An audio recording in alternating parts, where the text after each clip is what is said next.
Hello? Hello? Hello?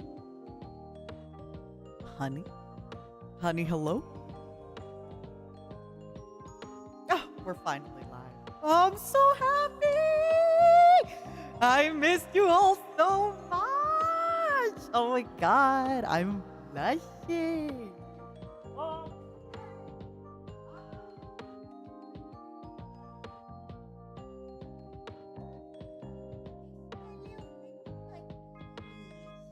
Hello? Hello? Oh, I'm echoing? Uh-oh, sorry. I was practicing singing. Sorry, let me turn off the echo. My bad. I was practicing some singing. Believe it or not. Hold on, let me turn off the echo. Oh my god, honey bunnies. Hello. Hi, honey bunny. Hello. How are you today, my love? Do you like when I use this voice? I'm gonna use this voice today, okay? Because I love you and I miss you so much. Actually, using that voice really hurts my my mouth. I know, honey. Because I have to like open my mouth really, really wide. Hello, everybody. Are you having a good day? How's your day going, huh? How's your day? How's your night? How are you? Did you miss me? Ow, that really hurts. Ow. That actually really, really hurts my cheeks, but I want to keep doing it because it's silly, goofy. This is me without my dentures. This is how I talk. Hi, everyone. I missed you so much. How are you? Today, we are going to talk. We are going to talk about everything. I have so many things to tell you, so many stories. And just, I'm excited to hang out. I want to talk to you. I want to see what you've been up to. I want to tell you about what games I'm going to be playing and what kind of stuff we're going to be doing this coming week because I re-downloaded Minecraft. Okay. It won't be a long Minecraft stuff, but I did re-download Minecraft. You've got money. Because of Uki and because of Pomu. It's their fault. I was hanging out in voice call with them and, I just felt so bullied. I just felt so, they were like, Nina, you don't download Minecraft right now. We will ban you from Nijisanji EN. And I was like, man, I guess I don't really have a choice, huh? I guess I don't really have a choice. I don't really have a choice. I have to go back to the Minecraft. I yearn for the mines. I do. I really, really do. It couldn't be helped. Shoganai. But, I don't have to play Minecraft all the time. Right? I only have to play Minecraft here and there a little bit. I'm probably going to play a little bit tomorrow. But don't worry. There's other things happening. I know Poe was playing later, and I think Kiara is playing as well today. So I'm like, what's this? Kiara and Poe playing games? Yeah. Hi, Lucky Bunny. How are you, darling? Oh my god. I love how you still have your name all in capital letters. For anybody that missed it, a while back we did a stream where I basically told everybody where my eyesight isn't very good. I can read from close. I just can't read from far. And since then, everybody's just made their username these like large capital letters. But again, I can read from close. It's the far that I can't read. But yes, if you want to just write only in capital letters, it's easier. It's honestly easier for me. I don't want to lie to you and be like, no, it doesn't make a difference if there's capital letters or not capital letters. It does make a difference. I'll be honest with you. Look at my chat right now yourselves. Doesn't it make it easier to read when it's all capital letters? I think it's because things are more spaced out, number one. Number two, there's less things on the screen, so your eyes aren't as overwhelmed. Right? I'm not crazy. You all agree with me, correct? You all agree that it's easier to read things when it's all, like the whole chat is in capital letters, correct? It just feels like yelling. Isn't that fun? Isn't it fun to yell?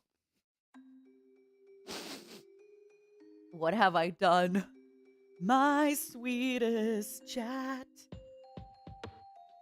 Everything, something in the end. This is theater all over again. You just have to project your voice. Okay? Just pretend the audience is naked and you yell, you talk, you look above their head. Just pretend they're just as shy as you. Pretend they're not wearing any clothes. Look up from above their head.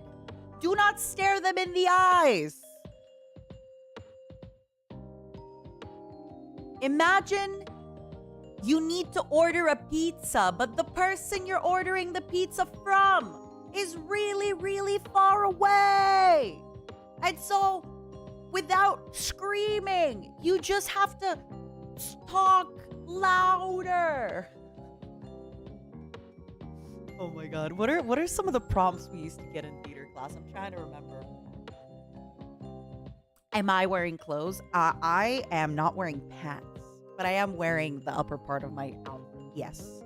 But I am not wearing pantaloons because it is hot. And I have decided that I will not be wearing pants when it is hot. I will not be taking any questions, my darlings. I will not be. Imagine ordering pizza while naked. I don't have to. I can. Also, Mori Mouse, thank you so much for the Aka Spa. Thank you for spoiling me as the stream started. What the heck? Serious 140, thank you for the super. Mom, where were you? We ran out of pizza rolls and had to improvise. How did you improvise if you ran out of pizza rolls? I have a serious question. Did you just buy like tomato sauce, cheese, and pita bread? What are they called? Like you just get... Okay, you've all done this before, right? Where you just grab bread, you cut up cheese on it, barbecue sauce or something, and you're like, it's my pizza. It's just like a real pizza. I just eat bread. Listen, ketchup, cheese, bread taste the same. No, it definitely does not taste the same. It definitely does not. You used to do that with French bread. Oh, you mean baguette? Oh, I love that. We call those pizzettas. Oh my goodness. Oh my God, what is going on today? I am getting so spoiled. What the hell? What the heck? Beep, beep, beep, beep, beep, beep, beep. Pizza. Somebody needs to count the amount of streams we have had where I talk about pizza. It's actually... I am probably such a good propaganda for pizza, right? I feel like all I ever talk about is pizza or pizza adjacent foods. I think it is my favorite, yeah. And I know this is so basic to be like, my favorite food is pizza. I just love it. There's so many different types of pizza. There's a thin crust pizza. There's a thick crust pizza. There's pizza with cheese. There's pizza with less cheese. There's pizza with spicy, less spicy. There's pizza with ham. There's pizza with prosciutto. There's pizza with... there's so many different types of pizza. Пицца с арбузом. Я не кушала с арбузом, но я кушала пиццу с персиком, и было очень вкусно. Персик и prosciutto было очень вкусно. All right, give me just one moment. Serious, I'm sorry I left you to fend for yourself. Las Lasagna, thank you for the soup. Dan Sullivan, thank you for the soup. I missed you, Fox Mom. Thank you. Actually, Dan, I am putting you in charge. I am putting you and a few other honey buddies in charge. Remind me, I want to talk about Warhammer 40 today. I did my Warhammer 40 research, and I am going to be asking you specifically for some books. I'm gonna wait until we get there. Wait until we get there. We're not there yet. We're gonna talk about Warhammer 40K later today. How much research? Enough research to know that I can pretty much pick up any book at almost any time. It's really interesting the way they set up those books where many different authors collaborate to write those books and they all sort of just fit the same universe. It's really strange how that works because when I think of authors, right, I think of like, I don't know, one author writing one book series, right? That makes sense. If you invent a world, you usually will write, or maybe like David Eddings and his wife, they write a world and then they create another world. But yeah, that's what it is, Anxiety. It's like comics where you can be many people kind of writing. It's really interesting to me. So we're going to talk about that later because I have a few that I would want specific recommendations on. I remember somebody told me there's one where it's like a Necrod wizard or something, and he's like just super old. He's solving crimes, and he's like just really funny. But yeah, because that is what I want to do. That is what I do with what I want to do. Blah, blah, blah. That is what I want to do with my summer. I want to read 40K and get into it. I want to get into it. So we're going to talk about it in a little bit. I have a lot of other things to say before we get there. Okay? I have a lot of other things to say before we get there. But that was just because I know I might forget. We don't have a big agenda today. We're just going to talk about a few things. Hold on. Let me.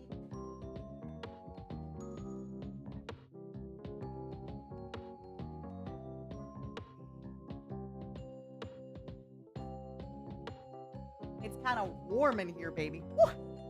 All right, where were we? How deep is the Warhammer lore? Death God, it is apparently insanely deep. It is just so first of all, from what I understand, there is Warhammer, which is like dark elves, wizards, things like that. It's very much high fantasy, okay? And then 40K is 40,000 years in the future. I'm not even sure if it's in the same universe or if it's our universe, just 40,000 years in the future. And then it gets crazy. And then it gets like insane. So I'm not sure if the two worlds are actually connected. They're not the same worlds. Okay, that's even crazier. That's even crazier. I love that. That is actually insane. They keep changing their mind on if they're connected. Oh, that sucks, Zara. But at the same time, I get it, right? Like the... How do y'all feel about the two worlds being separate? How do y'all feel about that? Because I feel I'm okay with having fantasy be separate from space marines, right? That's fine by me. I don't need to have my space marines with my dark elves and dragons.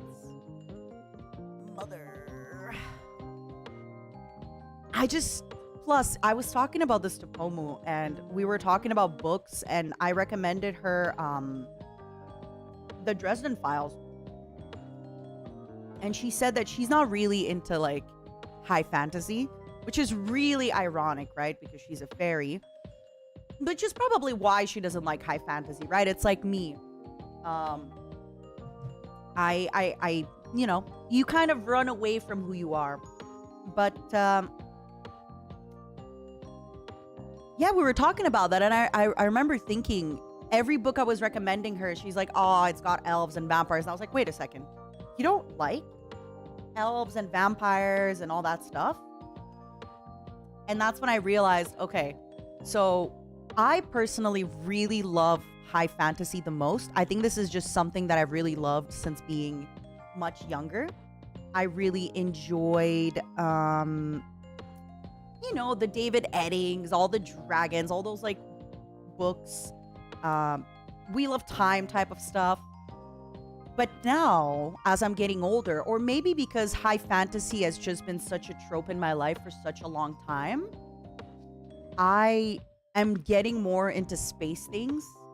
Maybe because it's new to me, right? Like I remember reading a lot of Isaac Asimov when I was younger, which had space, but it didn't have like space marines attacking the world, you know? So maybe that's why I'm kind of fascinated by everything that has to do with space now, and I'm really interested to learn more about it because I haven't done that a lot, right? Like I've only really been into high fantasy for as long as I remember. I think so too, Envy. I too would be tired, huh? Blue Unicorn, that is one of the first series that always pops up. Every time I look up 40K, that is one of the first series. Yeah, exactly that. Sci-fi tends to be more about like, you know, society that's dystopian, or, you know, versus I just want to have a high fantasy setting but in space. Is that too much to ask? And that's fine. You don't need to have a dragon.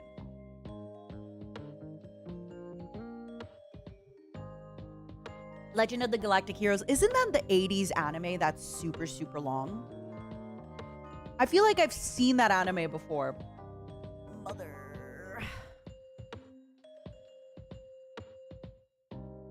Right? It got a remake. I see. 113 episodes isn't long. It's not long when you have so much free time as a kid or as a teen. And it feels like once you grow up, you just have less time for stuff. Or maybe you just measure your time a little bit differently. Like, I don't know for everybody else, but when you're younger, it just feels like you just have to waste your day for your day to be over. But as you're older, it's like, wait a second. Whoa. Which fine wine am I drinking today? Which fine video game am I playing today? You know, I don't want to just play the same game for 40 hours. No. I need to have a gourmandise. How do you say that in English? How do you say gourmand in English? Gourmand in English. Like a connoisseur, you know? Yeah. I don't want to watch 115 episodes of an anime. I want to gourmet. I want to You've got money. That is as well, Lucky Bunny. I don't understand. Listen, all I have to say is when I was younger, I remember one time I fell asleep in a bathtub because I stayed out too late and I didn't want to pay, I don't know, it was $60 to get home. So I slept in my friend's bathtub and I woke up the next day and I was good to go. Now I could sleep in a bed and I sleep a little bit on my side and I'm like, ow, my neck hurts. I slept weird. But I used to just like sleep in a bathtub, get up, live my life. Oh, the youth. The youth was a different time. I once slept in my friend's bathtub because she didn't even have a bed. She only had a couch. So it was either the bathtub or the floor. And I grabbed a blanket in the bathtub and it was cozy. I mean, I'm really, really tall, so it was a little bit of a problem. In before somebody's like, You're not that tall. You're not that tall. when I was on vacation, my friend kept saying in before. And I thought it was the sequence of words that's like in before. But apparently it's like IN before? IN before. And I just realized, I thought my friend was legitimately saying in before. In before. So now I am cool. Now I'm going to say in before. I don't know how to use it properly in a sentence, but I'm going to use it. In before. In before mom learns memes. I know at least 3 memes. I seriously thought my friend was just saying like INBEFORE, you know?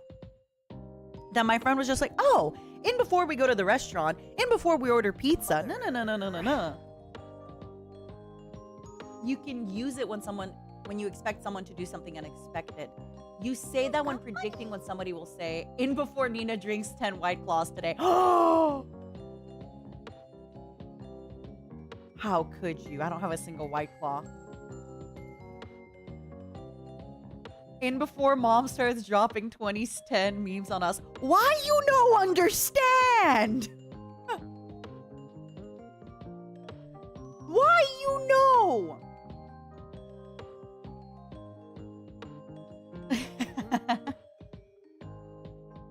I'm so sorry. Why you don't get it? Why you have to be mad? Oh my goodness. Oh, relief. Oh, that was an owl. You're right. Can I has cheeseburgers? I should have said that. Can I has wines? Can I has cheeseburgers? Can I has pizzas? Welcome home, Mom. Thank you so much. I love it. I love it, everybody. Thank you. Oh my goodness. Where were we? Thank you so much for what the hell is going on today? Um Give me a second, everybody. Hold your horses, okay? Mika's Fries, thank you so much for the soup. Welcome back, traveler. Thank you. Oh my god, I feel like I'm at Quincy's Tavern. Okay, now mom, you say tadaima. I'm home, tadaima. Ampilion, thank you for the membership. Kacho, thank you for the membership. Snow Scarf, thank you for spoiling me with the everybody is just going crazy today. 2 weeks vacation spoil for you. Hope your vacation did amazing to you. I didn't do so good. Overdid everything. No! Listen. That's the worst part, right? Like when you get so inspired and you're like, all right, I'm going to do everything right. I'm going to be doing it all. And then you burn out. In before honey spoil mama. Chat. In before I read more supas. Thank you, everybody, for explaining. In before. I just don't understand how to use it in a sentence. I just don't understand how to use it in before. So wait. In before I... It's before I say something. But it doesn't make sense. Right? Too old for the internet. Yeah, I think in a text sentence it makes more sense. It's like just before the inevitable happens. Oh.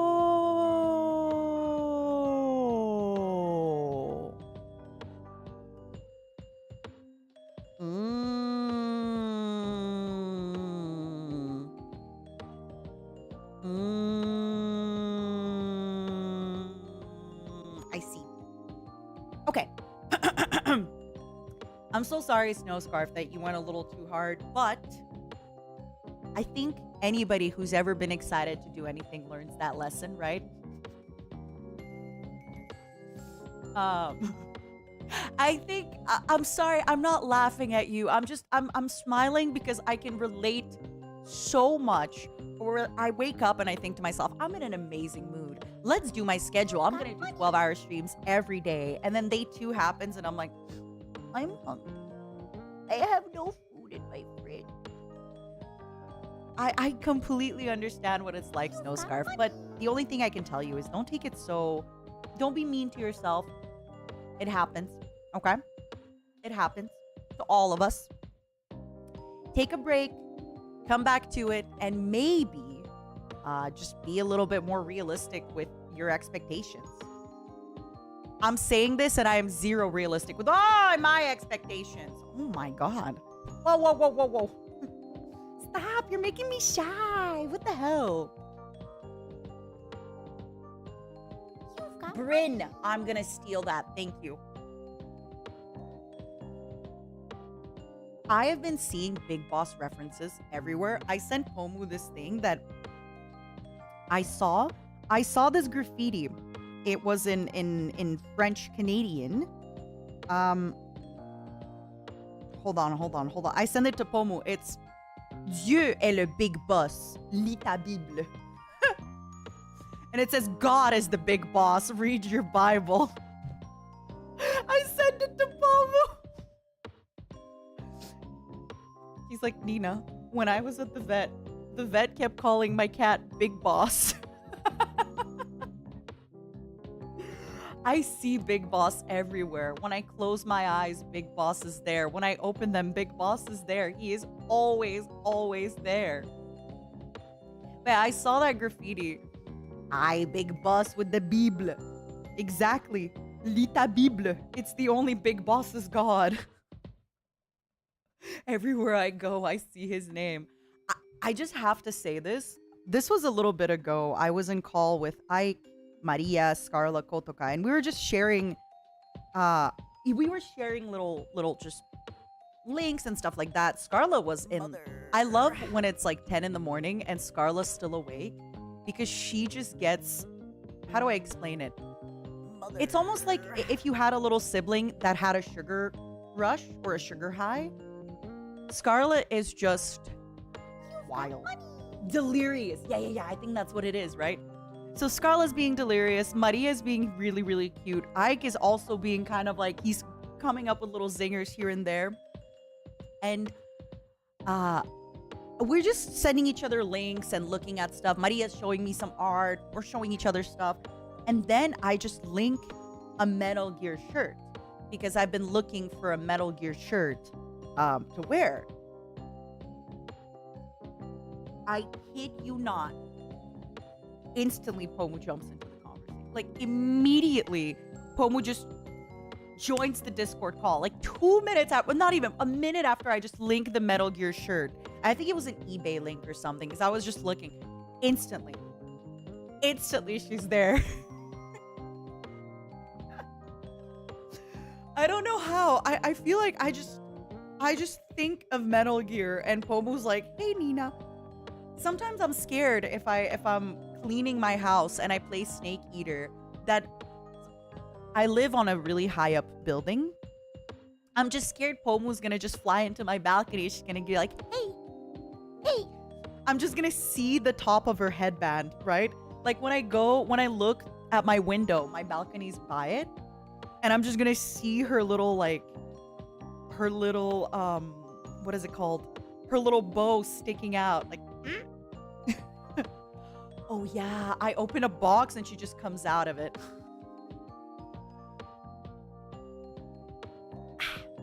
That's funny. I summoned the Pomu. She really does get summoned. I'm telling you, it's I get it.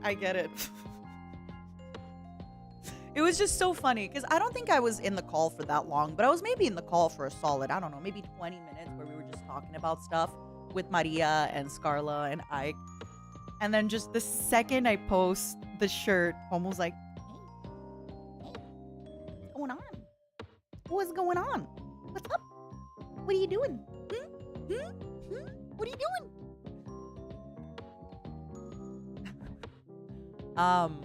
Mother. There is something that I don't know how to say this because you know, I'm gonna let Pomu talk about it if she decides to do this, but lately we've been really strangely synced where I'd be like, oh, I think I'm gonna play Metal Gear on Wednesday, and she's like, good, I was actually gonna take the day off. And sometimes she's like, oh, Nina, she's like, I'm taking the day off Sunday, and I'm like, stop, I was actually gonna tell you I'm gonna do Metal Gear that day. But I have good news and bad news for Metal Gear fans and non-Metal Gear fans.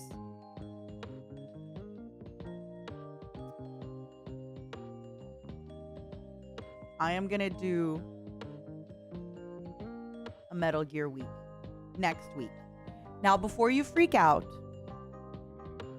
at the end of the streams, I am gonna be doing Minecraft or Satisfactory or other things. But I am gonna try and just give myself that. It's gonna start on Monday. It's gonna start Monday, Tuesday. Probably I'm gonna do until Friday, and then I'll see if I add Saturday, Sunday to it. But yes, I am basically going to try my hardest to get through as much 3 and 4 as I can. Mother. That week. So that's starting next week. And again, don't worry, I am going to be playing stuff. I actually picked up a few quirky games to play. I want to play maybe Crypt of the Necrodancer. There's a game called Nebuchadnezzar that I picked up. There's a game called Volcanoids I want to play. There's a bunch of little things. Plus, I want to do...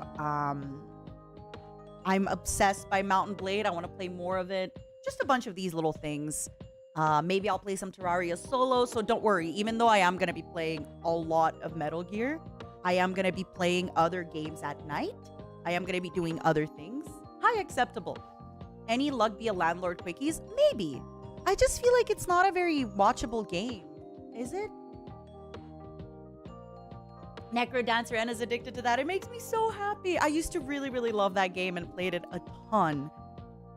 When COVID was first happening, I would walk on my treadmill and play that game on my TV on my Switch. How much do I have on the Steam? On the Steam, I only have 322 hours, but I definitely played it on my Switch a ton as well. Any Vampire Survivor? Maybe. You know what, Junie? I have a problem now with Vampire Survivor. I feel like I've gotten so far into the game where now the game just gets so crazy and I feel a little bit visually overwhelmed. Fabian, I haven't tried, so I need to make sure my PlayStation 3 works. If it doesn't work today, I'm gonna buy a new PlayStation 3. Because I don't know if the problem is in my PlayStation or my capture card. I'm hoping that it was just a really hot day and it just happened to overheat. And I'm hoping that, you know, it's magically gonna work now that I turn it back on. But I'm really, really hoping that that's what happens. But yeah. I'm hoping. If not, I'm just gonna buy another. How about Kenshi? I was thinking about Kenshi, actually. I wanted to save my little beep. But I got other games I'm more excited to play than Kenshi at the moment. Yeah, I did Osmond, and now it's getting a little crazy. Mother. Okay, before we continue, hold on. Let me catch up with all the Supas before we talk about... I played Cadence of Hyrule. I liked it, but I think I liked it just because I really liked Crypt of the Necro Dancer. It made me realize that I kind of crave an old Zelda game. More so than like a Crypt of the Necro Dancer mixed with a Zelda game, if that makes sense. Playing Cadence of Hyrule made me realize, like, I would love to play, what is it? The one where he has the Rod of Seasons and the Harp of Ages, that kind of stuff. I would love to do that.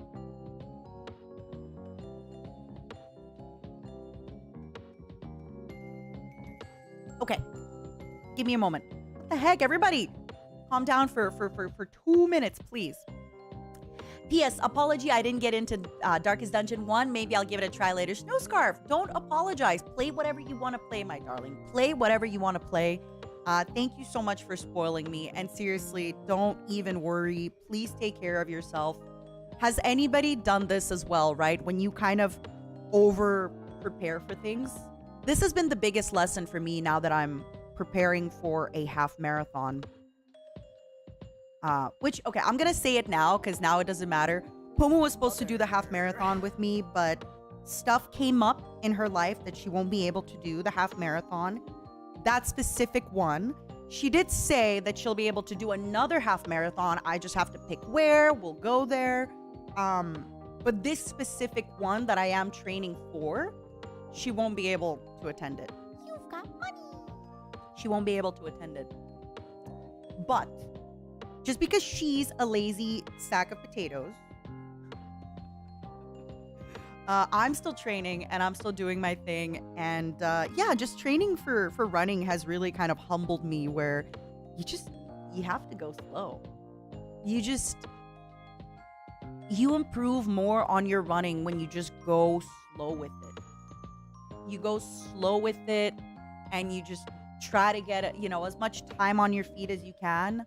So I'm sorry. I can relate, Snowscarf. It's really, really hard when you kind of get so excited about a project and you get fired up and then burned out. It's fine. It's fine. Listen, it's not... I know I can find another half marathon and we can run it. I'm not too worried. And again, she's not doing it with me because I asked other people if they do it with me and they were like, no. Everyone's excuse was, sorry, Nina, I have asthma. Everyone's like, I'm sorry, I can't go. I'm sick. No, but asthma is actually a really good reason. I don't blame them. And yeah, I'll get Pomu in with me another time. I'll get there. Hey, you know what helps with asthma? Running. Running. To be honest, I don't know if that is the case. I just know my mother's husband, he had really bad asthma. And for him personally, running really helped with his asthma and his breathing.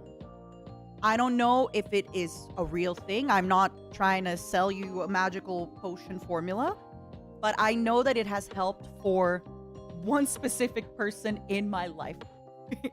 You know what it could also be? Maybe it didn't help him with his asthma, but it just made him more physically fit. And maybe because now he has more stamina and more breathing, you know, that makes sense, right? It makes sense, right? Like I'm not a geographer or a geologist or an astronomer, but it kind of makes sense in my head. Yeah, that's what it is, Super. The stronger your lungs are. Homo didn't use the asthma excuse. She has asthma? What? Homo has asthma.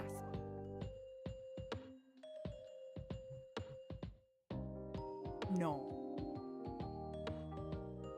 Thank you. All right, hold on, everybody. I gotta catch up with Supas. You've been too good to me.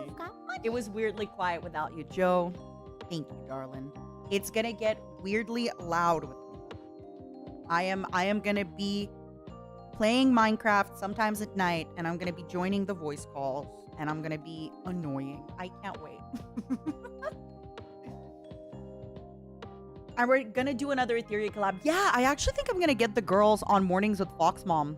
And this is something I need to ask. I think I'm gonna do a member stream maybe on Thursday or Friday. Oh no, maybe I should do it Saturday. Weekend. I need 3 questions that are very boomer to ask Finana. Because I'm gonna get Finana on Mornings with Fox Mom. Initially, I was thinking of having the whole episode be kind of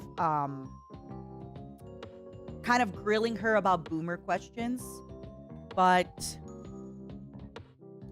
I just don't want people to think that I'm bullying her, right? Like, I don't want people to be like, oh, she's being so mean by making fun of Finana's. You know how it is. It's okay to make fun of old people, but the second you make fun of young people, it's like, ah.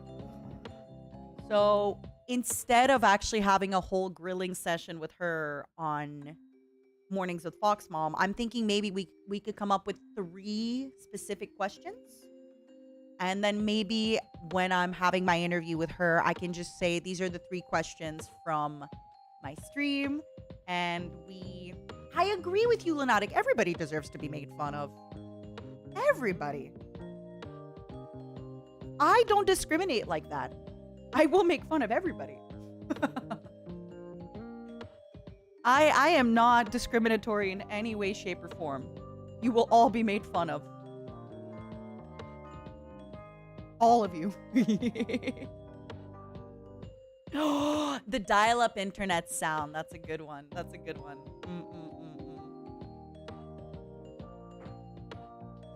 Please discriminate me against me specifically. All right.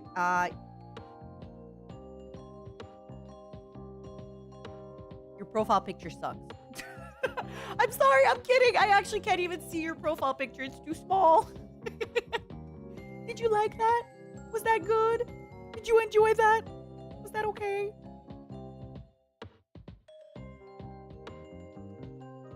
Is that okay? Okay, I'm thinking. Yeah, we can figure it out. We can figure it out. Also, I think I want to play Diablo 4. I do want to say this about Diablo. Okay.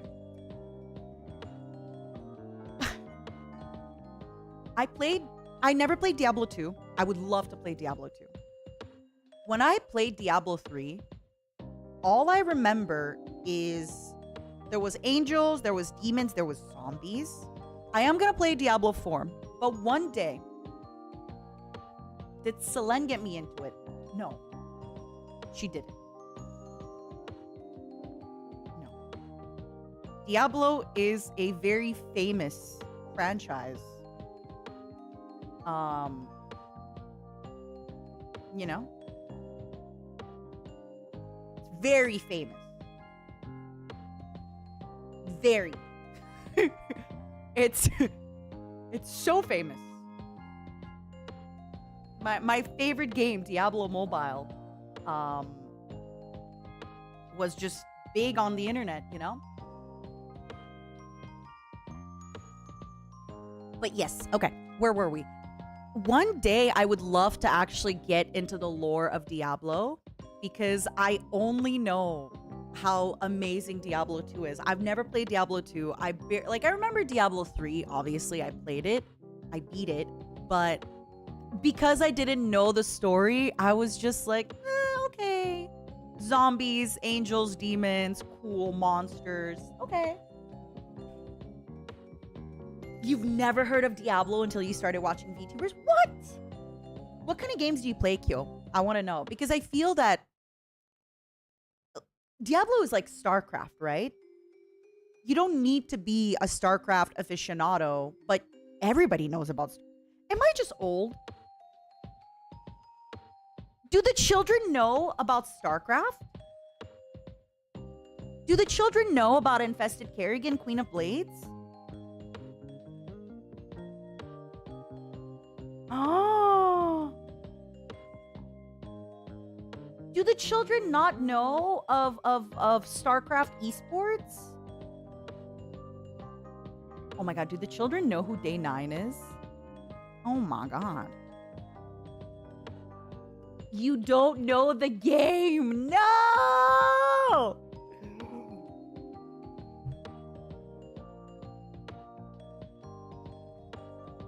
No! I heard about StarCraft? No. No.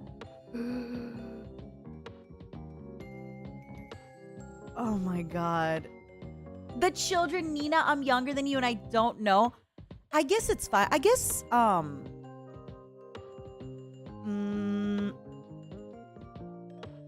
just trying to compare it to other gaming companies, right? I just feel that Blizzard has been such a big company for a really long time. No?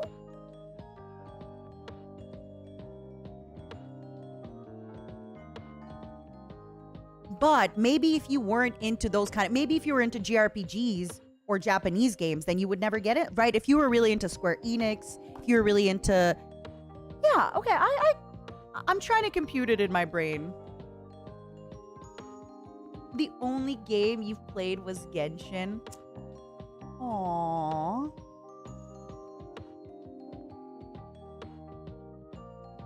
Have I ever heard of Ubisoft? A little bit. I've heard a little bit of Ubisoft. I've had some friends try to convince me to play all of Assassin's Creed. Because apparently the first Assassin's Creed actually had a story. I played Assassin's Creed, the one with the Alexios with the big lips. Where just anytime I saw him on the screen, I was like, what, why, what the heck is going on? And it was, you know, the story was all right. It was a story. But I heard that apparently the previous ones had a really nice story.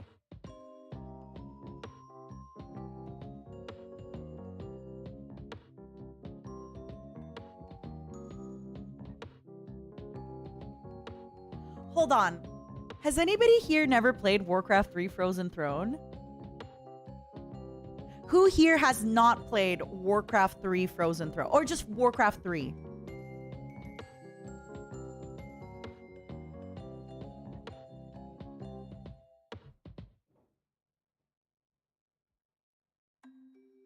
I actually want to recommend it. Okay. Am I bad for actually recommending it? I feel like when it first came out, it was so crazy. It had a day-night cycle.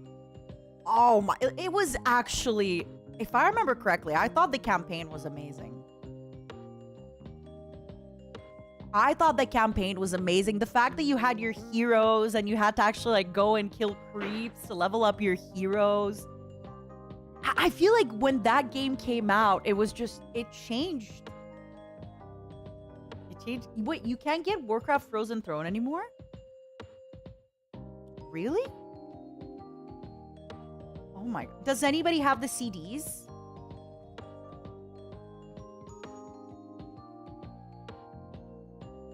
Just buy a CD, no? Wait, do we still? Wait. Do I even have a CD case? Wait a second. Whoa. Hold on. Can you still even use the CD inside your computer? I feel like some computers don't have the CD readers anymore. Right? What's a CD? No!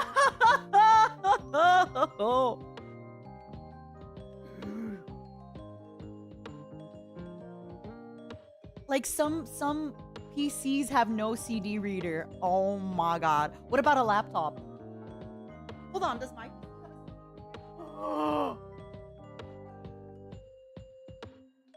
I'm pretty sure. Okay.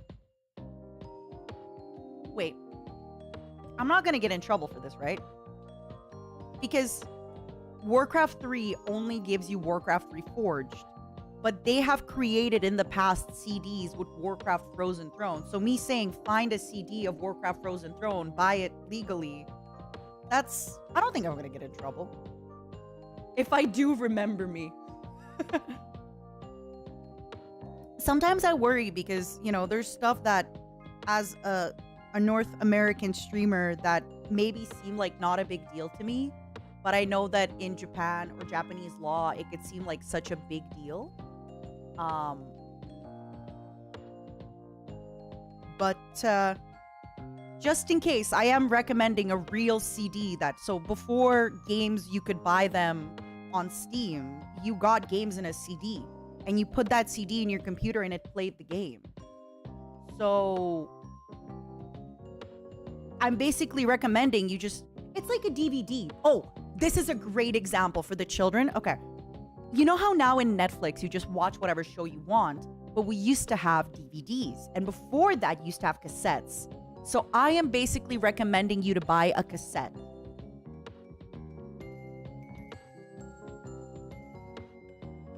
Yeah, you do need the CD key. That's right. Oh my God. There's probably like almost none, huh? Oh my God. What I'm saying is you need to buy the Commodore gaming system. The Commodore gaming system.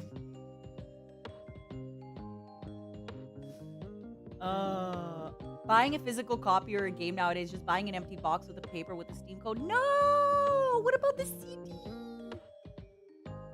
What about the CD? No. No, Cobalt. Buy the game. Buy the game. Buy the game. You've spoiled me enough today, everybody. So, I seriously recommend it. If you all have a moment, I really, really recommend that you play Warcraft 3. It was a really, really good RTS. It was really fun. The characters were unique. The story was awesome. The story was really, really good. Yeah, the story was really good. The characters were awesome. It was just fun. It was just really, really, really fun. And really, really enjoyable.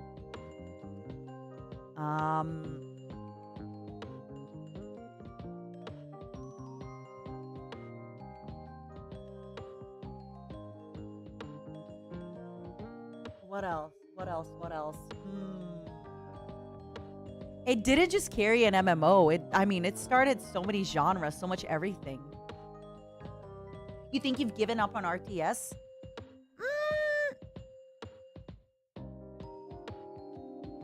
I am still waiting to play Dark Crusade. Dawn of War, Dark Crusade, Warhammer, which is an RTS. And I have been wanting to replay Red Alert because I remember really enjoying Red Alert when I was much, much younger. But maybe I'll wait a little bit on Red Alert.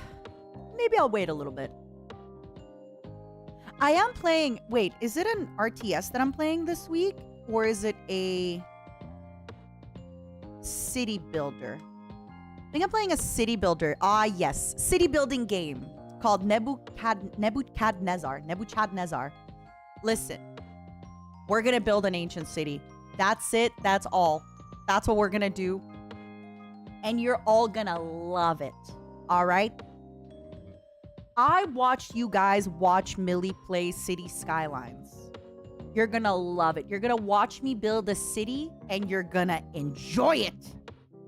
Okay? You're gonna absolutely love it. Okay? I will hear no if, buts, ands, and whens.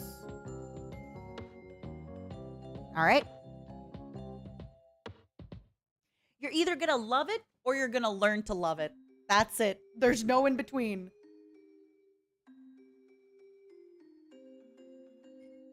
New Fox City.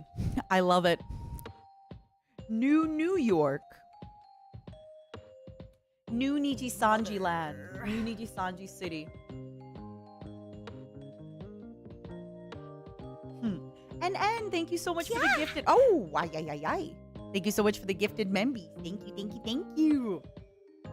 Oh my God, y'all are spoiling me. Hold on. I'm gonna get my breakfast from my food. A little bit of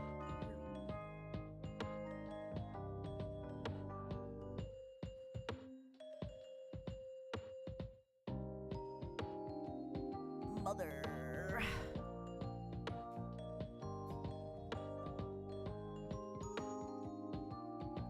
What's everyone having for breakfast of lunch or lunch?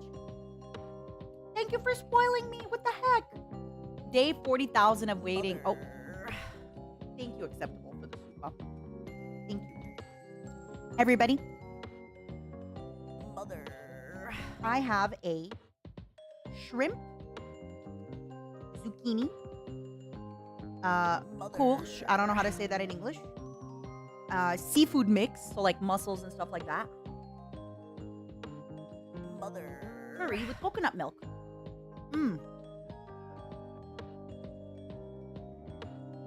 I'm not even warming it up.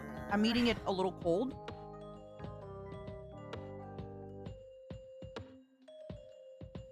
You're telling me a shrimp fried this rice?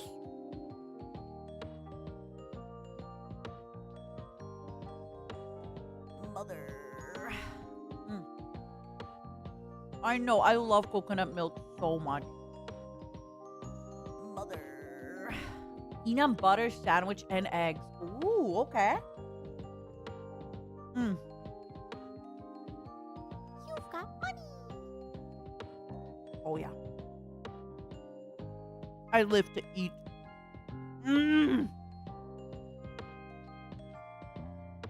Mother.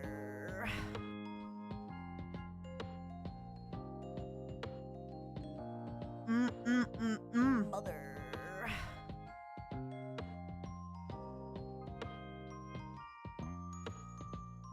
Today's stream, enjoy mother eating sound.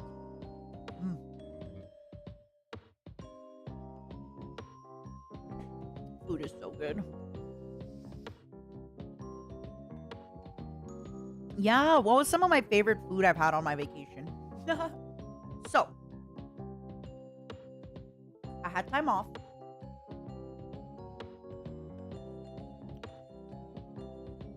The best food I've had in my time off was dim sum.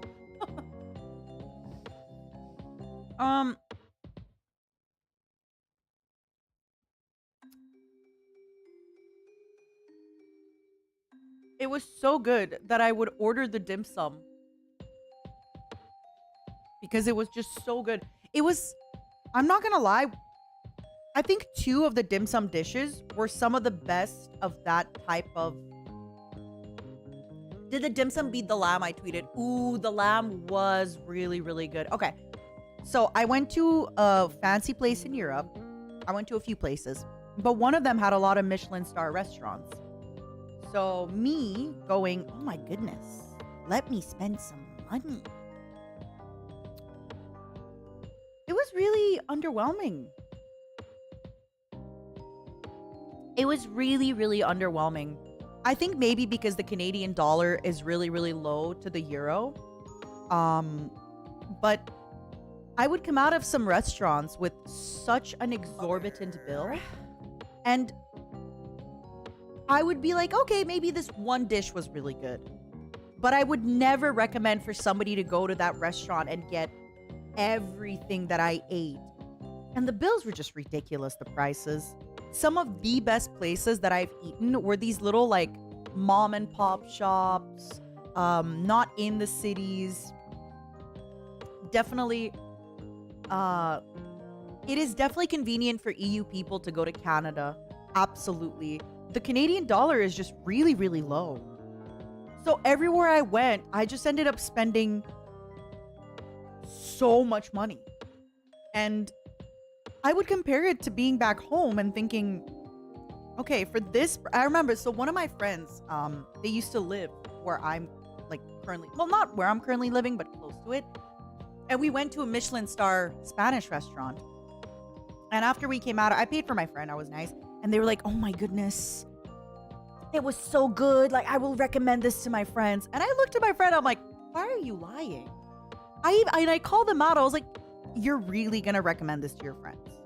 They said, well, you know, if I had money, I would. And I said, out of all the things we had, there was one thing that was good. Everything else was all right. But for the money that we paid, it was, I guess maybe for my friend because it was free. So my friend's like, oh, that was so good. But it was very, at one point, okay, I have to just tell you, I saw scallop on the menu, okay? I absolutely adore scallops. For anybody that doesn't know, I'm obsessed with scallops. I love scallops. They're the best. It was 18 euro for the scallop, okay? So I thought it was going to be like a scallop ceviche or raw scallop. It was one scallop sliced. It was one scallop slice, and it didn't even have a special taste to it. It did not have a special taste to it. It was just, and funny enough, we ended up getting another scallop at another place, me and another friend, which was 12 euro. But that scallop was, first of all, huge. Second of all, it was seared. It had butter. That one actually tasted incredible. But this one,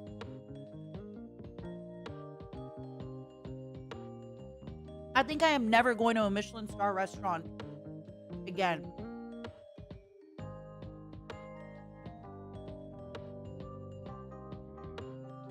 I honestly, and I went to a Michelin star sushi restaurant with a friend of mine. I just have to say, this friend, she is very fashionable. She is an ex-fashion student. I sent her the menu and I was like, look, please do not be late because I booked it for us. I wanted to surprise her. I was like, please do not be late because if we're late, they're not going to let us in. And I sent her the dressing list and it says no sandals.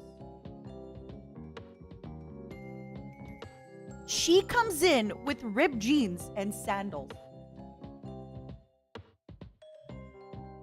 And I'm like, listen, if they don't let you in, that's on you. That's on you, girl. Like, you, if they don't let you in, I don't care. I'm eating for both. So not only did they let her in, but the woman next to us had flip-flops. And I thought, why even say that you have a dress code? Why even say no sandals on the dress code?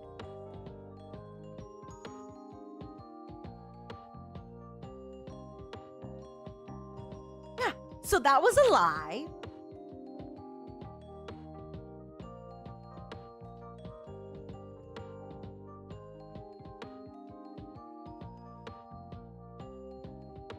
So that was a freaking lie. And I think I just got a little unlucky with my Michelin star experience because I'll be honest, like the sushi restaurant we went to, nothing in it. The most memorable part was the dessert. And I'll show you the picture that I posted. The most memorable part of that meal was the dessert. Yeah, it was nice. We were at the counter and the chef was making sushi. But, like, this dessert was the best part of the whole experience. Was the sushi good? It was okay. It was... The sushi was averagely good, but for the price, I just... That was my biggest takeaway coming out of Europe was I really made a mistake. I should have been going to these like little mom and pop places, not in the middle of big cities. I don't think I should have been going to Michelin star places at all. And but I wanted, I wanted to be fancy. I wanted to treat myself. I wanted to treat my friends. I wanted to have a good time. But I will say the lamb restaurant was okay. Well, let's talk about it. So the sushi. So the first Michelin star experience was that. Yeah, it was an omakase experience. It was pretty, like I said, pretty okay. The only time I've ever had a good omakase was one time in Seattle. That's it. The only time I've had a good omakase was one time in Seattle. It was not far from like the Pike Place, and I just walked it. It was me and my friend. We went for like a lunch thing. I think it cost $80, and it was one of the best omakase I've ever had in my life. That being said, I have yet to try Japan omakase, and you best believe next time I'm in Japan, I am going. Omakase means chef's choice. So you're basically, no, it was $80 US. $80 US.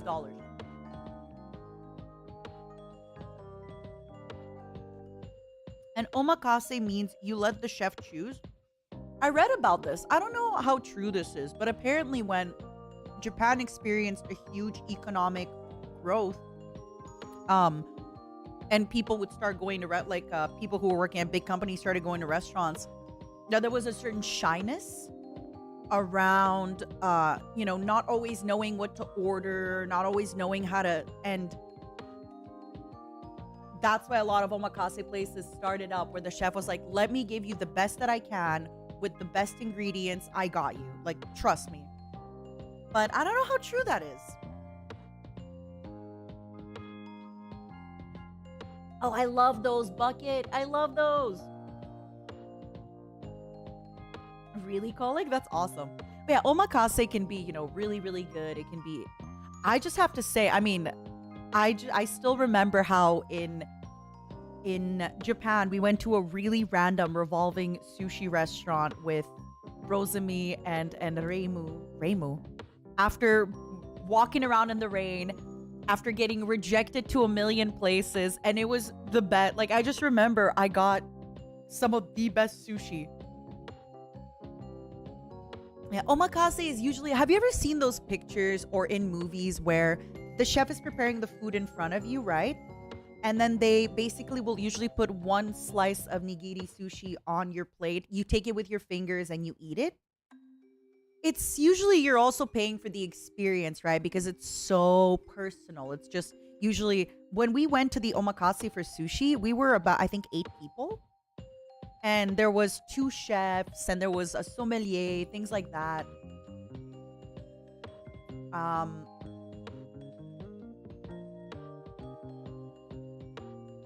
So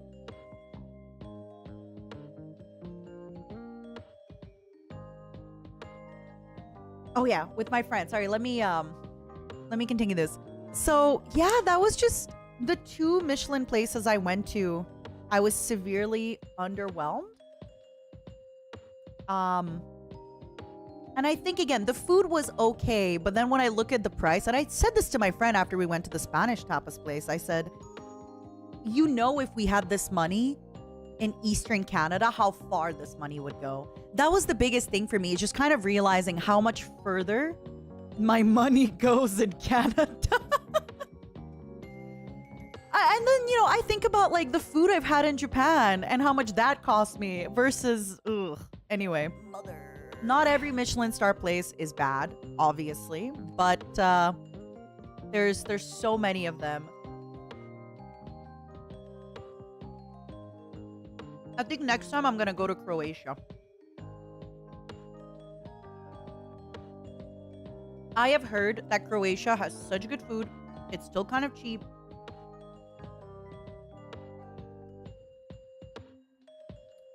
Honestly, the best food I've had, Jagal, was hole-in-the-wall places. The best food I've had was hole-in-the-wall places. For the lamb that I posted, I'll show you a picture real quick. This lamb, my only problem is I feel that sometimes when I would go out to eat, because I was on vacation, I kind of listened to the people around me, and I shouldn't have. I should have just stuck to my own devices. So for example, when we went to this place, the waitress told us, I recommend you take one snack each. I was with a friend of mine, and then you take an appetizer each, and then you take a main each. And I told my friend, like, we had this as a main, the lamb, and then we had fish for the main. The mains were out of this world. The appetizers were all right, and the snacks were just forgettable. So I was a little too full at the end there, and I didn't get to enjoy. So I think my problem was I need to stop listening to everybody and just order the thing I want to order. No appetizers, no nothing. Screw you. Screw you. You know? But this lamb was great. Your stomach will never lie to me. How did my vacation? I guess we didn't even talk about that. I felt actually vacationed. I felt, I don't know how to explain it. I felt so on vacation. That's it. It was amazing. I think before, when I would go on vacation, I would still be thinking about work or my coworkers or things, but I completely disconnected. I told Slack I wasn't going to answer. I told everybody else I wasn't going to answer. I'm like, if it's an emergency, I don't care. It felt really, really nice.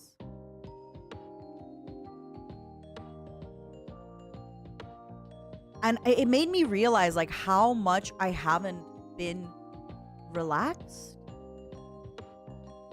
And this is something that I've had a little bit of. So a while back, like, I had a meeting with a manager, and we were talking about stuff. And my manager was like, "Oh, you know, like you did this a little later. You did this." And I remember, like, I don't want to get into the details of it, but I told him, I was like, I'm sorry. I was streaming, and then when I wasn't streaming, I was on Twitter, and then when I wasn't on Twitter, I was on Discord with my coworkers, and then when I wasn't doing that, and it just kind of dawned on me, like, oh, like, it doesn't really stop, which I like it. I like being in it, right? I love being in it, and that is one thing I really missed. And you know what happened? I actually wanted to take more time for my vacation. After 2 days, I was like, okay, no, it's time to go home. So I stayed a little bit longer. And then I think my first or second day, I was like, okay, you know what? It's time to go home.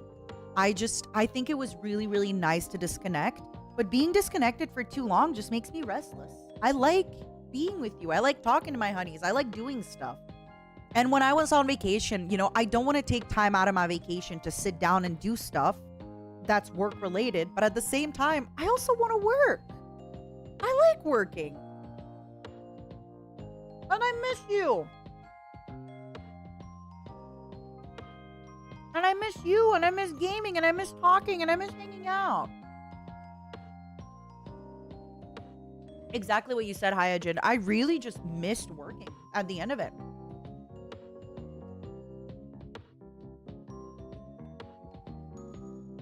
But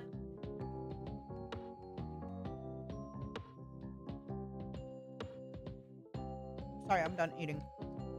I'm gonna put this back in the fridge.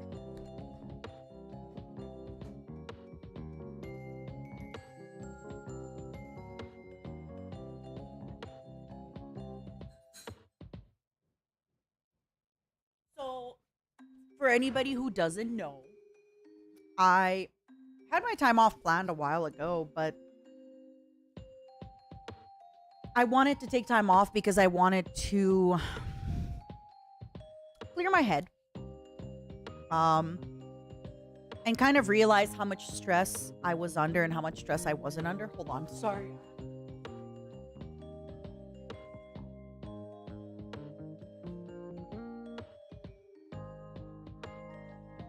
And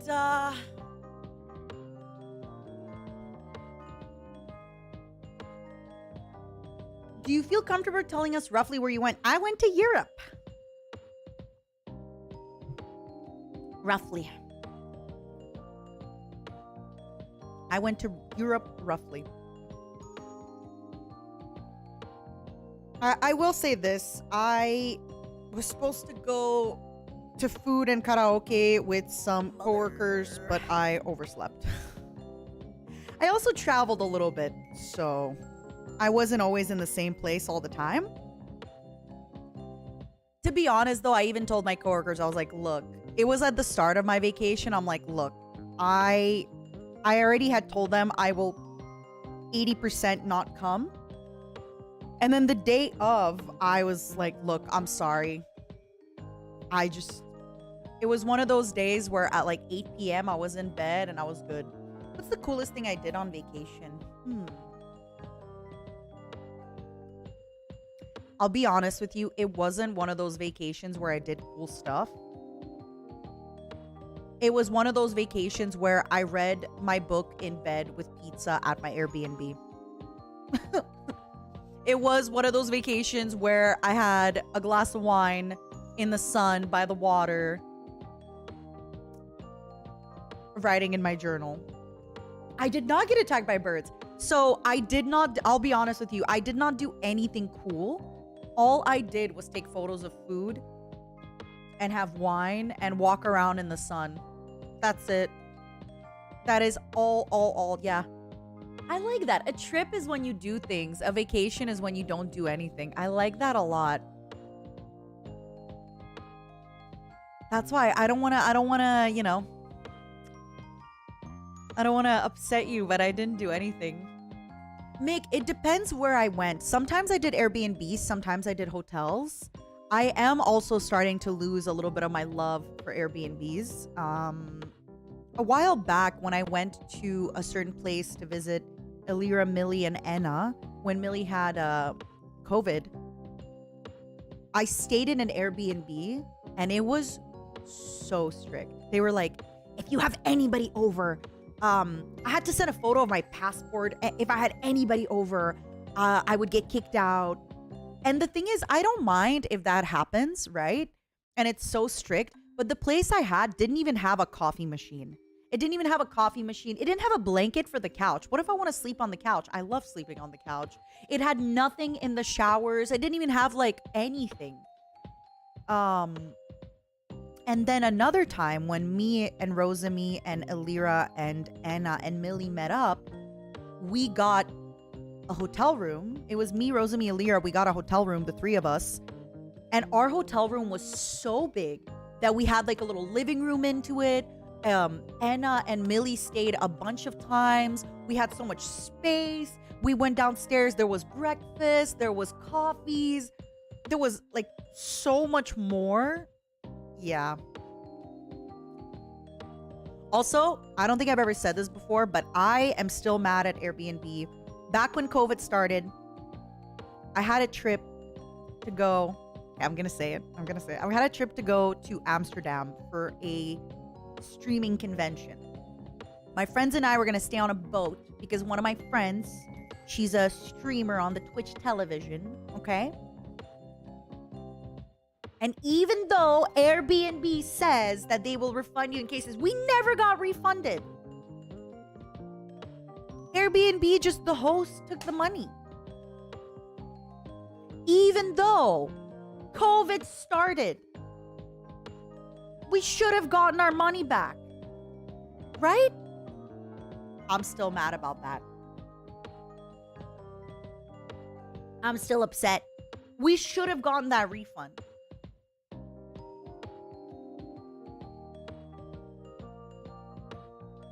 We should have gotten that refund. And we never did. I'm sorry. I'm sorry. We never did. And I'm still, to this day, I am holding a grudge. I am holding a grudge.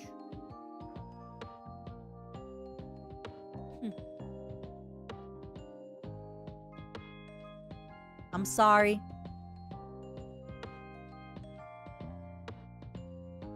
But I think sometimes Airbnbs are really, really worth it because you can get a really nice place. I still can't get over the first time we went for an offline collab. Me, Ike, Vox, and Mista. Our place was insane. Our place was insane. Even though I think Mista talked about it, where like he thought that his room was haunted because it had, I think, a doll. I don't know. I'm sure he talked about it ages ago. And he was so scared. So I offered to switch rooms with him. He said no. So then like we just both slept on the 2 couches downstairs because there was 2 big couches. Because he was, and I get it, right? Like when you get scared, it doesn't matter logically or rationally if it doesn't matter. Logic doesn't matter. You're scared. So yeah, I just like fell asleep on the couch downstairs and he fell asleep on the other couch. That was one of the craziest Airbnbs I've ever gotten. But yeah, then some other times I feel like a hotel. When we were in Japan, Ethyria found a hotel. It was one of the best hotels I've ever stayed in. I'm not joking. It was one of the best hotels I've ever stayed in. I always want to stay at that hotel. I want to say it felt like it was a little too far from the station, but I don't think it was that far from the station. It's because, you know, sometimes when you stay in a hotel, you're right in front of a station. But this one, you had to do a little bit of walking. And my problem is sometimes I would get off at the wrong exit. And because of that, I would have to walk super far. But that was my fault. It's my fault. I always do this. I always manage to get out of the exit that's like the furthest away from where I have to go. Always. Always. Yeah, Ethyria had found a really good. And then the hotel that I found when I came to visit, when me, Rosemi, Ethyria, and Millie went on a little trip, that hotel was, wow. I loved it. Also, thank you for the supas. I will be reading more of them. I promise. Also, I agree with you. I loved Across the Spider-Verse. I did not see the first one, and my friend said the first one has a way better story. But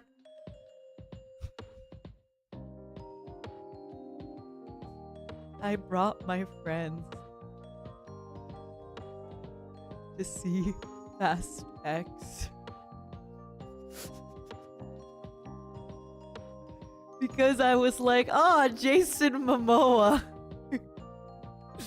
It was the longest 2.5 hours of my life. And I felt so bad that my friends had to like sit with me.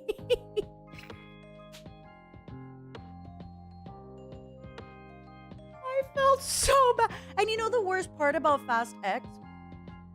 Is sometimes the fight scenes were amazing. And then they would say something and I'm like, this is ironic, right? This is ironic, right? It was, again, no spoilers. I thought it was like nice entertainment, very brain off. But I gotta be honest with you. I watched Across the Spider-Verse that same week and I thought to myself, now that was great. And I know sometimes with Across the Spider-Verse, I feel like I have to rewatch it a million times because there were so many details I missed. There was so much stuff I missed. Plus, I didn't see the first one, so I was... But... Oh my god. I just felt a little guilty that my friends had to sit through 2.5 hours of the movie with me. I feel a little bad. I feel a little bad. Sorry to my friends. I feel like when I watched Fast and Furious 1, like it was a little faster, no? But I also feel like I watched that ages ago. It was I think it's because I expected a little bit. Yeah, John, exactly that. I think Fast and Furious is nice to see, like, at home with a beer, where you can take breaks and have your popcorn.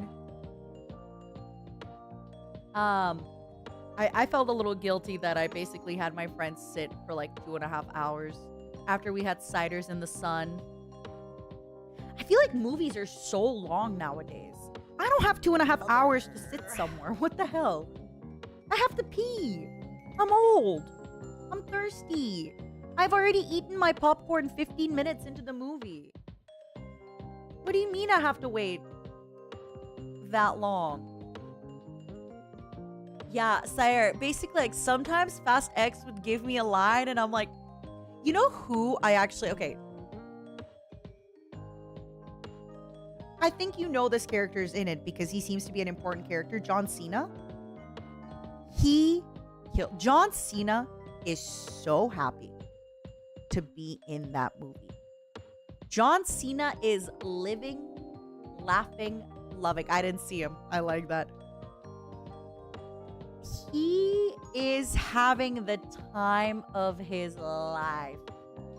And I love that for him. I didn't see him. Of course you didn't see him.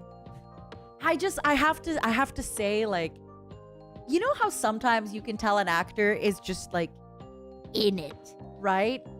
The actor is just having the time of their life. That was John Cena in that movie.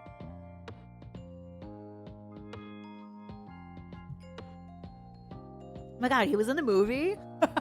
I should rewatch it. I love it. I love it, Icon. He's just...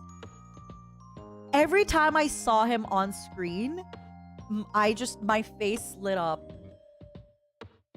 My face lit up. It just, he was so awesome. He was so awesome. And like, I could just see, I don't know.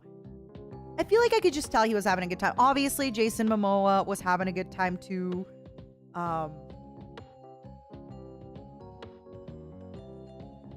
My God, what a time. What a time to be alive. Yeah, I actually watched movies, which is why it was fun. That's why when people say like, what did I do on my time off? I did not have a trip, I had a vacation.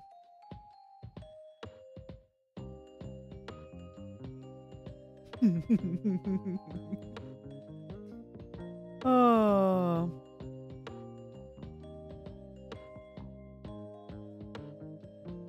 Hold on. I will drink my water. Where were we?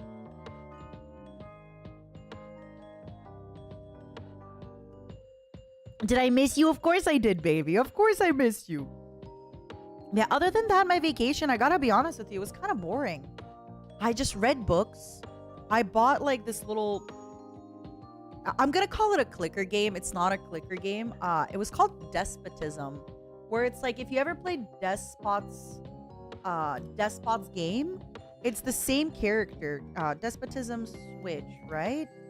Despotism 3K, where you basically just have little people and you breed them and then you kill them.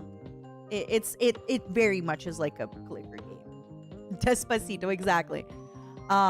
It's very much a clicker game where you just breed your little people, put them into like a biogenerator, a bioreactor, and then it was very much like you just click buttons for the dopamine. Do we have any hints about seeing you or other livers at cons? Nope. I am not going to be at any con. At all. Very sad, but yeah, I don't know. No cons for me. Doesn't mean I won't go to the cons, but I won't be having any official appearances now. Got money. Marshall Banana, thank you so much for the super. All coned out? No. I wish I was getting conned, you know? I wish if I had been approached with opportunities to go to a con, yeah, but I didn't. I just didn't. And I get it, right? Like, I think, how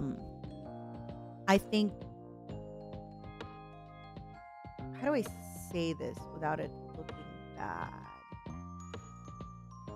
Because I'm sure anything I say here will be, I do feel that staff is pretty fair and they try to give an opportunity to everybody to be at a convention. I do feel that way. Would I like to go to more conventions? Yeah. Of course. Conventions are the best.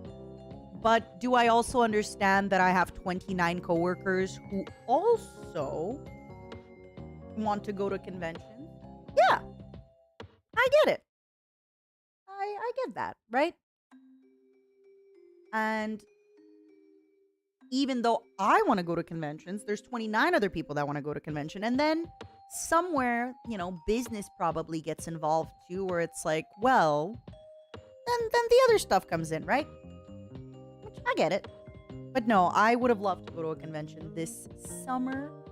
Would have been awesome. ZZ, thank you for the 20 gifted membies. Thank you. But yeah, please don't take it like weird and all that stuff. It really is just, we're a lot of people. And a lot of people want, you know, a lot of people also want to go to conventions.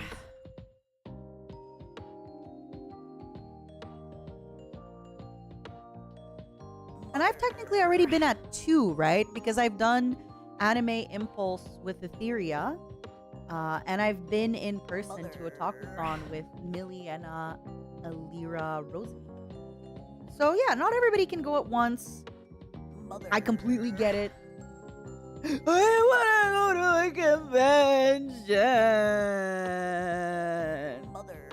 I wanna go to a convention. It's not fair. I wanna go. I wanna go to a convention.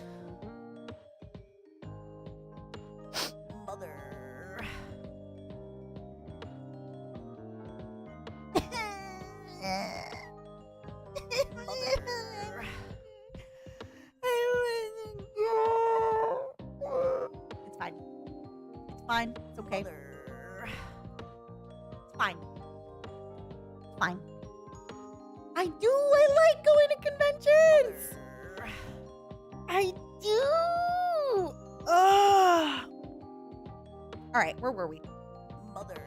Yeah, my vacation was honestly just trying to get out of, you know, I felt like I had a dark cloud over me. And I went on vacation to see if that dark cloud will disappear. And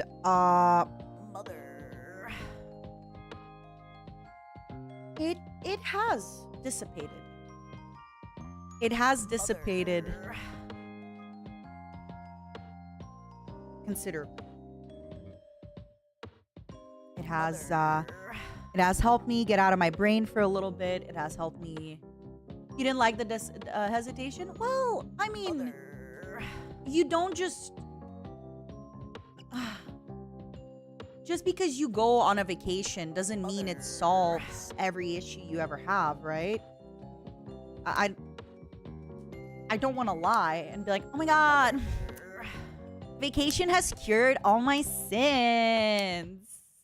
I was a sinner, but now I'm a saint. But I definitely needed the clarity and I needed the that stuff, and I think I got it. I think I got a lot of clarity. And most importantly, I just kind of wanted to reconnect with myself and see what I like. And yeah, I think getting out of the routine was really important for me. And, you know, I miss my routine. I think I have a really nice routine. And this is something I talk about with people who have more of a traditional type of job where they cannot wait for 5 p.m. to be done with their work. Versus me, I'm like, are you kidding me? This new game is out. I want to be playing all the time. I want to talk to everybody. I love. Some people, some people work to live, but I do live to work. I really do think there's, and especially sometimes when you get into a new game and like when you find a new game or you get really into something, it's awesome.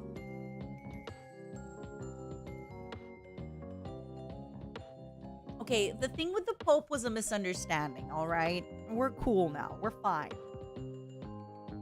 We're fine. We're good, okay?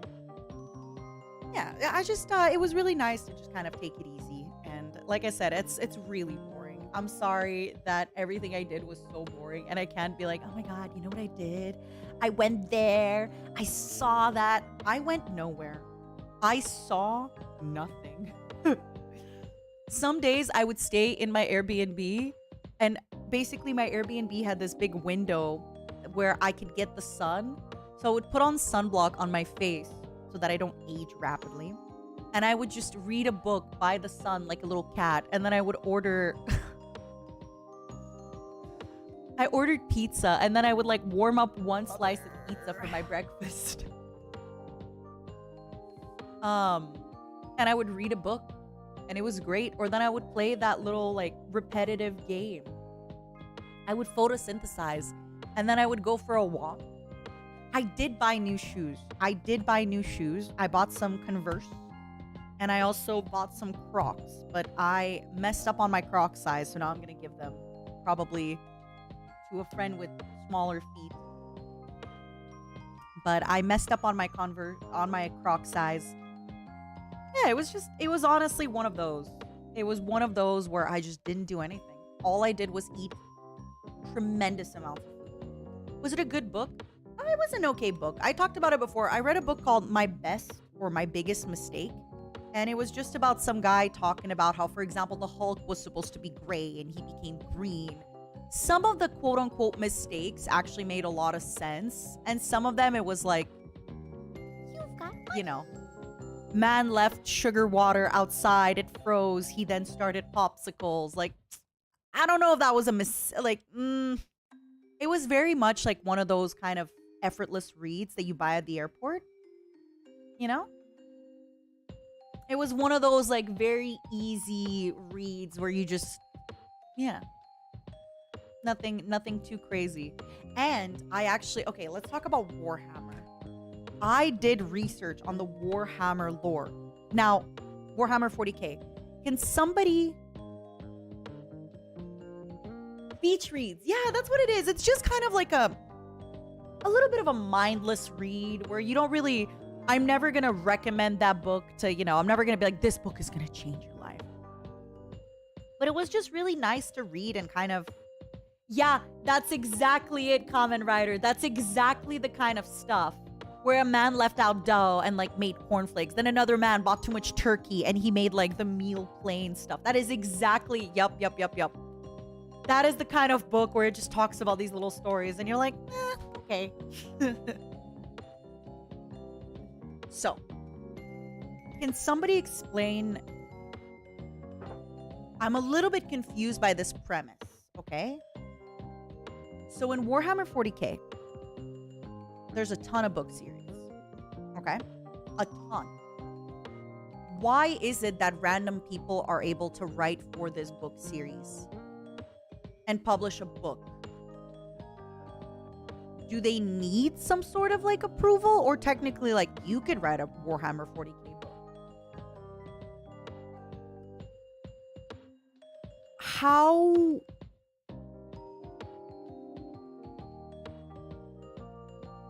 Yeah, Adrian, I agree. It was they get contracted. Oh, okay. So you do need to have approval, right? It's not like you're just a random guy picking up and you're like, ooh. Okay. They hired people to write a book set in the lore. So it's like a ghostwriter. But it's like a specifically hired ghostwriter. Is there really that many, Mika? Because when I was looking it up, I saw the opposite, where so many people said pretty much anywhere you start in Warhammer 40k, you can't go wrong. That anywhere in 40k, like all the books are great. Any book you go through is gonna be great. It's gonna be awesome. There's like no.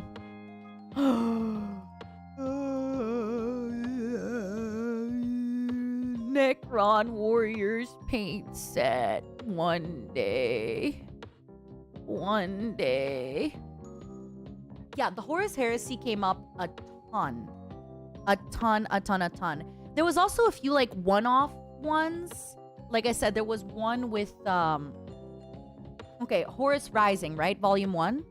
Part of Horus Heresy, 54 books. Let's go. By Dan Abnett and 19 more authors. I love that for me. Horus Heresy will take you years to read. Will it really? What are some good... Okay, so Horus Heresy is a really, really long series. Horus Heresy novels are one linear story. Okay. What do you all think is better for me to start? Should I start with Horus Heresy, or should I go through like the 3 books? Because I feel like the 3 books or the 2 books could be really easy to get into, right? Siafan Kane. All right, hold on. Thank you, Joshua. Hold on. The Infinite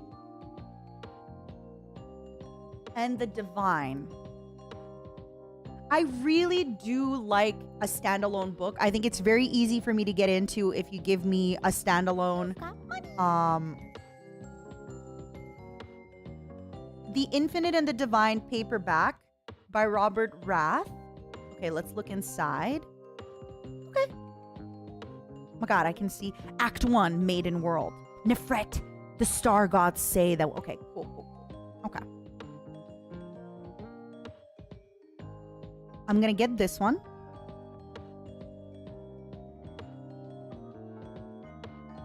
And then what was the other one? Siafas Kane.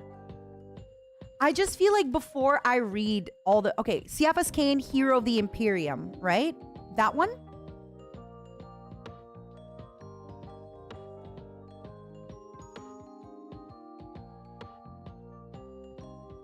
You quite frequently come across the book Changed My Life, usually on the cover of some dubious American self-help manual.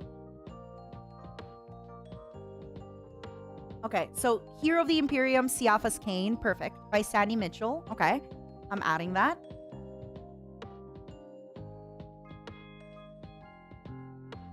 Okay, what was the other one?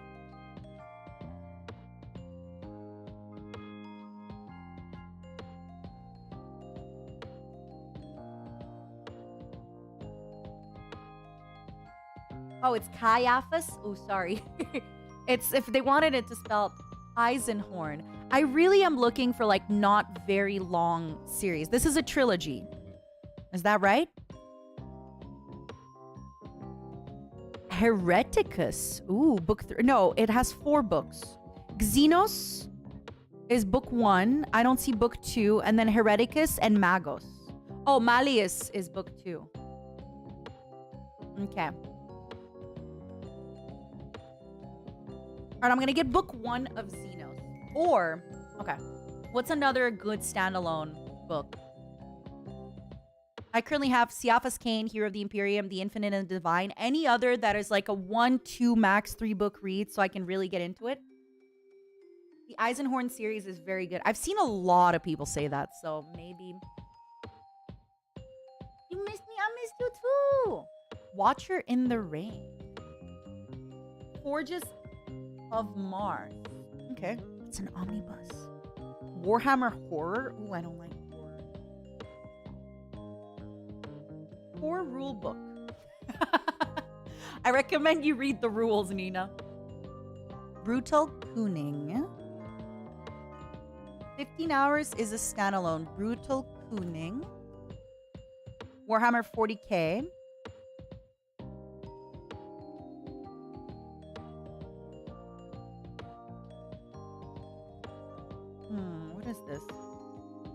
like a comic book. It's so brightly. Oh, it's not a comic book.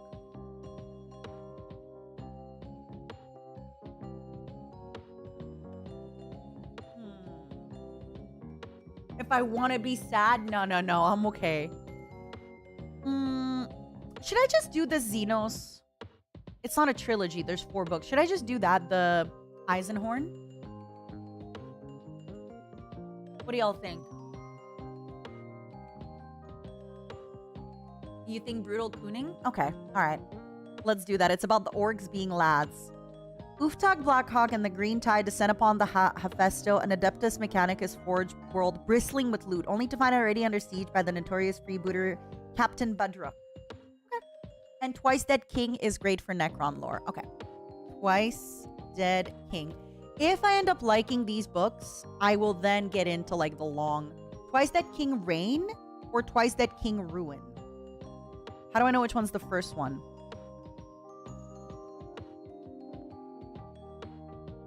There's Twice Dead King Reign and Twice Dead King Ruin. Ruin is the first? Is it only 2 books? Because if it's 2 books, I can get both.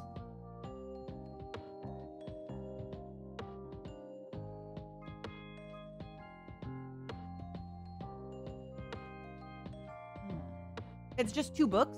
All right, I'll get... Whoa. Wait, why is this one so expensive? I'll wait on this one. This one's like triple the price. I'll wait on Twice Dead.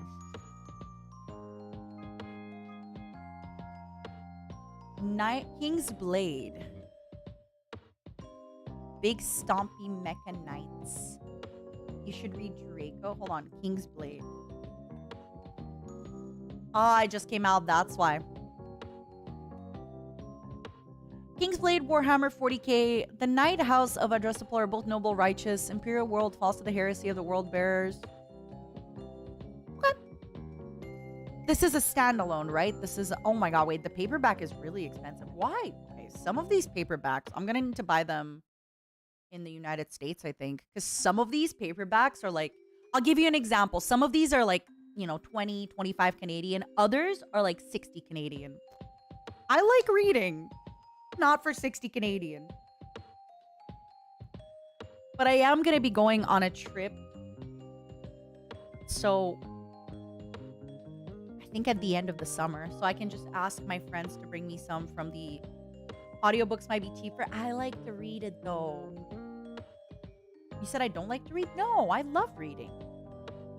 If I said I didn't like to read, I was just trolling. I'm sorry, baby. Okay, I'm gonna get Brutal Cooning, Siaphas Cain, Hero of the Imperium, and the Infinite and the Divine. That's my starting, and then after this, I will ask you more. Thanks, everyone. I appreciate it. If I enjoy... I just never got into audiobooks. I don't know why. I like to read my... Even though I've talked about this with Pomu the other day, where if I got into audiobooks, I can get through so much more reading and so much more stuff, and you just are able to really relax and... What do you look at? Well, the example that Pomu gave me was... when she did like data entry and stuff, she would just listen to an audiobook. And because the job is so, you kind of need a really menial, repetitive task. So for example, you're cleaning your house or you're chopping up vegetables, right? It's the same way that people listen to podcasts. It's just, you're doing something that doesn't require too much time or attention. Sorry, you're doing something that requires a lot of time, and it's very repetitive, and it's just nice to have something. Ooh, Zach, that's a good one. Audiobooks for when I do long drive. I also started listening to podcasts when I walk, right? It's kind of nice to just walk and listen to a podcast. It's exciting. It's nice. You listen to them in bed or if you're grinding a game. That's smart.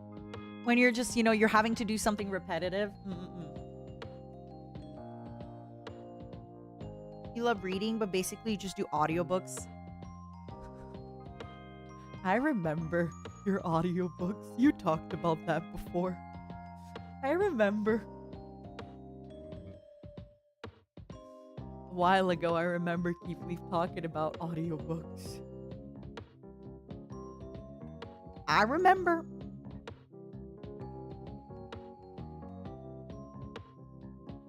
I will never unremember. Used to get library audiobooks for doing dishes at home. I like that. I like that a lot. Usually for dishes, I just call a friend. Didn't you talk about you were like listening to some audiobook which had like, it was like orcs having coitus? Am I misremembering? Did I just confuse you with another honey bunny? It was like sexy. It was kind of like, and I remember I made the joke that it was like lusty Argonian maid. No? Did I accidentally confuse you with another honey bunny? I'm so sorry, Keith Leaf, if that was a thing.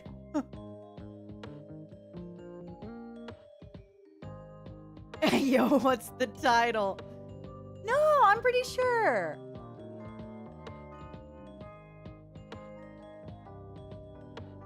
I'm pretty sure. I wouldn't forget something like this. I wouldn't forget something like this. I'm not fabricating this memory. You're a deviant.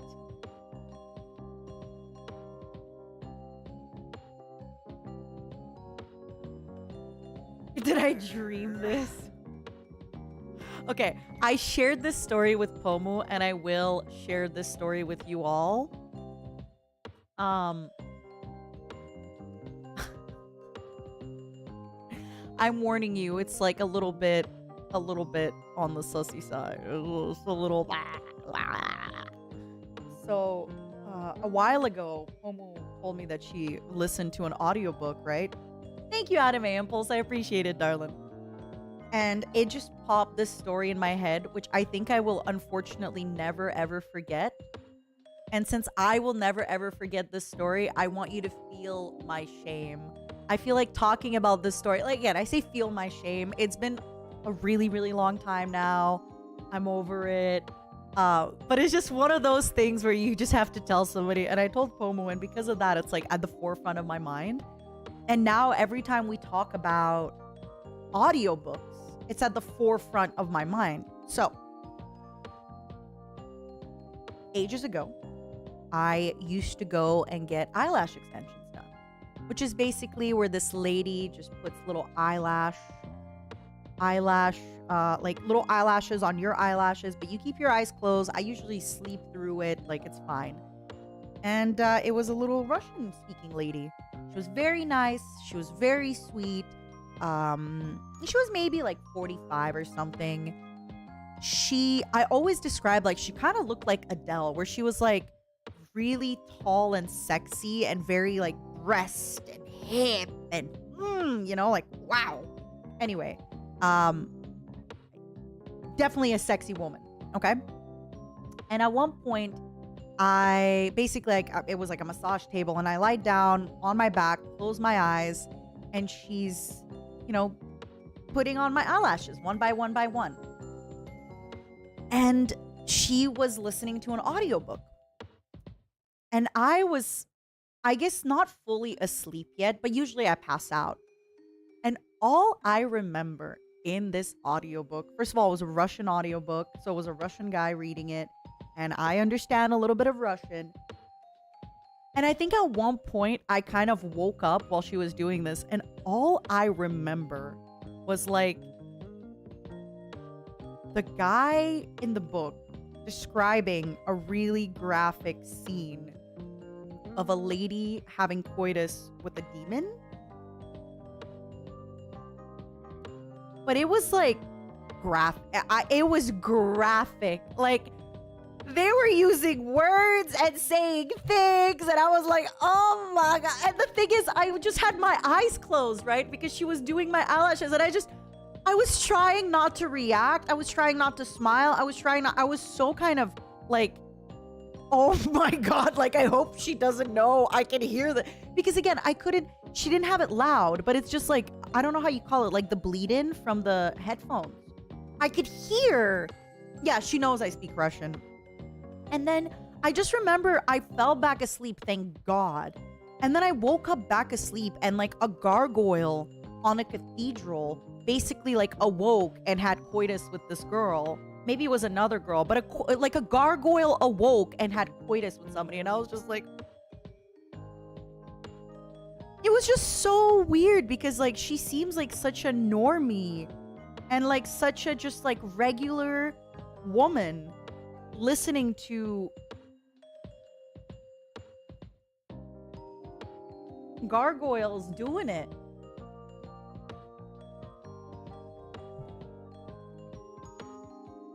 No. It didn't happen. It's the same time, Link. It's the same exact time. So I fell back asleep because I was, I was getting my, like, eyelashes done. And then when I woke back up, that was the other... Again, it's just funny that it was just so raunchy. It was so raunchy. It was so raunchy.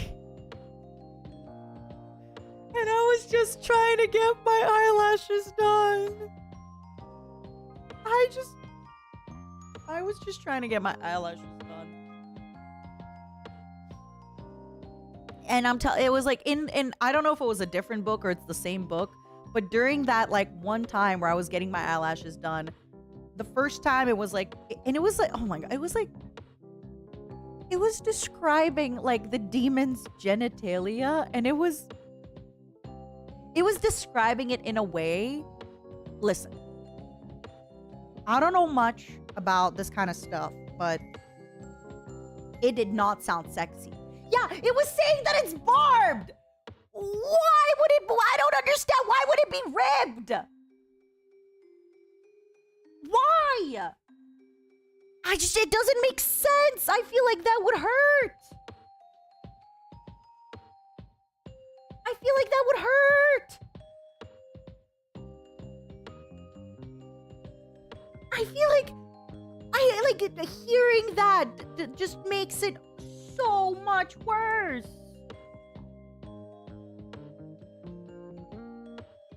Pain is pleasure. No, pain is pain.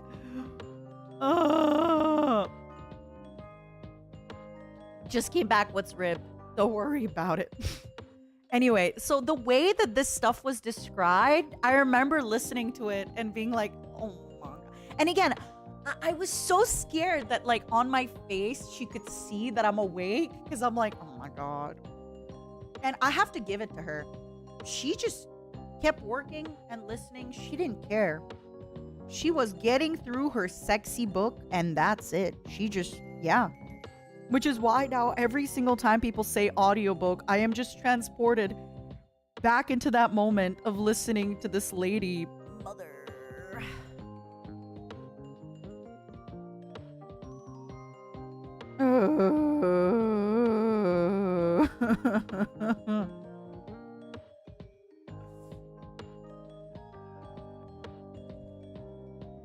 Yeah, I was just trying to pretend I couldn't hear nothing. It's also like, yeah, I guess I just didn't, you never know who's a monster effer, right? This lady, absolutely not into anime, absolutely not a weeb. She is just like a regular, schmegular, degular, Russian lady. But she's not until you open up her. Listen. I wish I could unhear. And I do think I have I do believe I have what is it called? Like locked away repressed some of these memories.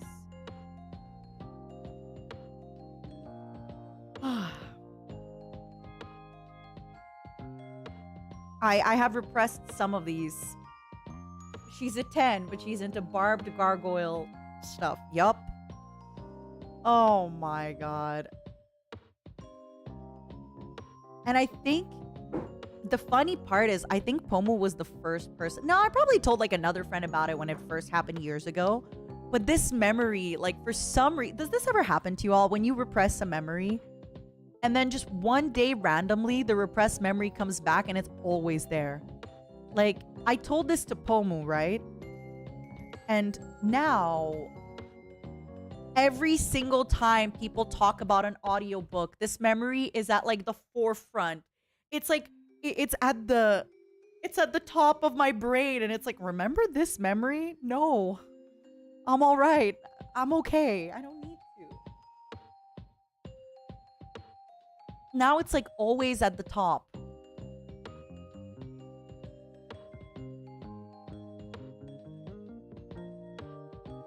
Now it's a core memory. No!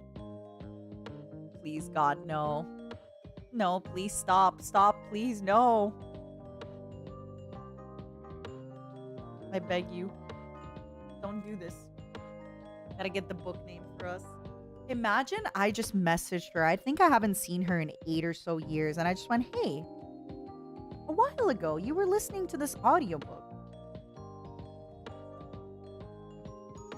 About this barbed demon genitalia and this gargoyle that comes alive and yeah. Can you tell me what it was? It's for a friend of mine. It's for a friend of a friend of a friend of mine. You know? It's not for me. It's for a friend.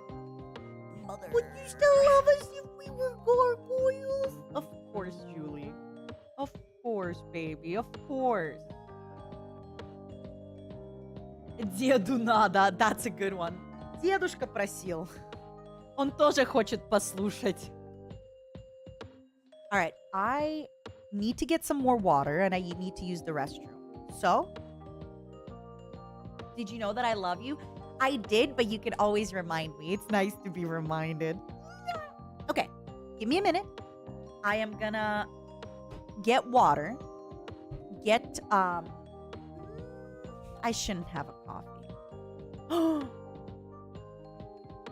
I have to say this because the other day we were in Discord and Uki was building something on Minecraft.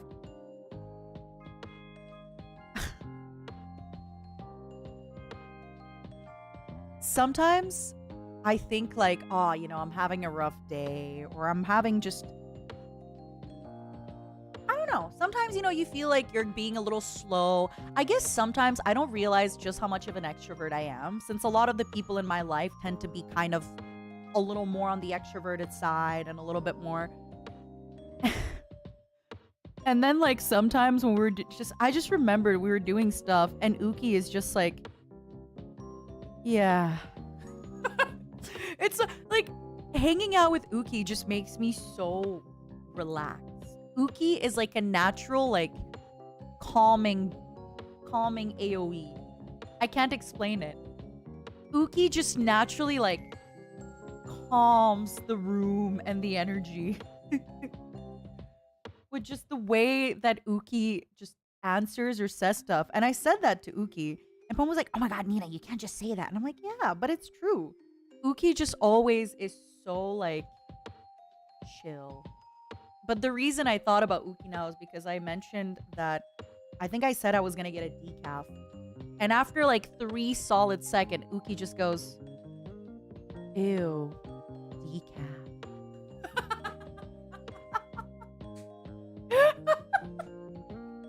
Like, you know how me and Pomo were like, and then Uki just after 3 whole seconds, he's like, ew, decaf.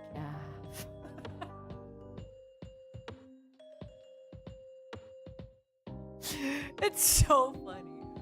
It's so funny. I feel like Uki, because of that, has just, I think Uki, Ike have some of the best one-liners because of that. Because Ike too, Ike will sometimes, like when really funny stuff is happening, Ike will kind of wait and then just drop a zinger. But Uki will just be like, ew, decaf. It's so funny. And he won't raise his voice. He's not like, what the fuck? Decaf? No, it's like, ew. I love it. I just, Wow. I sometimes I'm like, oh, I'm not that much of an extrovert, but then I meet Uki and I'm like, wow. But I feel like Uki would make everybody feel like an extrovert. Seriously. He's just got this like very chill aura. This like it's almost like a I don't know, AoE. AoE chillness. Even talking about Uki makes me chill. All right, let me get a coffee. Let me get some water, and I will be right back. And then we got a lot of other things to talk about. You can ask me questions too. I feel like somebody asked me a question about the trip, and I'm like, oh, let's talk about that. Think of questions to ask me that don't involve monsters, that don't involve audiobooks, okay? Think of questions to ask me that do not involve audiobooks. Oh my god, what a cute cosplay. Yeah.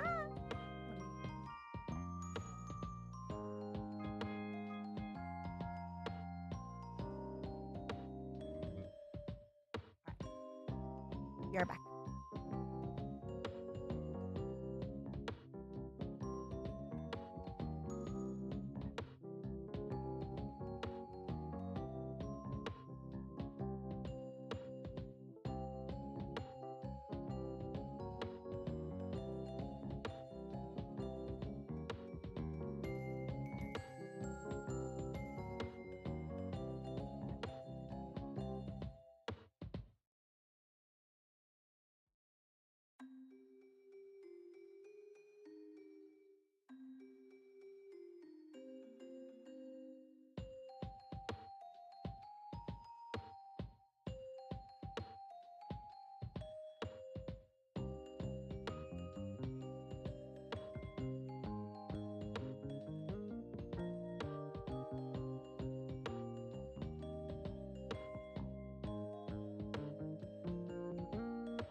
Hello. I came to peek at what you guys were writing. And girls, I am back. What did I miss? Oh, Scarla's here. Hi, Scarla. Scarla, I want to catch up with you. How did I find out about Warhammer? I've known about Warhammer for a really long time because I played a game called Warhammer Total War Warhammer 2. And I really liked it. I just thought it was really difficult. And not difficult, but there was so much lore. But I played Total War Warhammer 2. And then recently, when we were talking about games and stuff like that, I now found out about Warhammer 40k, which seems so much more up my alley currently. Then I discovered Warhammer. I have Warhammer 40k, Retribution, Chaos Rising, Dawn of War 2, Mechanicus, Dawn of War Dark Crusade, Inquisitor Martyr that I would love to play. I have Vermintide 2. I want to play the Bolt one. What's my favorite faction? So far, I'm only learning about the factions, but I'm really loving the Necrons so much. I want to learn more about them. I want to love them. Bosh, thank you for the membership. And Migas, thank you so much for the 17 months. But yeah, so we'll see how it gets. I just bought 3 books, by the way. I just bought 3 books. For anybody that missed it, the books that I bought are fairly standalone books. I bought the Brutal Kunin, CFS Kane, Hero of the Imperium, and the Infinite and the Divine by Mike Brooks, Sandy Mitchell, and Robert Rath. So if I like those, then I'm probably going to try to get some books in the Horus Rising and stuff like that. And then other ones. There was another 4 book that people recommended that seemed really good. Eisenhorn. That's probably, if I like those, I'm going to get Eisenhorn. If I like those, I'm going to get Eisenhorn. And then from there, I can ask you for like more information. I just want to get into it. I was going to wait, until I can play the games, but why wait? I need something to read this summer. I need books to do. I need stuff to look at. I need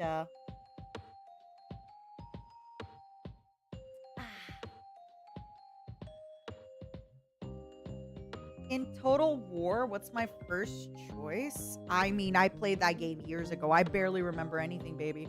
And I only played for like 2 hours or something because I was too confused.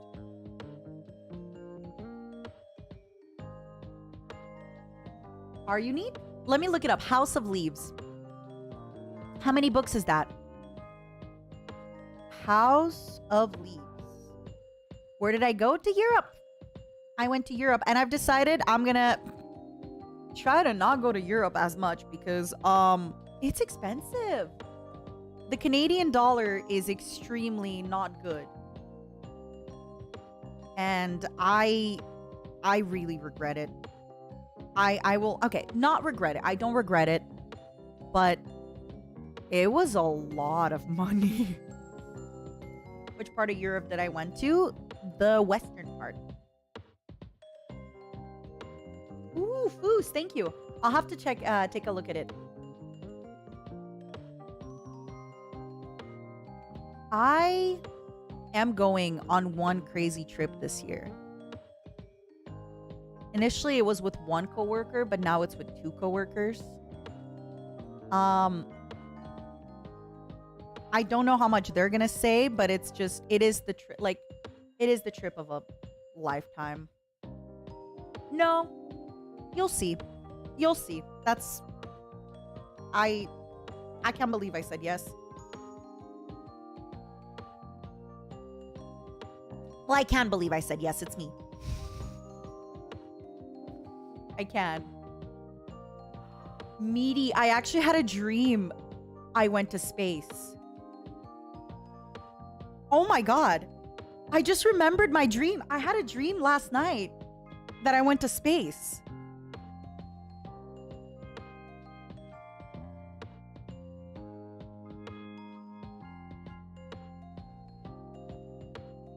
a dream I was going to space, and then I felt bad because my phone was dead, so I couldn't text my mom and be like, by the way, I'll be back in 10 years. Sorry.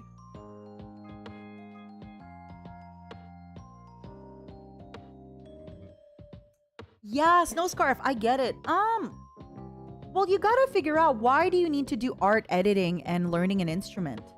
So for example, I used to think that in order to be a YouTuber, you needed to know how to edit. I don't think so. I think some people make incredible editors. And I think you should know kind of a little bit of the timing of stuff so you can recognize if it's funny or not. But why do you need to know how to edit? If, I'm just giving you an example. There's a lot of things that nowadays I feel you can hire people to do better than you. Would I join the first wave of Martian colonists? Nope. Never. I'm good. I'm all right. You had a dream Selene lives in Paris? She can't speak French, though. I don't know how she'd get by in Paris. I think her French understanding is at, like, Elira's level. But Elira's better at French,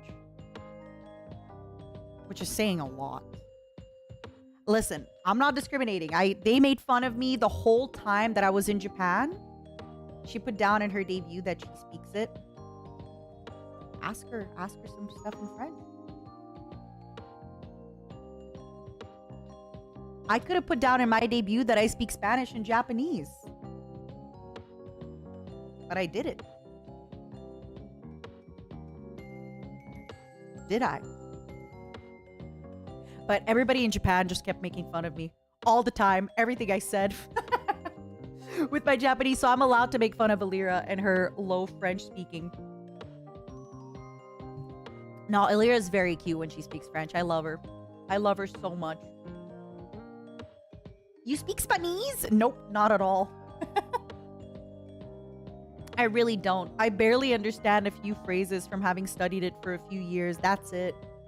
My Spanish, non-existent.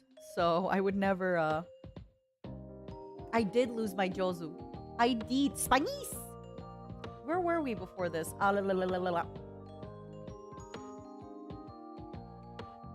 Yeah, why do you try all the stuff when you don't like it or hate it? Because you feel better. You feel basic as a person and a streamer. How do I...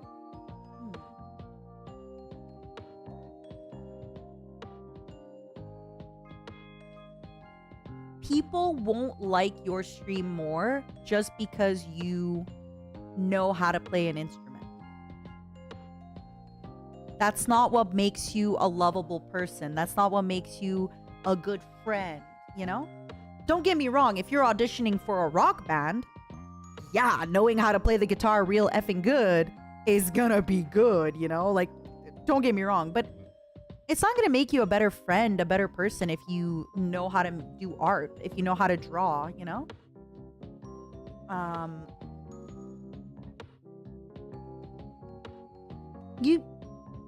I think when it comes to hobbies and stuff like that, there's a certain level of, like, it's okay to do stuff even if you're not excited to do it. For example, am I excited to do the dishes? Am I excited to cook dinner? Am I excited to go for a run? But you still kind of have to do those things, right?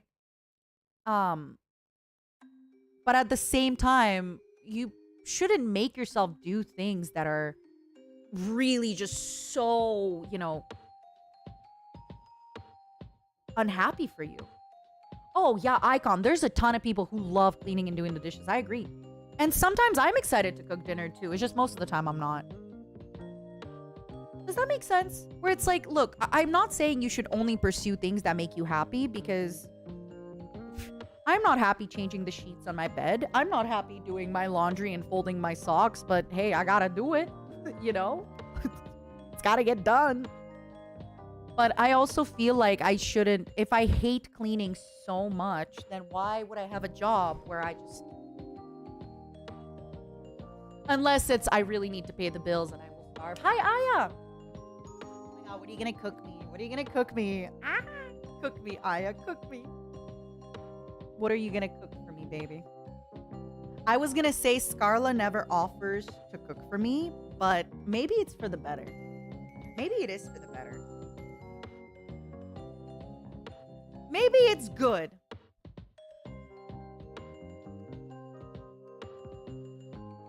Maybe that is good. Okay.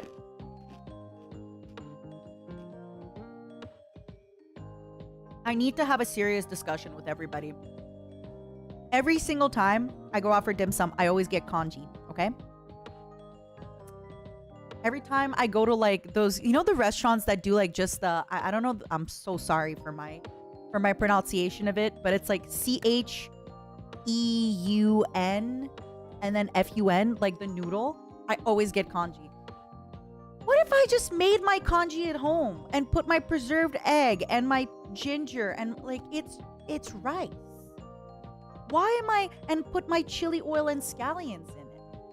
Yeah, basically that exactly.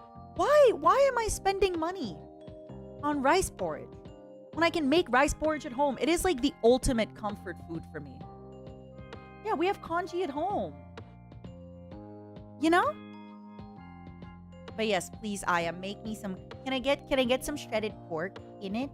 Or some shredded, you know what I like? You know that like, oh my goodness. Okay, do you know the dried calamari? And when you open it, it smells like awful. You know the one I'm talking about? You usually get it at like an Asian supermarket and it smells awful. I just mean it smells so fishy.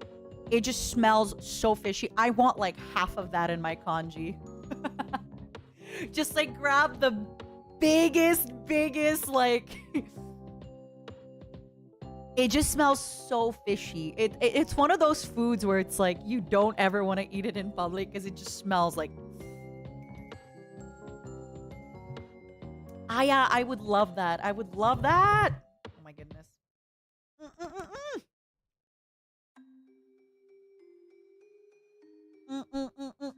Instapot congee is so easy, right? I mean, even if it's not Instapot, I'm sure you can just get a regular skillet that you make your eggs in, put rice, add a little bit of water, right? Or whatever it is, maybe chicken stock, and just have it. Yeah. You love dried scallops and congee. You know, there's this like little food mix. It's kind of this, usually it's kind of like a seafood mix. It has like little calamari in it, little mussels in it. I would just empty out a whole pack of that frozen just into the congee. You love fermented shrimp paste? I have to look it up. Fermented shrimp paste.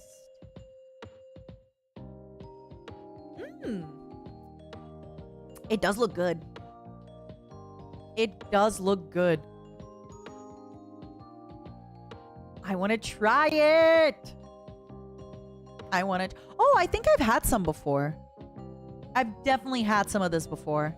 I think I've had some of this. God, that sounds so good.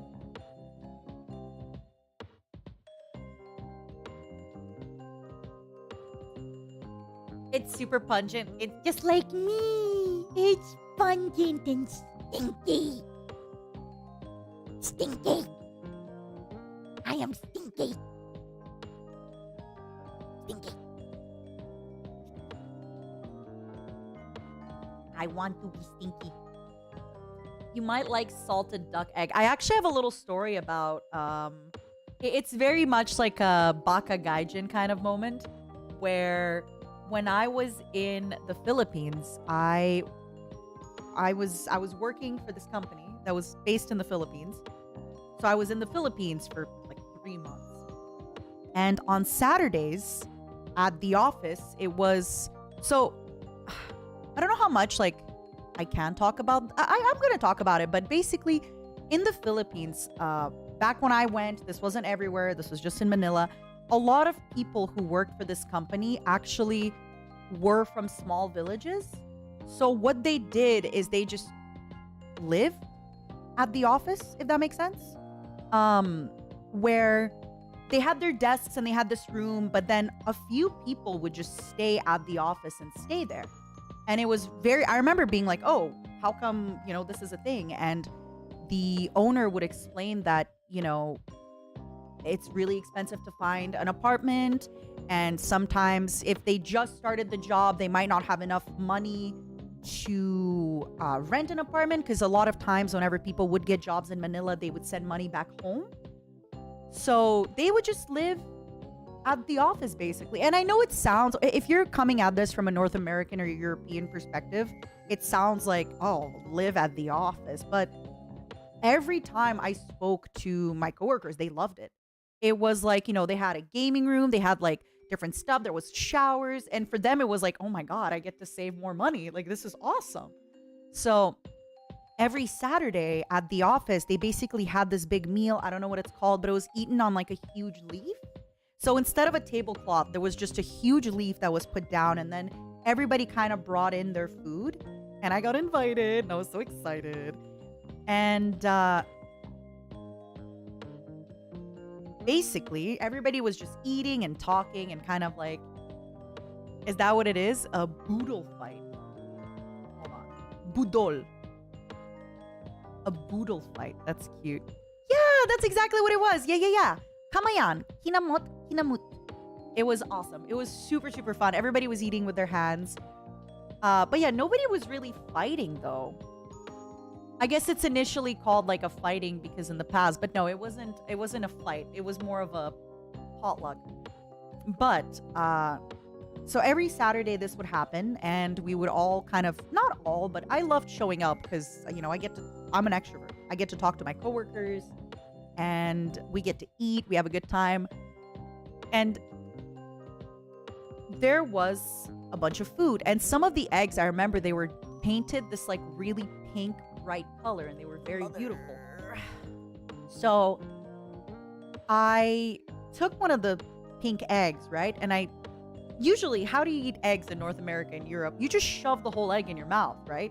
It's a very normal thing to do. If there's a hard-boiled egg, you just shove it in your mouth. You're good. It's delicious. Eggs are good. So this pink egg, I've never seen a salted egg before, so the whole time I peeled the egg, and just so you're aware, all my coworkers are looking at me. And then I just take the whole egg and I just shove it in my mouth. And my coworkers, it was a very Baka Gaijin moment where all my coworkers are just looking at me like,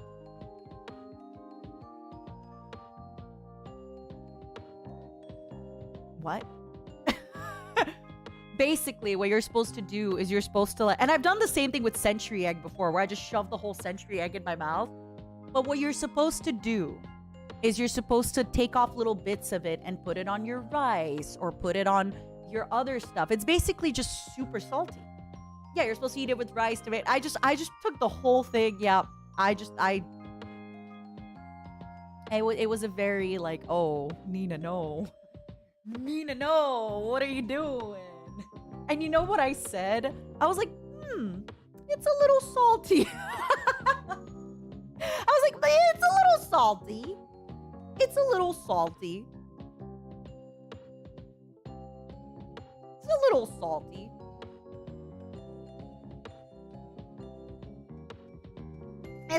It was so salty. It was so unbelievably salty. Just as a reminder, everyone, you're only supposed to take little bits of this egg and put it on your tomatoes, on your rice. I just shoved the whole thing in. I was like, hey, it's an egg. Let's eat it. Oh my God. I would have died of embarrassment.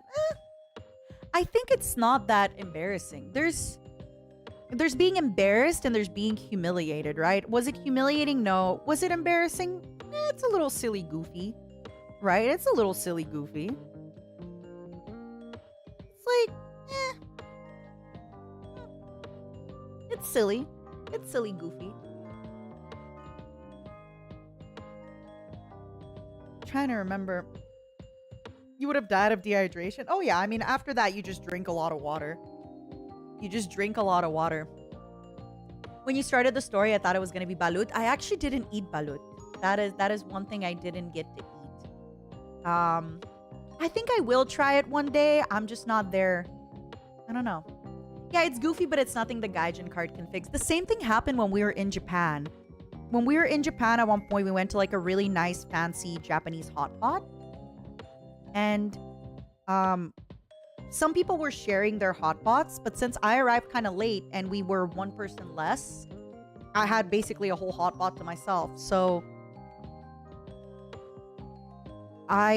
you're like you're fishing your food out of it, you're eating it. And then at one point, I picked up a kombu. And a kombu leaf, which is kind of like the seaweed that flavors the broth. And I took a bite of it. And Reimu lost it. You know, Reimu was like, quack, quack, quack, quack. Nina just ate the kombu. Quack, quack, quack, quack, quack. Like the funniest thing. And it's like, and the thing is, I'm polite. So I bite into the kombu and Reimu's looking at me and she's like, is it good, Nina? I'm like, doesn't have a lot of taste. You know, like I'm very polite. I'm like, it's not as no, I said, it's not as flavorful as I thought it would be. That's what I said. Because I'm just trying to be polite. You know? I'm just like, yeah, it's not as flavorful as I thought it would be. And then after, she's like, oh my God, you were supposed to eat it. And you know what's funny is I went to a Japanese hot pot in Canada. And I said this story to the waitress, and the waitress is like, you can eat kombu. He's like, I eat kombu all the time. She's like, you can eat kombu. She's like, your friend is wrong. But, you know, Reimu, she gets a little bit excited, and yeah. But Reimu absolutely lost, you know, she absolutely lost it. She thought it was the funniest thing, and I was like, yeah, I ate. Again, It looks like food. It's floating in my food. It tastes like my food. Why is it not food? I don't know. I don't ask questions. I just eat. I just eat. I don't ask questions. I grew up poor. If it's in front of me, I eat it. I don't ask questions. And like I said, when she asked me how it was, I'm like, I thought it would have a little bit more flavor, but it's all right. And then I find out you can actually eat kombu. It was like a thick stripe of seaweed that it tasted a little, it was like a little hard. It wasn't hard to chew, but it was, yeah. I just eat, you know? Yeah, I've had shrimp heads and those are delicious. I've had it, and fish eye and all that stuff. I don't take it too serious. That being said, again, did I die because I bit the kombu? No. Did I die because I had the salted egg? No. I will say this, though. I really like century egg. I think it's delicious. But the one time where I did have a little bit of like I really had to just keep a straight face was when I ate a whole century egg. I didn't realize. So the way I describe the taste is it's like the taste of egg times 1,000. You love egg. It's delicious. Times 1,000. And even now that I can eat it like in little bits, it's way better. You put it in your congee, you add it on your rice. But I just really shoved the whole egg because I eat first, ask questions second. And it was just, I was kind of just surprised by the flavor more so than it is good. I wish more places gave you like side order of I wish more places gave you a side order of century egg.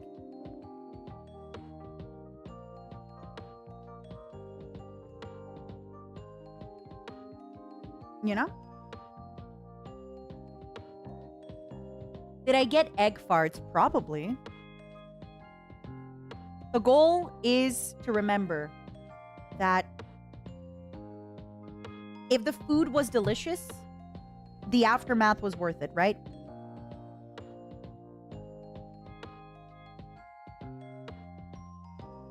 You know?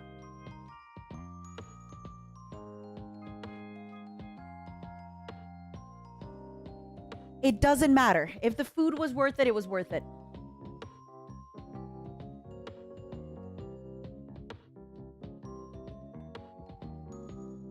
God, I love eggs so much. I'm sorry. I'm just thinking about eggs.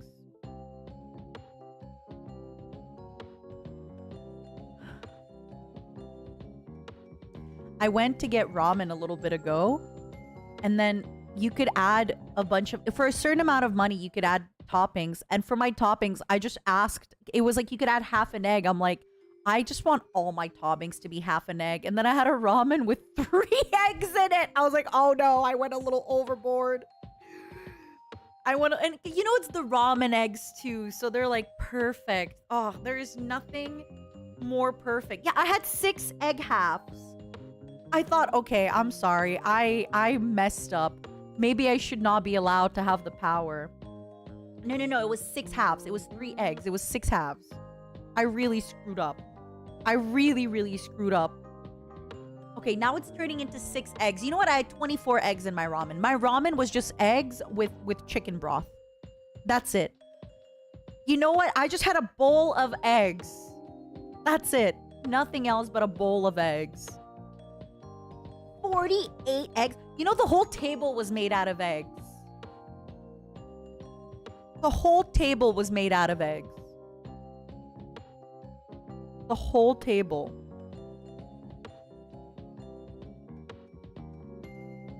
Okay? That's it. I have to eat all the eggs. I love onsen egg. I love it.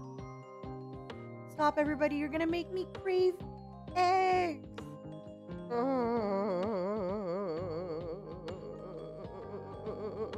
Please.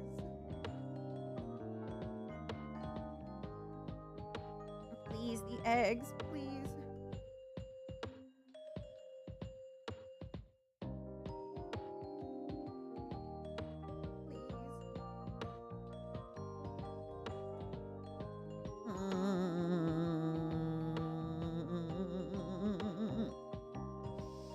Hey, Nina, what are you doing? I'm just thinking about eggs.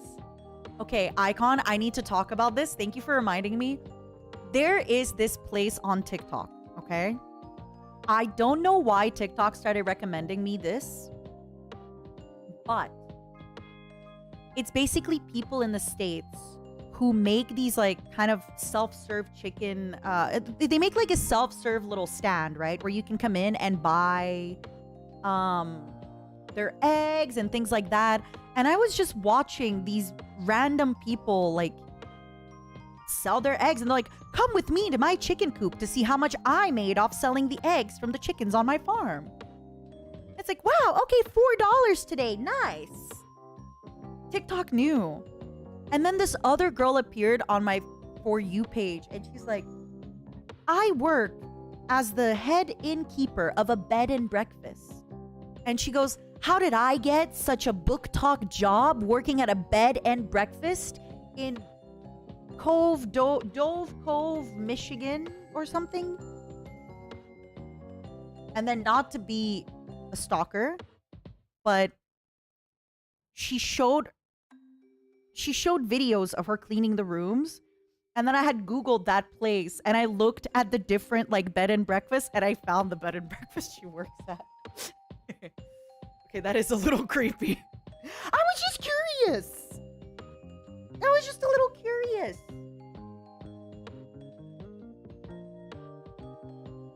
Don't tell me you've never done that.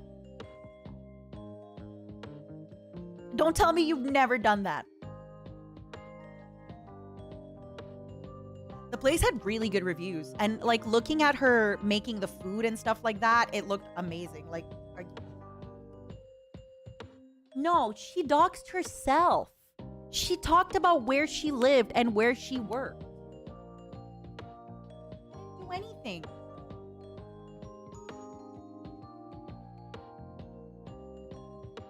I run a bed and breakfast and I'm the only resident. You know, sometimes I really think like I'd love to run a bed and breakfast.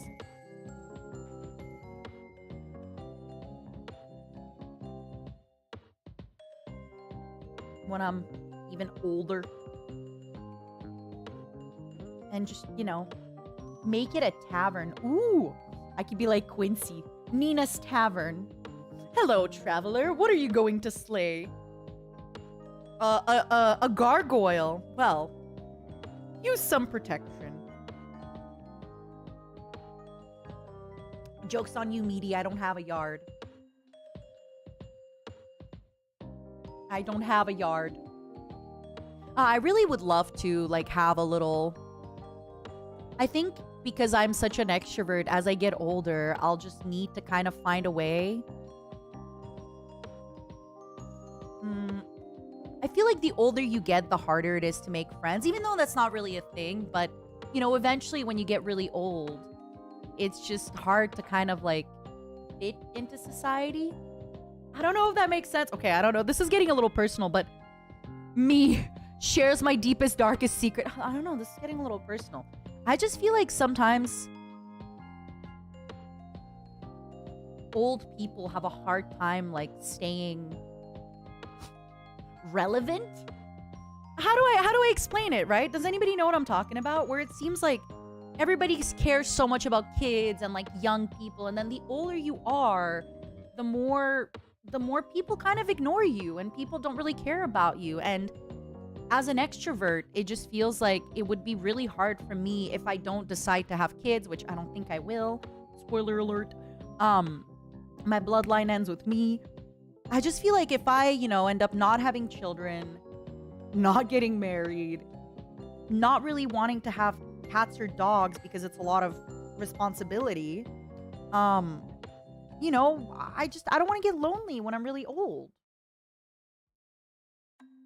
So luckily for me, they're streaming. I'm going to be a very, very old woman streaming, number one. But number two, I think having a bed and breakfast will be really, really nice.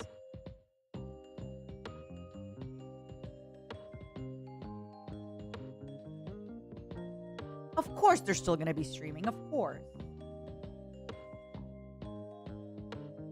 Yeah, I do think about that. You know, maybe when I'm gonna be older, I feel like having a bed and breakfast, it just keeps me busy, you know? It just keeps me, like, you wake up early, you cut up some veggies, you go to the market, you buy some veggies, you get some stuff.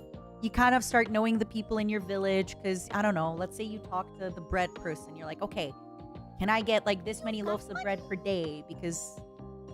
And if you just have a hotel, people aren't as likely to interact with you.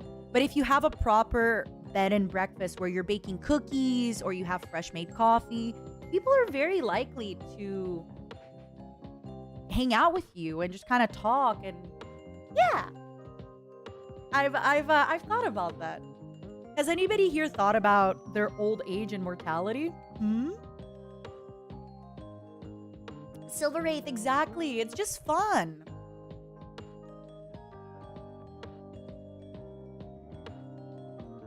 I just feel like, you know, eventually I would want to, you know, be in a little beach town somewhere. Oh, August, that sounds really good. You know, maybe I will have dumplings there. Like, just have a little steamer. And especially if there is, like, let's say somebody in that town or city that does make dumplings. Let's say it's a restaurant, a Chinese restaurant that makes dumplings. I could then talk to the lady and be like, look, can I buy, like, you know, this many from you per week? And then serve them at my Airbnb. And then, of course, be like, if you like the dumplings, go to this lady's. Oh, I'm sorry, Joseph. I think getting older is exciting. It's just you change your priorities a little bit, you know? Oh my God, imagine it's me at my Airbnb, my bed and breakfast in the living room during the day. I just made a batch of cookies and coffee and put it out so it smells really nice. And I'm just playing Zelda. I'm replaying Metal Gear for the 45th time.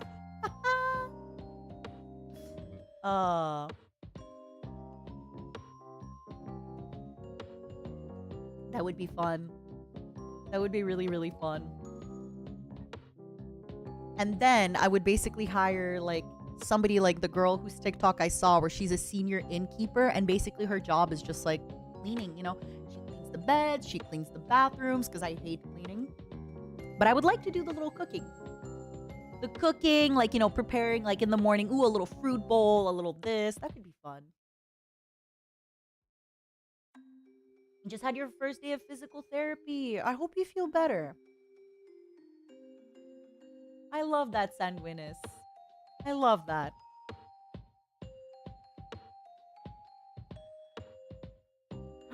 You're right, Tiggy. At some point, I will be roped into solving a murder. Or committing a murder. Do you have plans for a cooking stream? Not currently, no. But I am thinking maybe next year, if I go on a trip, I will poke my good friend who does a lot of cooking on her Twitch and YouTube and see if I can do some cooking from her. Murder who? You have no husband. True. You can murder lots of people. Okay, wait.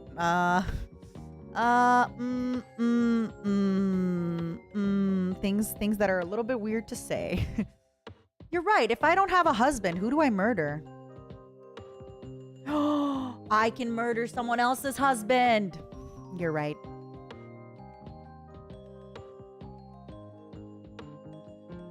You're right. You're right. You're right. You're right. I should, I could, and I can. Yes, I can. But no, I've really thought about this. Like, and it would have to be in a fairly temperate climate because I feel like as you get old, I already hate cold weather and hot weather. No, I don't hate hot weather, but I dislike really hot weather. So I think I would have to, if I stay in Canada, I guess I'd have to go to Vancouver and open a bed and breakfast. That's lame. I want to be in Portugal. You've got money. Ireland. I don't know. You know? Mother. Like that girl who works in Wisconsin. I just thought about the winter and I thought I could never do a Wisconsin winter. I'm already doing an Eastern Canadian winter and I hate it. I know. I know. Nobody can afford to live in Vancouver. Exactly.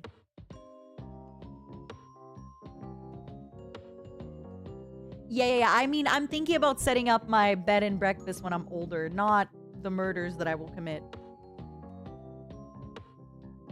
Really, Cloverly? I'll think about it. Isn't there... I keep hearing that in Eastern Canada, there's like... Isn't somebody already told me that like Ontario is the same like longitude as North...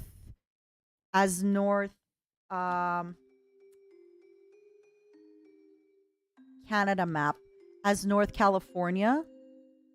Oh, wait. I can't open this on my work account. Hold on. Do I have a name for my Airbnb? No. Like I said, this is just something I've thought about like in the future when I get even older and... Oh, yeah. Oh, it's like right by Detroit. I see. Okay, how is Toronto so much lower than Ottawa, but so cold? You're telling me Toronto is way lower than Vancouver, but Vancouver has such better weather. I'm sorry, everybody. No. I have seen enough about the Appalachian Mountains on TikTok. I have seen all I have to see about the Appalachian Mountain on the TikTok.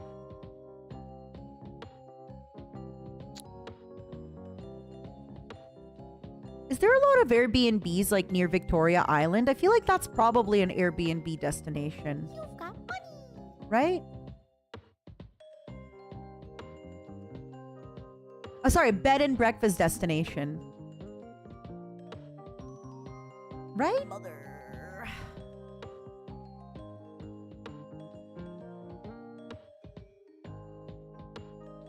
No, I heard about the demons in the Appalachian Mountains.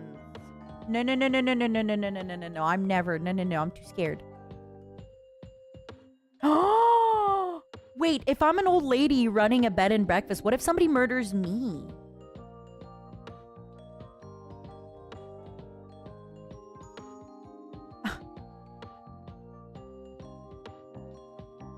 What if somebody murders me?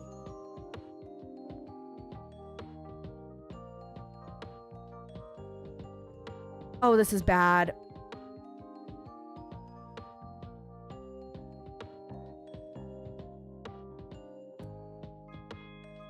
Oh, this is not good. I will be a vulnerable old lady.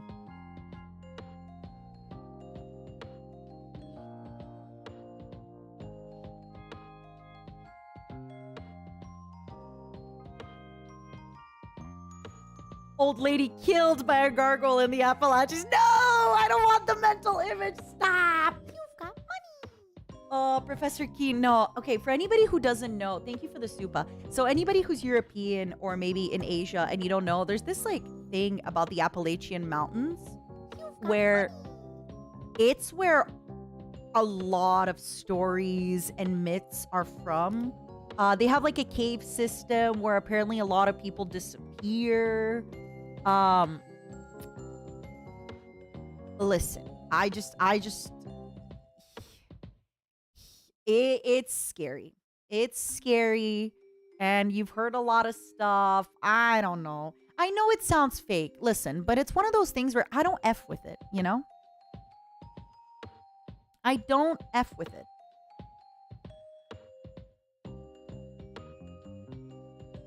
Oh my God.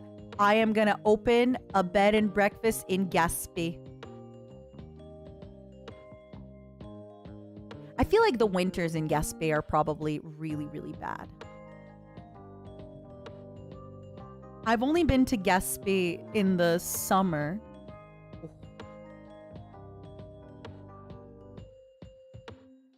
Nova Scotia's Canadian, right? So like I could go to Nova Scotia with the Canadian passport. Right? And St. John, like that's... I don't need to have an American citizenship for that, right? Yeah. But I feel like Nova Scotia and St. John is so cold. I feel like it's so cold over there. Compared to like Vancouver. Even though Vancouver is so much more north, it's just that the Atlantic Ocean is freaking cold. No, stop, Raziel, please. Yeah, it just feels like the Atlantic Ocean is so unbelievably cold that anything near the Atlantic Ocean is just, nah. It's not worth it. It is not worth being near. Like, look. It's just not worth it. It's too cold. It's too cold near the Atlantic Ocean. All right. But the lobsters. When I'm an old lady, the winter will be so bad to my old bones. I would do New Brunswick. I did hear New Brunswick is super cold, though.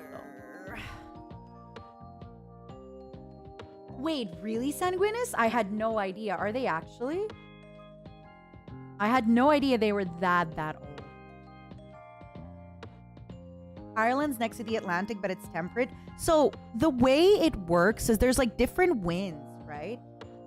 So from what I remember learning years ago when I was a youth is the reason the Atlantic is so cold is because the cold wind is coming and the cold current is coming from the cold parts versus say in Ireland, it's coming from the warm parts.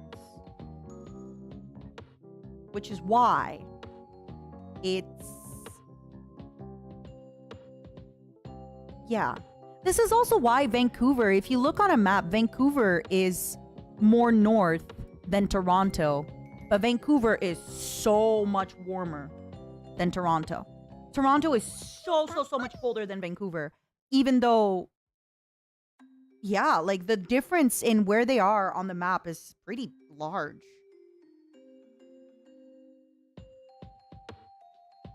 In the Atlantic, hot water comes up from the Caribbean and goes north.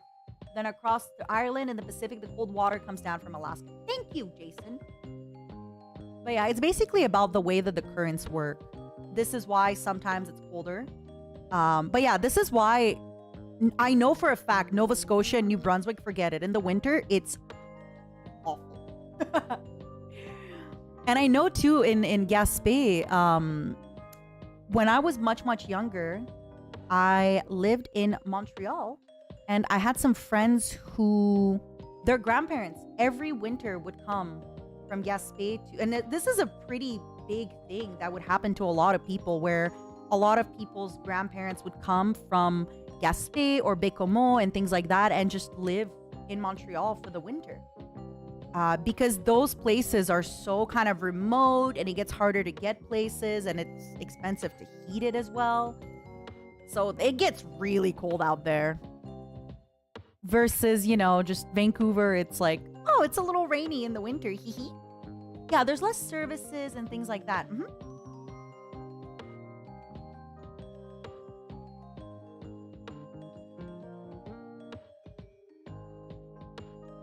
Oh yeah, New Brunswick is, the people are great, but the weather is not. Really, Amber? Okay. I just think an Airbnb, a bed and breakfast for old Mina will be better done somewhere warm. I cannot do the cold. I cannot.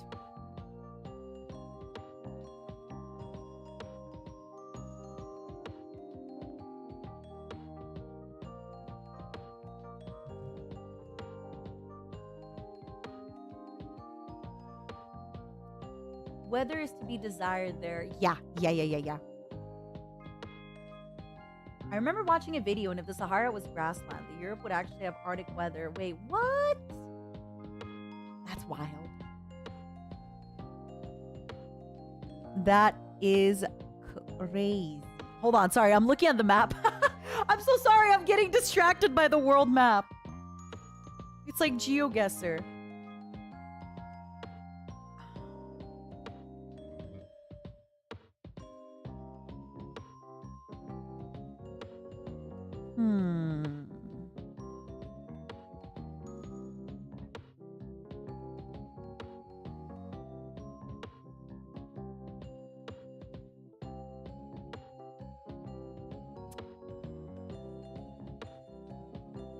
Okay, it is not the time for me to be looking at my eventual Airbnb bed and breakfast situation. But Europe is on the list too. I have not forgotten Europe.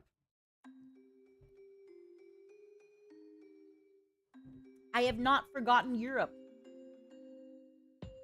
I have not forgotten it. Just want to say I love you lots. So glad you're back. Thank you, Icon. I'm happy to be back too. Also, I will be posting my schedule sometime tonight. I think tomorrow I might play Minecraft. I'm not gonna lie. I might play Minecraft tomorrow. I haven't played Minecraft. I want to visit everything. I want to see everything. I think this week I'm gonna play a game called Nebuchadnezzar, which was a city building game.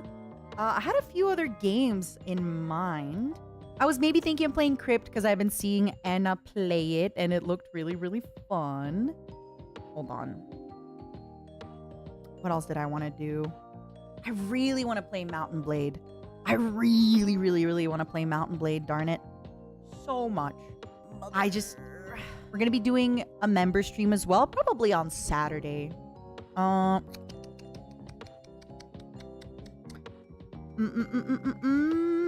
Ooh, I might be playing a game called Heartspace Shipbreaker.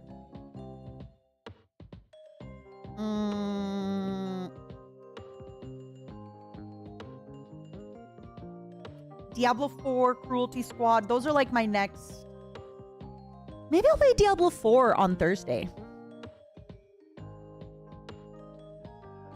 Shipbreaker is so good. You think I'm gonna like it? It looked really fun. It looked like, actually, no. I'm lying. It didn't look really fun. It looked really relaxing. It looked really relaxing. It looked like the type of game where I just play for 12 hours straight and completely lose track of time. So that is what it looks like.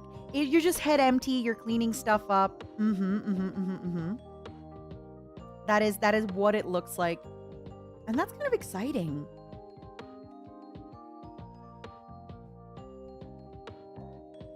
I might also try Astroneer. I think I'm going to play a lot more of these like head empty games because I like it. That's the best, Jose, is when you play a game when you just completely lose yourself in the moment, the music. You know? Tiny, that's what I heard. I heard Astroneer is so quiet and chill, and that's kind of what I want. I love just having a game in the background while we hang out. But I'm also really excited about Diablo 4. I'll see. I haven't finalized my schedule just yet. I'll let you know. A chill week is good. I'm going to be playing a lot of probably Satisfactory in Minecraft next week. Just little things to kind of... since I'm going to be playing Metal Gear all week, I want to make sure that we still have a space where we kind of hang out and talk if Metal Gear isn't your thing. And, yeah. I also really want to do a proper Mountain Blade stream. I know I've already done, but, like, I just want to go from beginning to, like... I want to form my own stuff. I want to see... I want to get good. I want to get good at that game. I really do. How many streams would y'all think, Cruelty Squad takes? Because I've heard it's a difficult game, but I just have to play it slowly. I just don't know if I'll be able to finish it.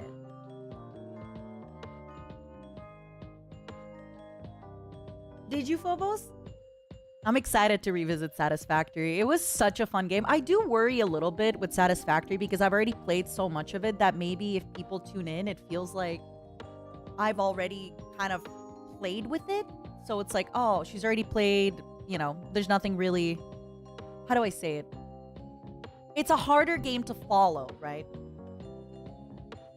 Yeah, that's the one Rosemi played. I'm trying to get Maria to play it as well. I think Aya played it. Rosemi played it. How was Rosemi, by the way, at Mountain Blade? I want to watch the VOD. I really want to see. Did you enjoy watching her stream it?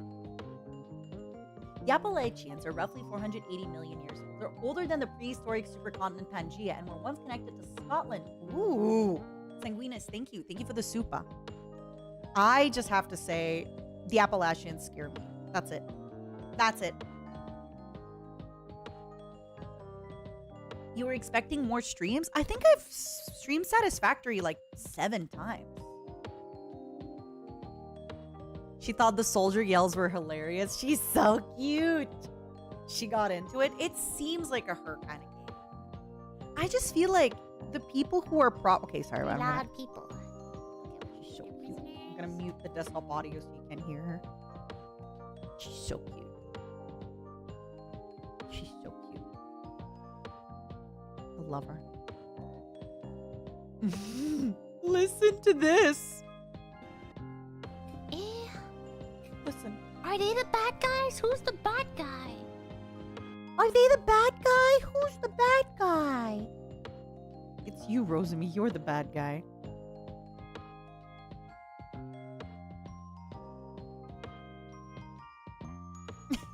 She's so cute. You noticed something missing?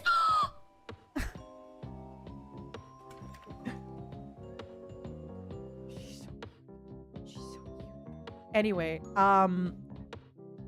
it looks like she had fun with the game. I hope she did. She's so cute.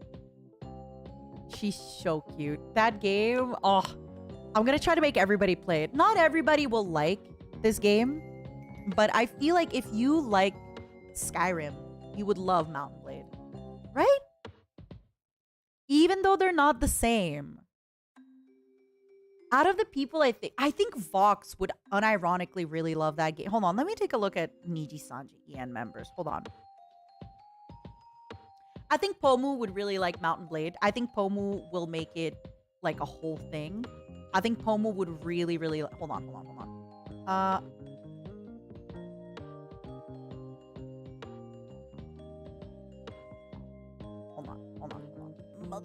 Let me see who is in Nijisanji. Okay. I don't think Ethyria will play it. I don't think it's her type. I don't think it's Hinana's type. I think Pomu would absolutely go crazy in Mountain Blade. I think Millie would love it. I think Enna would get really tired or really like seasick, right? I think Reimu and Millie would absolutely destroy it. I think Luca will get bored of it because there's too much reading. And Luca doesn't like to read. I think Mista could enjoy it for like a stream or so.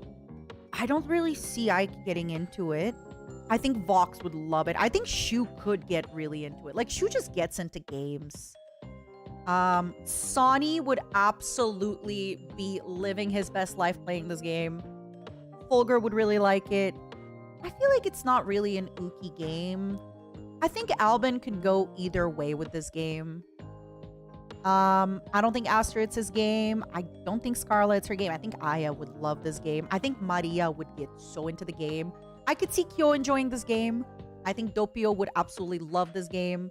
I think Hex would be okay with it. I think Kotoka would love the game. I don't really know if Meloko would get into it. And I think Ver could get into it. Yeah. What do you think about my list? Do you agree, disagree? Talk to me. Agree, disagree? It's also like, I feel Albin, for example, he might like the game, but he might, I don't see him streaming something like that, you know? But I think, for example, Sonny would stream something like this. Koto would, oh my god, I forgot Ren. I love Ren. Ren? I feel like Ren is really good at games. I feel like if Ren played this game, he'd really like it. But I just don't see him streaming something like this. I'm sorry, I forgot Ren! No! I love Ren so... You know what's crazy? I even spoke to him the other day. And I forgot about him. No, Ren. No. Oh my god, I forgot all of Obsidia except Petra and Selene. Lol. I think Petra won't play it. I think Selene would play it, and she'd probably enjoy it. I can see that. I feel like Selene gets into this kind of stuff. Can't believe I forgot, like, all of Obsidia and Ren. I'm so sorry. I think I went... You know why? It's because I was looking at the Discord list, and on Discord, when I click, like, members, none of the Obsidia members are online. It just goes Lazulite, and then it goes straight into Ethyria. So I forgot!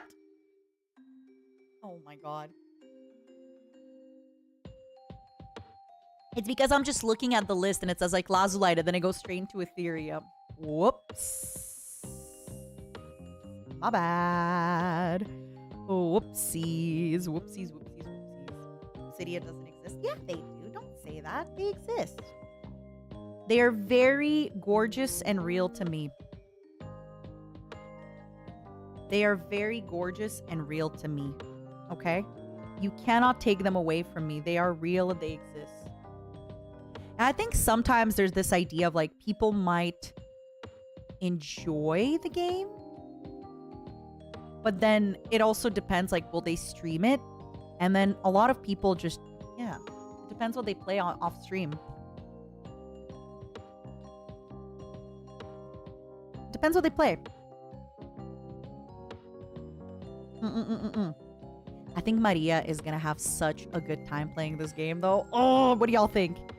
Should I just buy it for her? Do we have any Mari pets in the stream? Any die-hard Maria fans?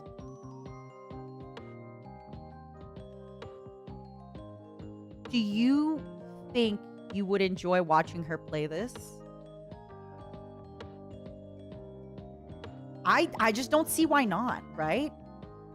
I just don't see why she wouldn't like this game. Right?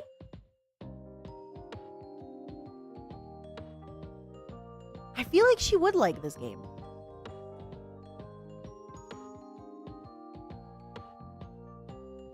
All right, Maria has it on her wish list.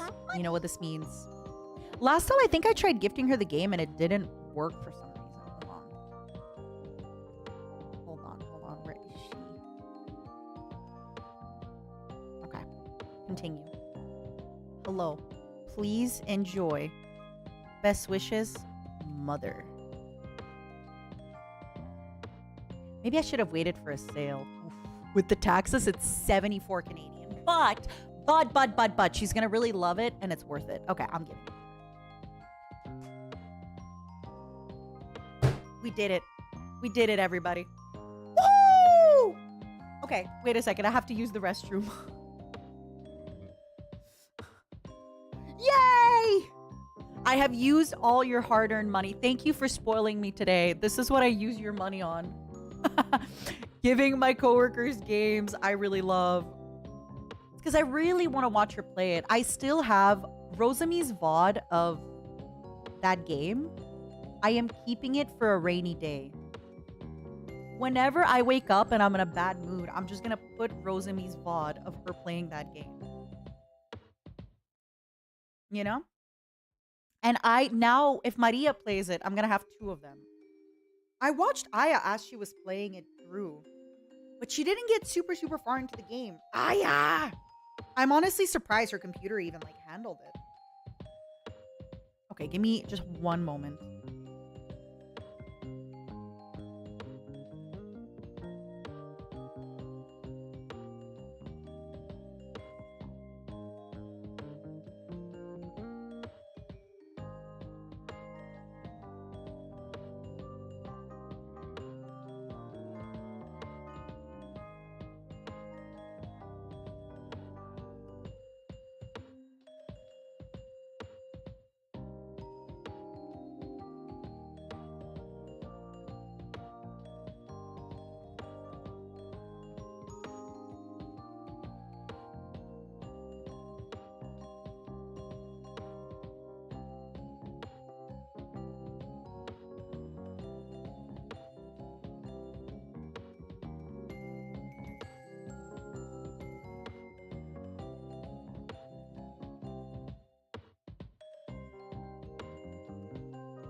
Yeah.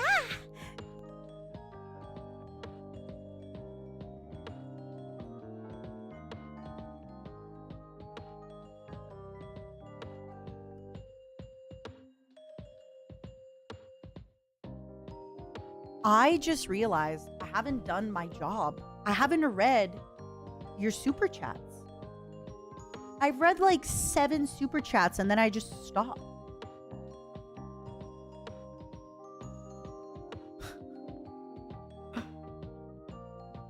Why am I so ungrateful?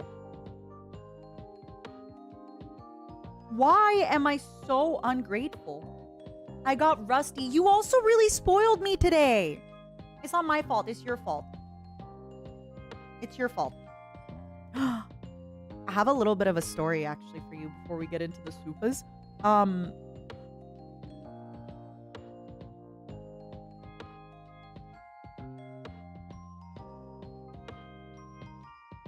I don't know how to start this story.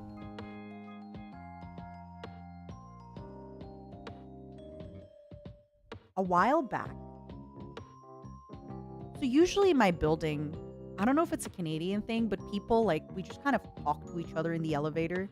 Or at least kind of like, hey, like, have a good day. Ah, you doing good? And a while back, I don't know, there was a girl and I was like, oh, I like your shoes, or something like that. And then she's like, oh, what apartment you in? I'm like, blah, blah, blah, blah, blah. And then she's like, oh, cool, I'm in apartment, blah, blah, blah, blah, blah, blah. And then right before I went on my vacation, I got a little paper under my door. Actually, she stuck it on the door. She was like, hello, Nina. I am blah, blah, blah, blah, from apartment blah, blah, blah, blah, blah. Do you want to grab a, like, here's my number. Do you want to grab a drink sometime or a... And then we're going for beers tonight.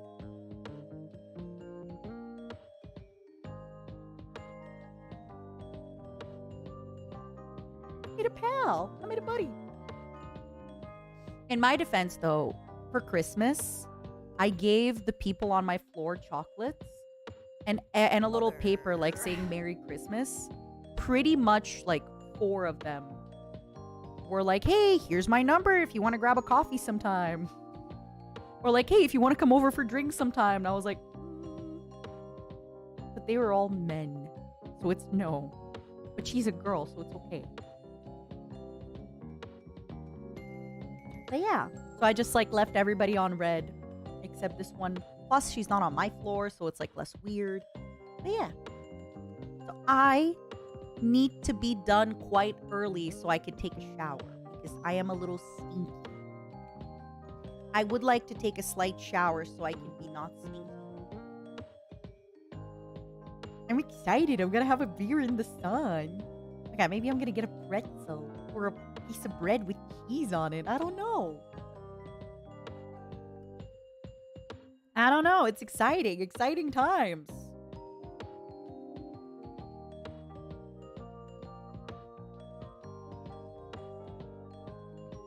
But mom is stinky. I know, I'm a little stinky. I want to be less stinky. No stink. No stink. Only smell good. But yeah, so that is how I make friends, it seems. It's a while ago. I was at a busy restaurant. This was like last year. I was at a really busy restaurant and the owner came up and he was like, I come to that restaurant quite often. He was like, hey, I'm sorry. We're so busy and there's another girl by herself. Is it okay if I just seat her at your table? I was like, yeah, I don't mind. Like, whatever, you know, I was eating by myself. Let this girl come in. And then her and I started talking. And we exchanged numbers, but I kind of left her on red after a while because every Friday she'd be like, oh my God, you want to go out? And it's like 11 p.m. I'm like, no, I'm in bed. I don't want to go out at 11 p.m. But yeah, we ended up talking. And that girl, it was actually really funny. She was telling me about like this guy that she likes. And she was like telling me all this stuff. And she was like, do you think he likes me back? And I was like, but it was fun. It was fun. And yeah, I just kind of started, you know, like at some point I would answer and I'd be like, oh, hi, I'm so sorry. Like I didn't see your message. I was sleeping, which was true. Other times I'd be like, I remember one time she messaged me at like 9 p.m. to go out. And I was like, you mean tonight? And I was like, baby, I'm old. I'm not going out tonight. I'm sorry. I'm old. Like that is, I am old. And I think eventually, because I just kept saying no, she stopped inviting me. Oh my God. Yeah, I found her.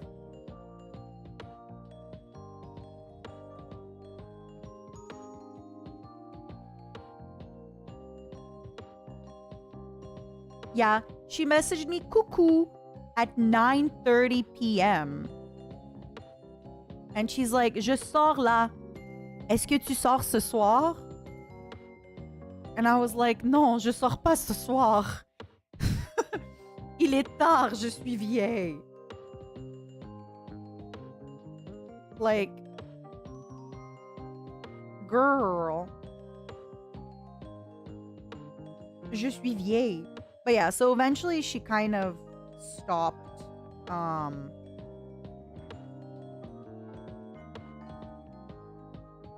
Eventually she kind of stopped. You know, I don't blame her. I do the same. And it was nice, but sometimes my extroverted energy is a little crazy.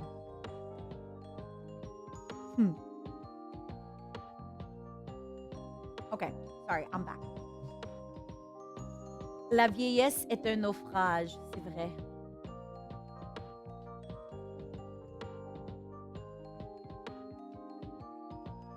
But yeah, I'm gonna shower today and wash my hair. And then go outside. And I'm gonna wear nice big sunglasses. Should I wear a dress or should I wear pants? Should I wear shorts? Okay, hear me out. Should I look like a cool Hawaiian dad? Or should I look like cute and girly? Dress, Smiley? But Hawaiian Dad!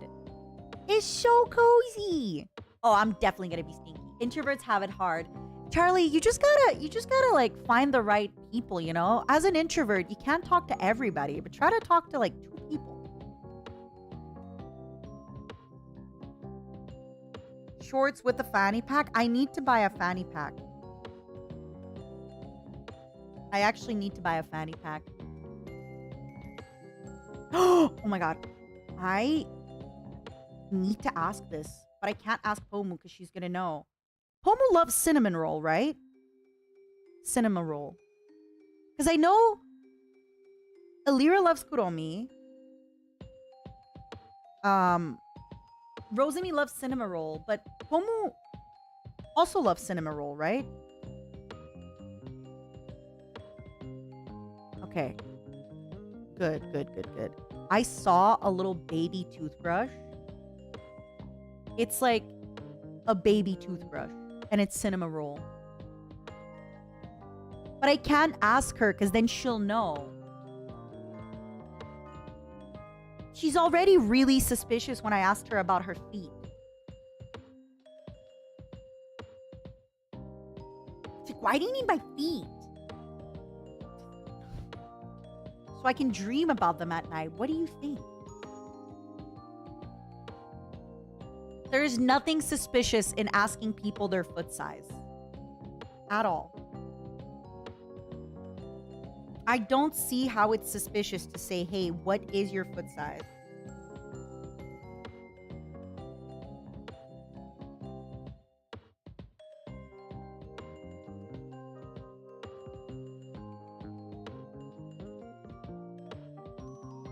If I asked you for your feet size, would you give them to me? Would you give me your feet size? You would? Thank you. My loves. Thank you, my loves. Thank you, everybody. Thanks, everyone. No, I can't let you know my weakness. You can't know about my baby feet. You pronounce my name like Davrin, but it's actually like Mav and Mavericks. Davrin? I never wanted to correct you because it's the cutest thing. Davrin, thank you so much for the supa. That was 16 days ago. Did I ever read it, by the way? Davrin, thank you for the surprise vacation dono. Don't mind me. Just want to send you some love in secret. Hope your vacation is going well. You get lots of tasty food. Thank you. I am going to read donations right now, at least a little bit, because otherwise I'm never going to be done. I'm never, ever, ever going to be done. I've been slacking off. I've been slacking. No, not 60. One.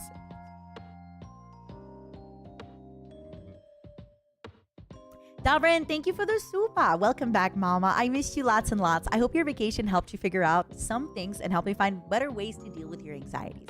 You deserve to be the best version of yourself you can be. I think so too. I agree. That was the biggest kind of thing that I derived from my vacation was I really realized that I had been really stressed out, and I just want to find ways to keep myself less stressed and more happy. Less stress, more happy. And if it's, you know, getting out of the house more, then I'll do it. I have been going on 4-hour walks lately. I just play some music or listen to a podcast and I'm out. I'm out the door. Wake up in the morning feeling like P. Diddy and I'm just out. And I'm probably going to do that tonight. I'm probably going to go for like a 5-hour walk. Actually, no. After my beers in the sun, I'm going to come home, make my schedule. And then, what if I manage to do my schedule before I go? Ooh, wouldn't that be exciting?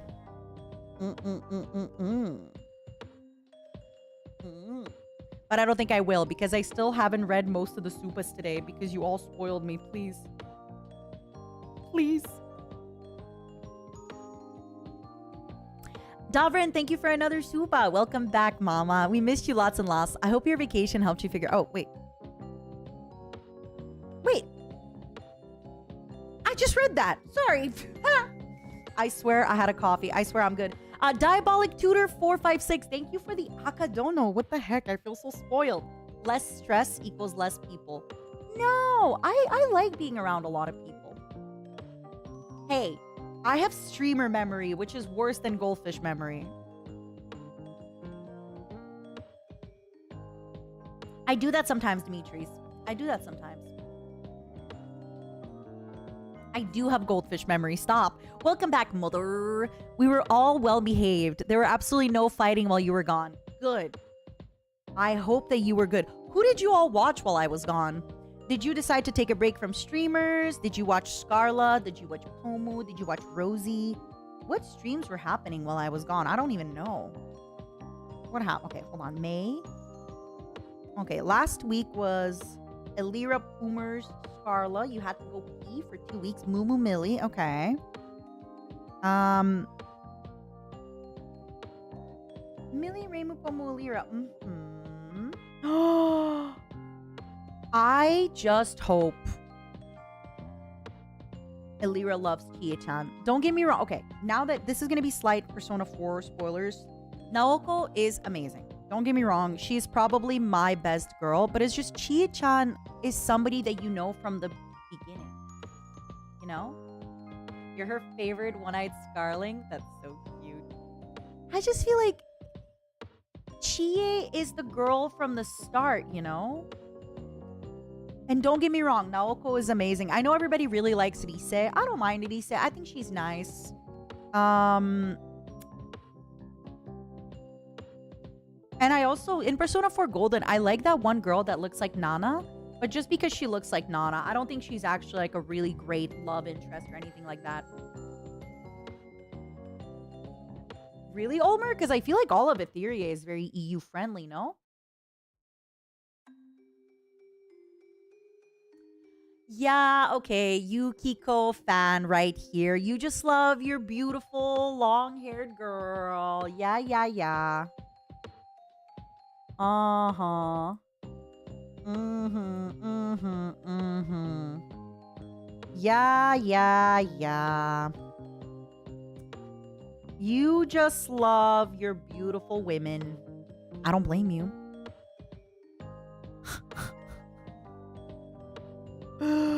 What is this? Reimu has Zelda on the schedule for like 11 a.m. to 10 p.m. And Enna just writes, girl, did your therapist tell you to play Zelda for half the day?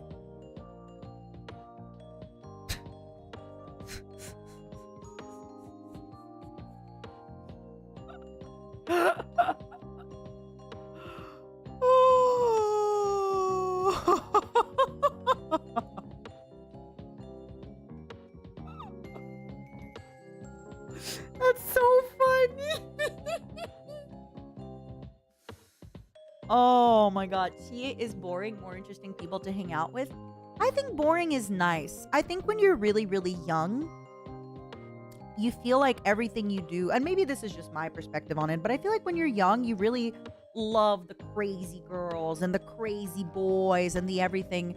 But as you grow up, you really just start to appreciate, like, just the comfy person in your life that is just comfy and, you know, there for you.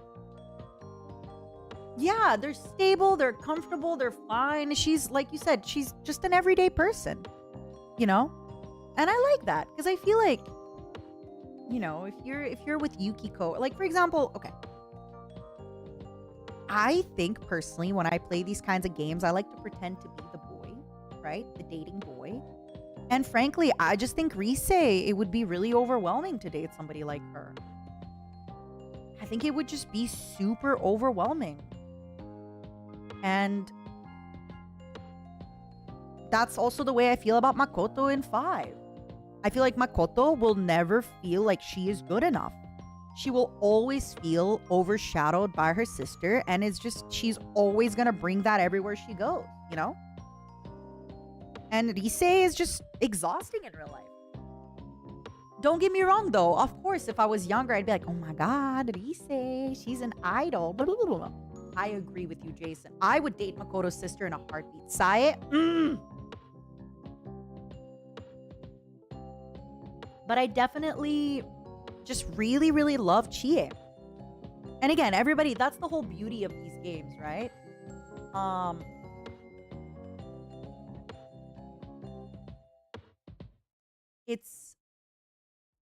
I think that's the beauty of these games or any dating game in general is that you pick whoever you want to pick, right?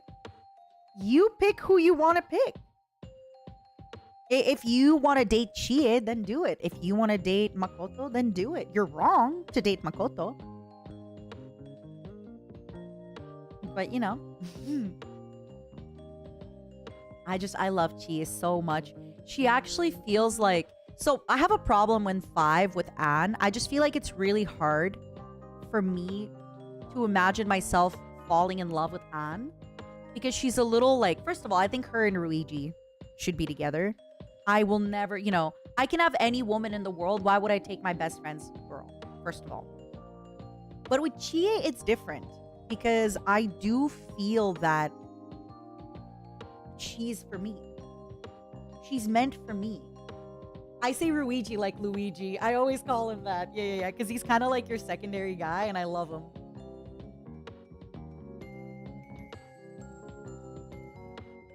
You just like Chie because she's super broken in the fighting game? Oh, that's fair. That's fair.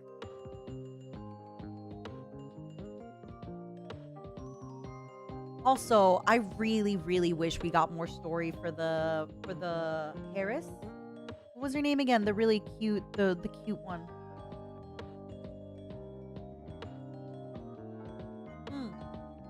So Ransu, I was telling this to Alira because she was asking in Discord about which game to play, and Doppio and I were like, hey. So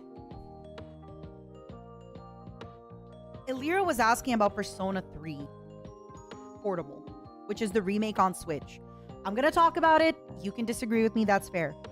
As somebody who loves the Persona series, having played 5, I found it really difficult to advance through 3. And not in the sense of like, oh, the game is hard, but it's like the game just isn't streamlined in a way where if I drop the game for 2 days and then I come back, for example, even weaknesses, you don't see, if you've already hit a weakness of a monster, you don't know what it is again. So you basically either need like a little piece of paper where you write down the weakness. If you put down the game for any more than 2 days, yeah, it's quality of life. You just, it's so not intuitive. And that's what I was telling Alira. I'm like, look, Alira, I just think if you're coming from 5, Persona 3 Portable, like, take it from me, I am patient. I am on vacation, and I'm having a hard time playing Persona 3. I am on vacation. And I can't play Persona 3 Portable. That being said, I think Persona 3 Portable has an amazing... So I think Persona 3 Portable... Oh, Persona 3 has some of the best story. I think Persona 4 has my favorite characters. By far. And I think Persona 5 is just gorgeous, right? It's so beautiful. It's so stylish. I like the characters. I like the story. But Persona 4 characters just have something so special. And Persona 3's also, even the story in Persona 4 is so like, ooh. But yeah, I love Persona 4. So now Persona 3 is getting a remake, but they're not having the female MC. I almost wonder if they're doing this because the way the game is supposed to be played is you're supposed to play the male character first and then the female character. So I almost wonder if they're doing that at the start to then release the female character as a bonus. Like, let's be honest. Money is good. So I have this feeling that they're going to release the game with just the male character. And then eventually they're going to DLC the female character. I just don't see why not. She's so popular. It opens up so much stuff. And yeah, it is confirmed. That it's only going to be the male. But I told Alira, I'm like, look, I think quality of life, it's really hard. Also, after you do the stylish dungeons of 5, going through Tartarus is a pain. It's just not that fun. Ugh. It's just not as fun. It really isn't. But Persona 4 is awesome. And I'm glad she's enjoying it. How is the quality of life in Persona 4 Golden? I don't remember. If you get the weakness once, do you always see the weakness or no? Because that was the biggest problem with Persona 5. Like, Persona 3, you need to grind a lot. But as soon as I put down the game for more than a day, I forget what the weaknesses are, right? Oh my god, yeah, the little chains. You see if it blocks or reflects, but not if it's weak. Oh, when you can choose your personas when combining. Oh yeah, if I remember correctly in 3, I think when you combine your skills. Okay. You know how in 5, you could, let's say you have 3 open slots for spells and you have 5 available spells. You can pick. In 3, it's just random. So you basically have to like go into the screen, back out, go back into the screen, back out, go back into the screen, back out.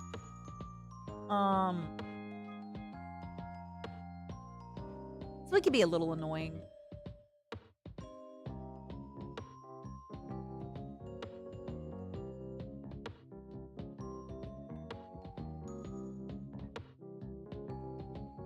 Yeah, you can use skill cards, which really, really helps.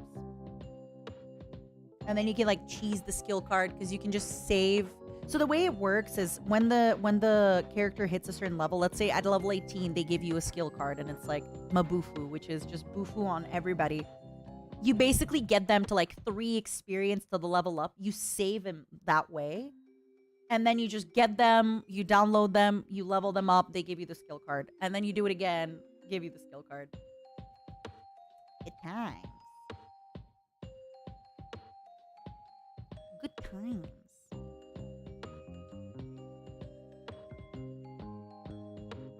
Oh yeah. It's just, I even wish that you could do skill cards to your party members, but you can only do skill cards to yourself, which, All right. Where were we?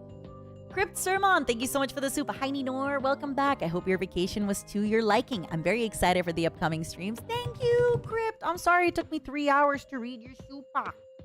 I'm sorry. Keith Leaf, thank you so much for the dono. Thank you, thank you, thank you. Davrin Hellsmear, thank you so much for the dono. Sadly, work call. Depending how long you go for, I might be here. Huh? Huh? You're here. Work was not calling you for a very long time, was it? I'm so happy your vacation was good for you mentally. Love you, mama. You deserve the best. Thank you, my darling. And Davrin, thank you for another supa. You're really spoiling me today. Chat, strike now. Send all the supa. Spoil Nina. We're going to be done. I'm going to take a shower. And then I'm going to have a beer in the sun. Fox Mama, I've gotten 3 members of EN to say my name correctly. Unwin. Did I get it?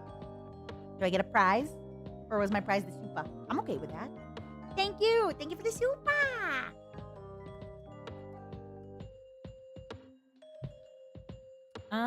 But yeah, so I'm gonna see how it goes for Alira when she does play Persona 3. I think Persona 3 story is so, like, you don't think it's gonna be that good. It just feels like it's just gonna start and be a regular story, but it ramps up.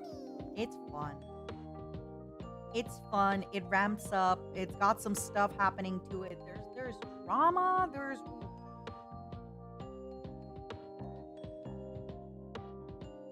spoil mom time. Don't mind if I do. Thank you, Pinkerton. And Mika's chonky bird. Thank you for the soup. A burb soupa. Is that actually Mika's bird? I thought Mika had other animals that aren't birds.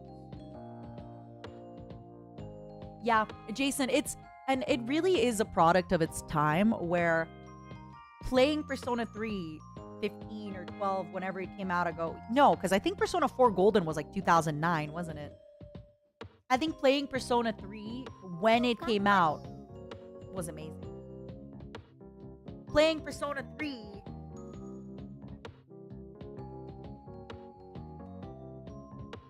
Wait, when was Mika in Japan?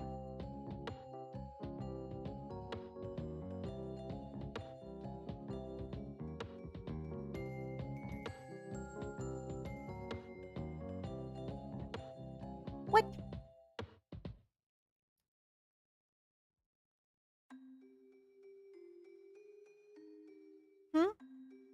Okay.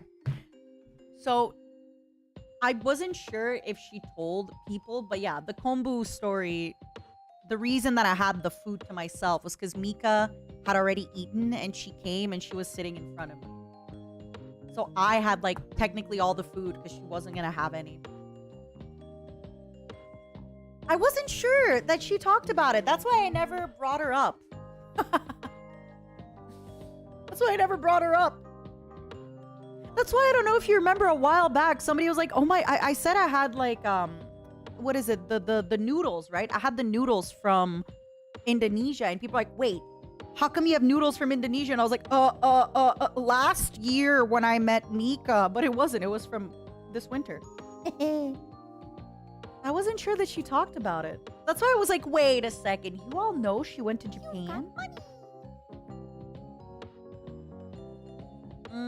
Rodden, I'm sorry. I get that. I feel like Persona 4 just had some of the most lovely characters ever. So I get it. Persona 3 might be hard. She had a whole stream showing pictures she took. Whoops. I didn't know. I did not know. Whoops.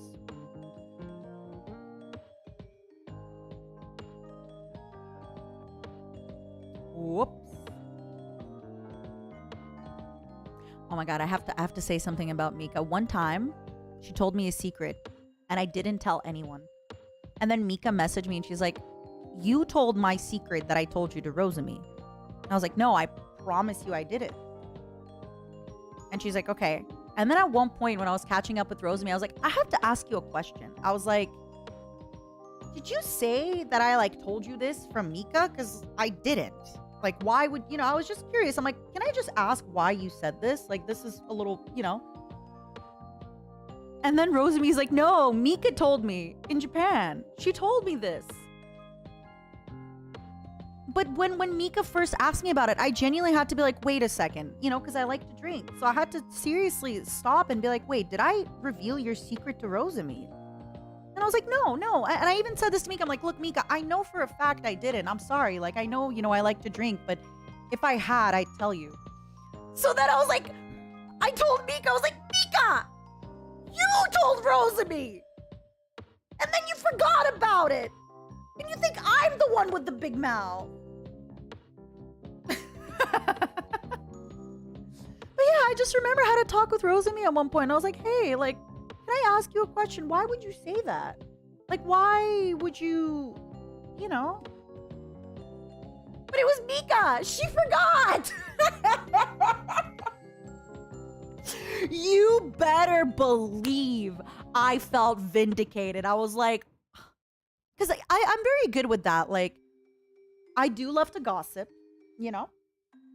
But I am very good at admitting, like, yeah, I did say that. Or I'll be like, no, I didn't say that. And I was very honest. I was like, look, Mika, I'll be honest with you. I did not tell this to Rosemi. Like, I did not. But she had told her. And she forgot about it.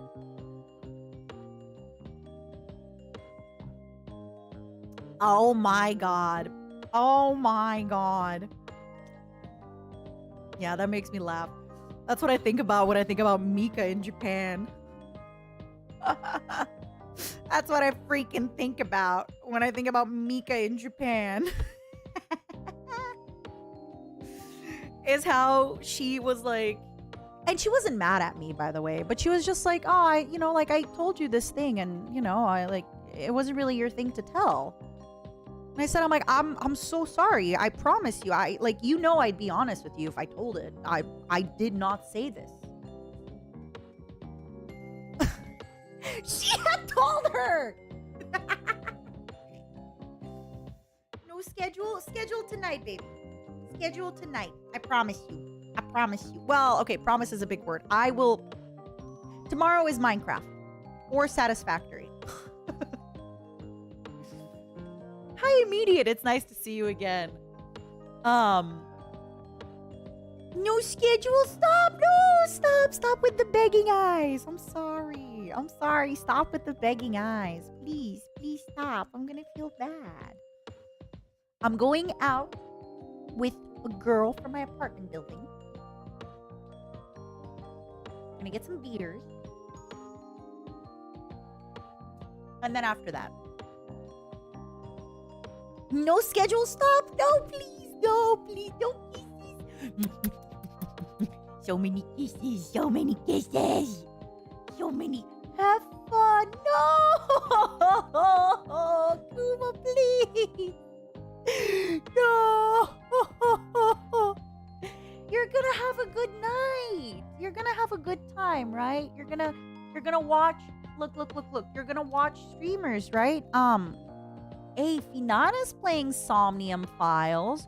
Uki's playing Minecraft tonight. Illyra's finishing that one game. Millie's doing some ASMR. Isn't that nice? Isn't that nice? Isn't that nice? Isn't that exciting? That's a lot of names that aren't Nina. I'm gonna be streaming so much, you're gonna get tired of me. You're gonna get so annoyed with me. I'm just warning you all. You will be like, Nina, please stop streaming. I've had enough of Nina, please.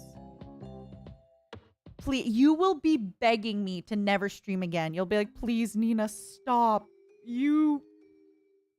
Please let me watch other streamers. Please, I beg you. I'm telling you, it's gonna happen. I'm telling you. I'm telling you, you're gonna be like, please, Nina, please, I beg you. Please, mother, please. Please.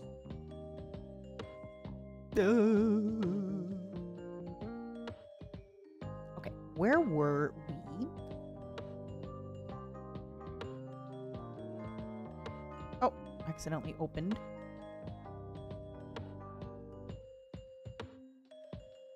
I know, Cloverly. I know. And you're never gonna leave. You're always gonna be here with me, my babies, my darlings, my loves. Thank you for the suba, by the way. I appreciate it. We're still here. That's how I hear that. Here. Again, Nina, love you lots. Glad you're back. Vacation brought you back much better sounding than before you left. Thanks. Thank you. I am also glad. I will say this, though. I've talked about it at the beginning of the stream. I decided to stay a few extra. So I think I was supposed to go back earlier. And I told myself, okay, I'm going to fly back on like Monday. So almost an extra week. Or an extra half a week. And then the next day, I'm like, oh man, I want to go home.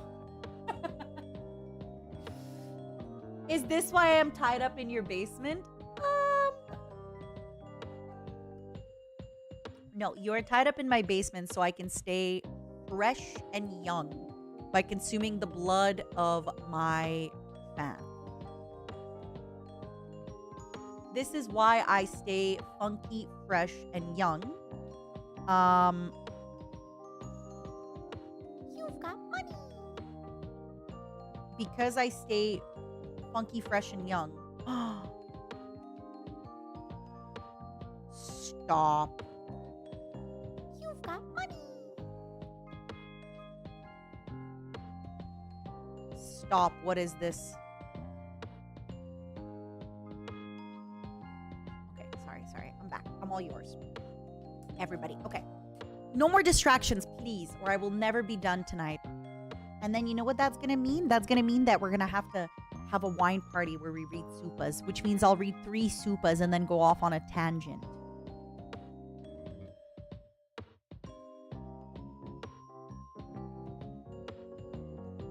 And nobody would want that.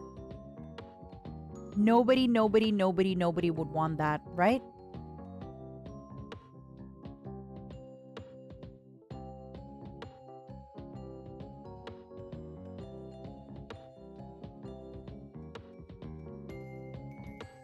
Okay. I have to open up It sounds kind of fun. No! Not a wine party. No. You know I hate drinking. You know I never drink unless it's on a special occasion. You know I don't like drinking.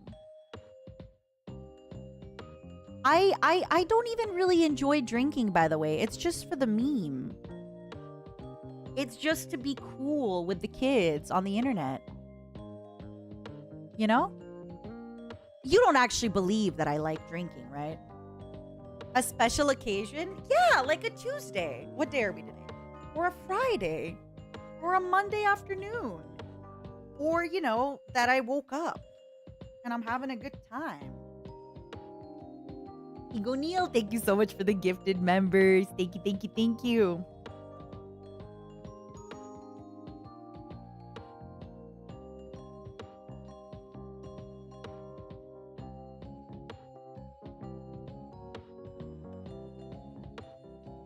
Listen, if you shouldn't drink on weekdays.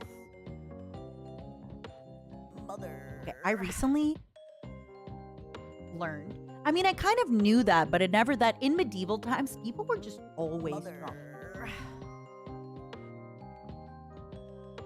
Isn't that exciting? They just, you know, most of the time, water was not good to drink, so they just were drunk all the time. Isn't that exciting? Alcohol was safer than water. There we go. Their beer was very weak. It's kind of an exaggeration, but not in my head. The truth doesn't matter. What matters is my own feelings and emotions about it, right? And my own feelings and emotions about it, it's exciting. Like, ooh. Ooh. You know? The truth doesn't really matter. At all. Ever. The truth is a suggestion. My brain is gonna fill in everything.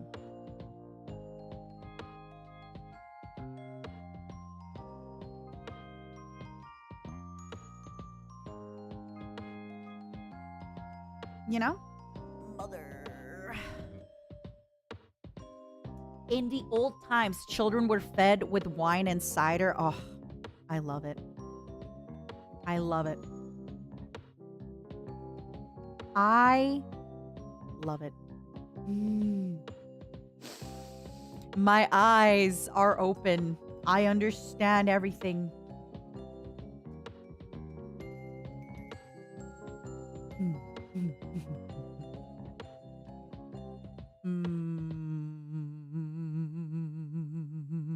All right, everybody. Who's drinking today? Who's going to be having a nice beer? What should I get? You know, I've talked about beers before. This is a reminder. I'm still not reading my super chats because I'm talking about beers. I love a stout. I love a porter. But unfortunately, I feel as I'm getting older and older, it is getting harder and harder for my body to digest stouts and porters. I feel... I just feel like it's hard. Even if I have a glass of water, a pint of a stout, the next day I feel it. So I'm trying to transition to amber beers. You know, you can drink. Sad loser, I will drink for you. And I hope it doesn't sound like for anybody that's going to take this out of context, their username is sad loser. I'm not calling somebody a sad loser. Okay? Because they don't drink. You're... Bye, Snow Scarf. Take it easy. I don't like alcohol. 10 seconds later. All right, everybody. What are we drinking? You know, Mista made me try this thing. It's like grenadine with cider. It's really cool. I personally already like the taste of cider, but sometimes I do think some ciders can be a little bit bitter. So Mista, I forget the name of the drink, but it's basically like grenadine at the bottom. And then cider. It's awesome. It's like a Shirley Temple, but instead of 7-Up, it's... or Sprite. bright. Stop. Stop. They're gonna take that out of context. Stop. You stick with cider as your go-to. Do you have a favorite type? Like, do you like apple cider? Do you like pear cider? I really like, it's rare to find a good like blueberry or raspberry cider, but I love it. I love if I can get a good one. Raspberry ciders tend to be a little bit like sour. Like, oh, just thinking about a raspberry sour cider is making my... Ugh. It's so like... Oh. In a good way, but still. Yeah, I'm trying to drink a little bit more. You know what I do like? I do like raspberry beers. And like, you know the beer, okay, I know this one is such a like regular beer, but I think it's called Blue Moon. You just put a slice of an orange in there, stuff like that. It's easy to drink, it's nice. I think I'm turning into a IPA, and like I think they're called white beers, right? I think I'm turning into an enjoyer of those, honestly. But if not, I think amber beers is what I kind of have to go for more now, because I still want like the taste of the stout, but not the heaviness. And usually they're like a little nutty.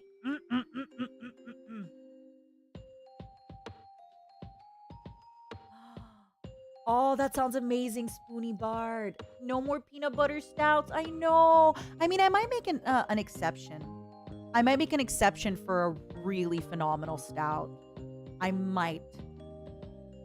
Have I had a Corona with lime? Actually, very recently, I had a drink. I even sent this to Reimu. Hold on. Let me open my DMs with Reimu. It was a...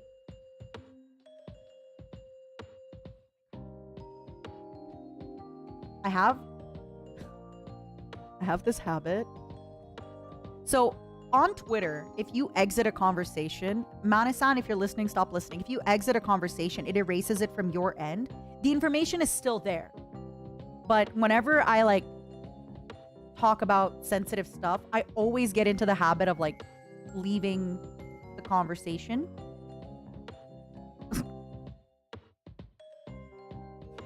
I don't know. I'm just paranoid. I'm just paranoid, you know? I don't know. I just don't know what I could get in trouble for, you know? Hold on, let me find this. Aha! I had a Corona lime and cactus, and it was like a sparkling... It was a Corona lime and cactus. And I sent it to Ray when I was like, oh my God, this is so good. You gotta try it. I have to say, okay, in the summer, we're talking if you're like on a boat or just somewhere in the summer, you're wearing a crop top. A Corona with lime.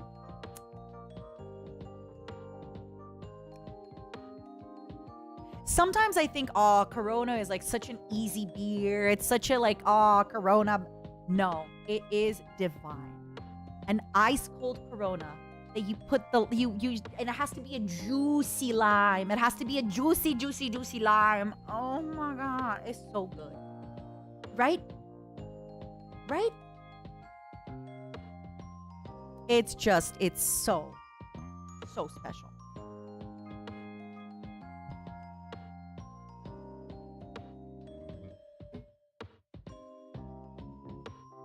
There is a reason why it's so popular. I agree. What about a classic spiked southern sweet tea? So I don't like very soft, sweet drinks, but I do have a cheat for that. There's a vodka called Tito's, and there's a sweet tea Tito's. If you mix sweet tea Tito's, try saying that 10 times real fast. Sweet tea Tito's, sweet tea Tito's, sweet tea Tito's, sweet tea Tito's, sweet tea Tito's, sweet tea Tito's. Sweet tea Tito's with sparkling water. It tastes like a lightly sweetened iced tea. Alcoholic, lightly sweetened. Bye, Internet Mouse. Take care, darling. Lightly sweetened iced tea. But yeah, it's Tito's is a vodka brand, I think, from Austin, Texas. Sweet tea Tito's. And it's great. I just feel like oftentimes when I'm in the south of the United States of America, sweet tea is way too sweet for me. Way too sweet.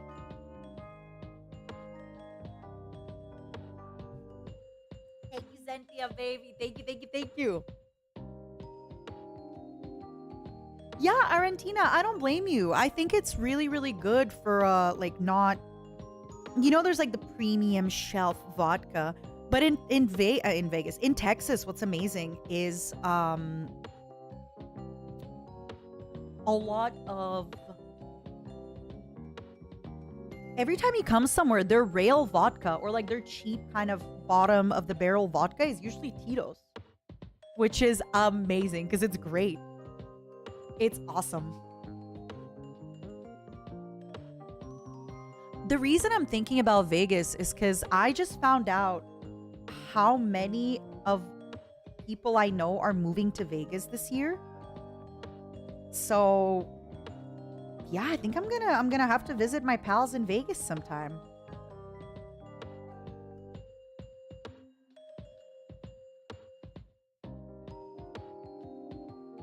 And also Vegas has really good, don't get me wrong, Vegas has really expensive, overpriced, crazy, like expensive food. But Vegas has some amazing food. Chef Courier, thank you so much for the super. Thank you.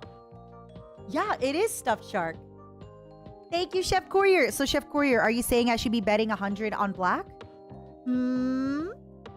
So the reason a lot of people are moving to Vegas, first of all, I feel like a lot of streamers and YouTubers were already living in Vegas. But it's just really cheap for taxes, and it's really cheap if you're a YouTuber or a streamer.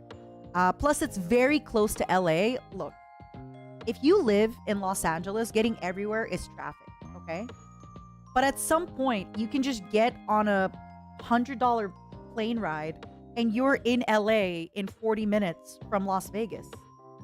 It sometimes will take you less time to plane from Las Vegas to LA than to just go from one side of LA to the other. Oh my goodness. I was talking to somebody the other day, and they were like, oh yeah, in LA. So they're staying, I think, a friend of mine, they were staying in like, You've got money. hold on. For anybody here who's ever lived in LA or who knows, I was trying to explain to this friend that like when I lived in LA, traffic was bad. Yeah, my friend, I think they're staying at like Santa Monica, right? And they're like, oh yeah, I want to go to Pasadena for lunch and then go back to Santa Monica. And I had to explain like, no. Yes, theoretically speaking, in theory, Pasadena is in Los Angeles. Yes. Yeah, on the map, when you look at Pasadena, it is Los Angeles. You are not getting from Santa Monica to Pasadena for lunch and then back. It's just not happening.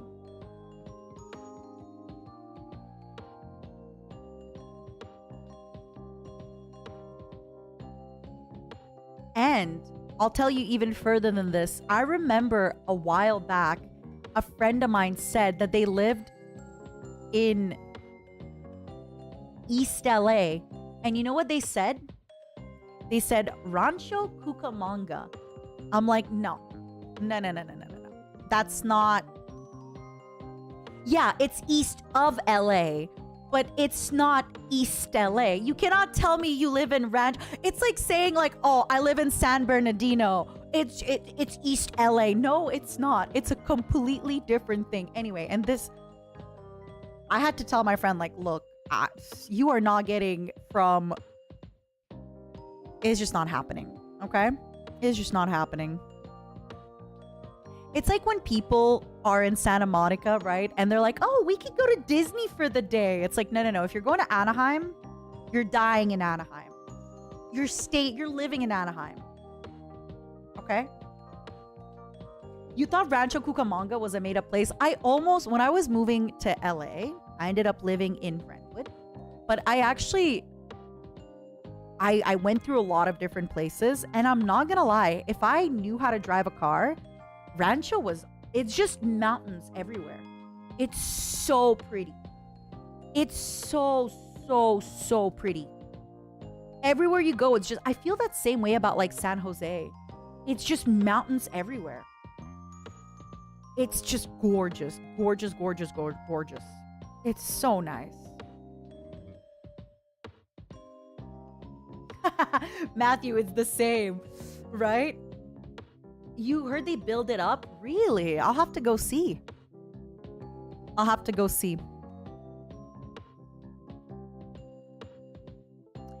The reason I'm talking about LA, it's because recently I caught up with one of my friends. She moved to Arizona, but I remember we were talking. She lived in Riverside, and she would come to watch League of Legends, LCS. And since I lived in Brentwood, she would always just ask to like stay at my house. And I was fine with it. You know, we're close. And I guess it's because when I was still new to LA, I didn't understand how far Riverside was. I did not understand just how far it was for her to drive from Riverside to Brentwood. It was crazy. So she would just come down for the weekend. It was awesome. Good times. Rancho has so much traffic now. Really? Aw. Yeah, Matt Wood, I think it's different, right, to say that you're from New York. Yeah, I think it's a little different. Plus, New York has a way better public transit. That's another problem with Los Angeles. If you're in Santa Monica, you have to take like 3 metros just to get to Pasadena, for example. But say in New York, you can get from one side of the city to the other side fairly easily. It's kind of the same for London. I feel like London, even though things are so far, you can just get on like an express and you can get around pretty easily. Just don't take the bus. You guys have public transportation. You grew up in California. Oh, I'm so jealous. I wish that were me. You've done the drive from Irvine to Santa Monica for dinner. Ooh, that is a really... Did you drive by the water? I really love biking from Santa Monica Pier. You can rent a bike. I think it's like $10. And then you just bike it down all the way. It just gets a little like iffy to drive it around. What is this place? Oh my God, Marina Del Rey. There's just so much wind. If you go off into Marina Del Rey, you will get winded off of the path. My God. Oh. Yeah, Irvine is far. Boomers, Irvine. Oh, yes. But this is why I always tell people if they're coming to LA and say they're going to like Irvine or Santa Ana or anything, or even like north, like Studio City, I'm always like, hey, don't fly into LAX. Fly into the local airport. Fly into the local airport, hello?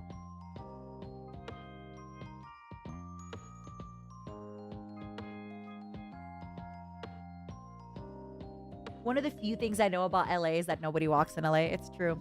It's true. You want to take the train from San Fernando Valley to San Diego. I love the ride from LA to San Diego. It is such a nice ride. It is so great. I feel like, listen, I know everybody is always talking about LA and San Diego, but I feel like in between, if you just get to like the places in between, there could be a really nice place to live too. Okay, I have to stop looking at San Diego and Los Angeles. I'm gonna cry. I want to cry. I want to live in Ocean Beach, Pacific Beach. I'm gonna cry. Stop.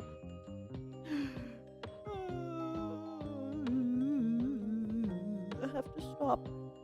You don't understand. For anybody here who doesn't understand, like the weather is always good. Like, in the winter, you wear a hoodie. In the summer, you don't wear a hoodie. There's car parks, so you actually have parking in places. Unlike New York, you can't drive places, but you have parking. San Diego, for example, is a lot easier to take public transit or Ubers in San Diego. It's just...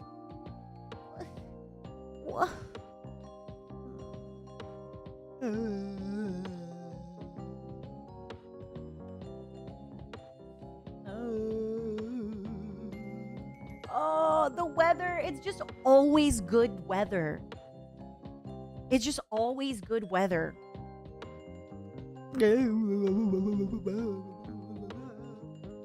Sorry, it's old lady talking about good weather. Insanity, I'm so jealous. I will agree with Helpless Chicken though. I've talked about this before, but when I lived I was like right around Brentwood. Hold on.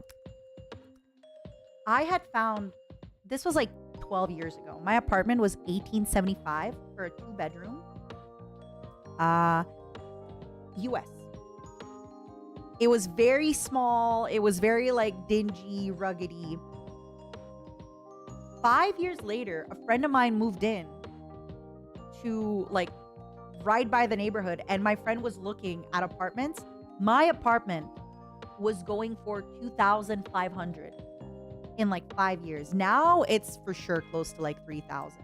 No, $18.75 was cheap back then for 2 rooms. And then when my friend and I were living together, we were each paying like what, less than $1,000? And now she lives in San Diego, the jerk. She slowly made her way. I think she was from like Northern California. And then it was one of those where she was like from Northern California. And then she went to school, I think in Sacramento. And then she like slowly went down where she like lived in Santa Barbara for a while for work. Then she came down to LA. Now she's in San Diego. Yeah, that's crazy helpless. Wait, what? 1875? No. Back then, like 1875, 12 years ago. For anybody who's like knows LA a little bit, I used to live on like right in front of League of Legends, like their Riot Games studio. So it was like Bundy, Santa Monica, which is either like it's like right by Sawtelle. Right by Sawtelle Boulevard. And that was like, I was prime. I was right by Santa Monica.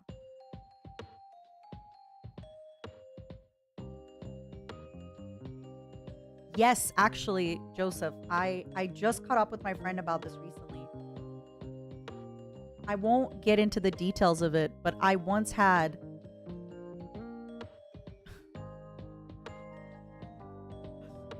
people puke in my house because they came from a party and we were just hanging out, and then like my friend and my other friend just started puking everywhere, and I was like, you freaking freaks. You freaking freaks. I can't get into the details because one of the people was under legal drinking age, but you freaking freaks. Allegedly. They didn't drink at my house, so I don't care. They didn't drink at my house. They didn't drink at my house, so I'm not, They committed a crime elsewhere, and then they came to my house.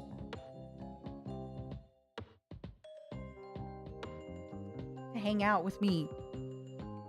I didn't commit the crime.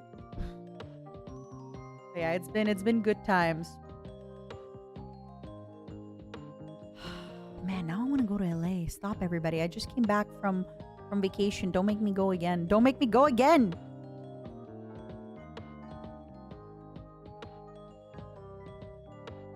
It's all right. Yeah, they committed the crime of puking. It's fine because I did speak about this a little bit, but basically I didn't have a lot of furniture yet. I had like one chair that I thrifted. I had like kitchen chairs and stuff, but I had like a beach chair that I thrifted. And my friend was sitting on the chair and then they puked at it on the chair. And I was like, you piece of shit. I have literally one chair that I take. It was like a little chair that folds into a backpack so you can like go to the beach with it.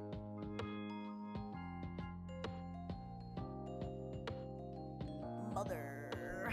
But in my defense, that friend ended up buying me a couch after. So they puked on a chair and then they bought me a couch after. So it was, I forgave them eventually. I forgave them eventually. I'm pretty good, V-Fools. How are you? And before you ask, no, like the puke wasn't really coming out of the chair. It wasn't gonna happen. I didn't want to put it, like, it's someone else's puke. Like, if it's my puke, it's less bad. But if it's someone else's puke, like, I'm just not gonna deal with it. Mother. I'm just not gonna deal with it. It's none of my, you know. But then they bought me a couch off of, like, I saw a couch on, what are they, like, I think I actually went on Craigslist, to be honest. And I was telling my friends about it. We were just, like, in a, like, was Discord even around back then? Do we even use Discord? What do we use? I think we did use Discord. Maybe we didn't? No. I don't think it was Skype, though. I don't think it was Skype.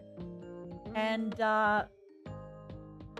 basically, my friend was like, I was just in like a call with my friends and I was talking about this couch that I was like going to get off Craigslist. And my friend was like, hey, you know, how much is the couch? I think it was like 300. My friend's like, can I pay you like for the couch? I just feel so bad about your chair and puking everywhere. I was like, hell yeah. Hell yeah, you can. Hell yeah.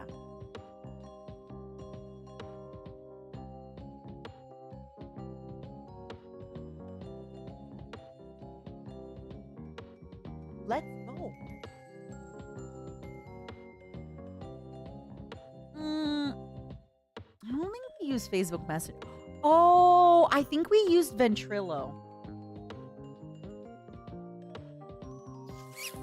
Am I using big boomer words for the youth?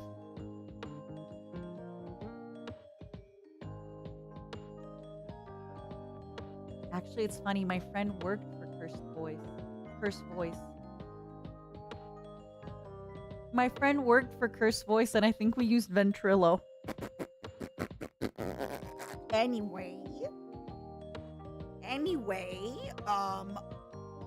allegedly, for entertainment purposes only. Yup. Ventrilo, what is that? Oh my god. Ventrilo is like TeamSpeak. Ventrilo is like TeamSpeak. Yeah, it was Discord before Discord. Honestly, Discord has made things so much easier. I just have to say, Discord. Wait. Do I remember Mumble?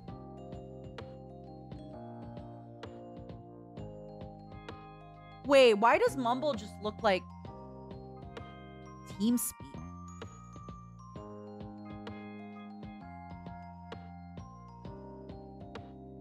No. It looks like Ventrilo. Sorry. It looks like Ventrilo. It looks just like Ventrilo, no? But like a little bit more like, oh my. Okay, now, okay, for the youth who have never listened to Base Hunter. I've talked about this before. Okay, one time when I was really drunk and Shu and I were on a couch and I was showing him like a bunch of videos from my youth. I showed him a video called Dota by Bass Hunter. And I'm gonna say it again because I've said it before. Bass Hunter sounds like Uki. I listened to the song again. I know I've already talked about it, and I showed this video to Shu, and I just kept being like, don't you think it sounds like Uki? And eventually Shu's like, yeah, I guess. Yeah. I just kept being like, don't you think it sounds like Uki? Because I was a little drunk and a little... It's a little like, think about it. You're right. Scarlett, have you been lurking for a long time? But anyway, if you listen to the lyrics, he says, I'm sitting here in Vent playing Dota. I am teaching the children. Ventrilo was a Discord of my days, okay? Ventrilo was the Discord of my days. And this guy, and this was so crazy because he was like a celebrity, and he sang a song about sitting in a Vent channel with his friends and playing Dota. Oh yeah, sorry. This is actually Uki. I'm sorry for revealing. Doesn't it sound like him, Scarla? Close your eyes. Don't look at the fact that there's like a blue-eyed, brown-haired man who looks extremely Northern European. Don't look at the man. Listen to the words. Maybe, like, just... I feel like Uki could sing this. It sounds so much like Uki. Just don't look at the guy. Don't look at the guy because that's gonna like mess you up in your brain. This is what Uki looks like, everybody. Just saying. Clearly. This is Uki's past, secret, all the stuff. This is actually Uki. I feel you, Mom. Anyway, I was going crazy. I was like, oh my god, Shoo, it sounds like Uki! And Uki was sleeping. And I was just freaking out. I'm like, oh my god, it sounds like Uki! But yeah, clearly, like, they have a Northern European accent. Where's Bass Hunter from? Is he Swedish?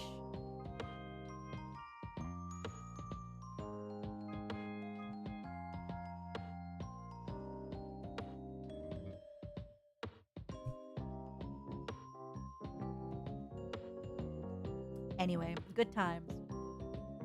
In that song, the vent it's imagine if somebody today did a song and it's like, I'm sitting here in Discord playing Fortnite with the boys. We got some bagel bites. We're gonna drink iced coffees. I'm sipping all these White Claws. I'm having a good time.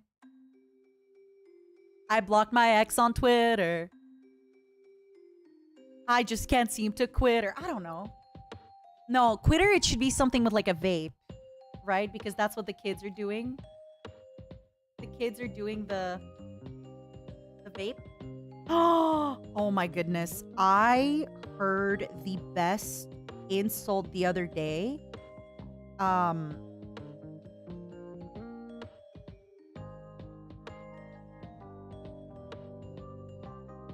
Apparently, this is from Penguin Z0. He said about somebody being young, he said there are literal Fortnite skins older than you. Wow. That's what my friend told me. Because my friend was talking to me about like the Riz King or that like weird meme about the kid, the Riz God. There are Fortnite skins older than you. That is, oh my god. Yeah, Baby Gronk. That's what it is. Yeah, my friend was explaining Baby Gronk to me. And she really loves Charlie. She is like, every Charlie video, she's like, let me explain to you. I hope I never forget this insult. There are literal Fortnite skins older than you. It's so good. I mean, at this point, we could say there are League of Legends skins older than you. But I feel like a lot of the kids don't play League of Legends as much as the kids played Fortnite, right? No way! You guys got Rosemi hooked into Metal Gear? When? What did I miss? How did I miss that? How did I miss that? I leave for 2 weeks and you suddenly get Rosemi into Metal Gear. Soon she's gonna play it. Nina, did you see new game from the Puzzle Pirates people? I have to look it up. God, my Yo-Ho-Ho Puzzle Pirates. What is it called? Thank you for the super. Thank you. Puzzle Pirates new game.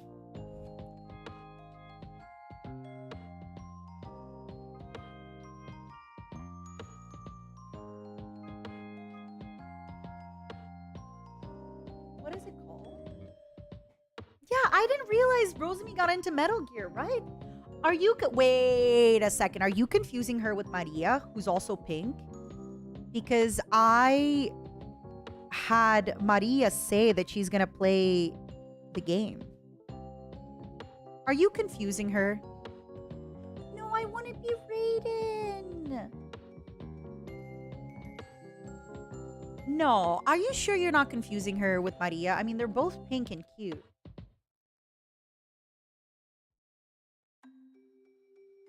Rosemi, Maria. No, they are not all the same. Scarlet, if you're still here, you are allowed to be offended. Scarla has one thing very different from Rosemi and Maria. Although I feel like all of them get very sugar high, but Scarla has gigantic, beautiful eyes. Two things, yeah. Scarla has two things very, very, very different. Are you sure it wasn't this tweet? Did you mistake Maria for Rosemi? Be honest with me. Be honest with me.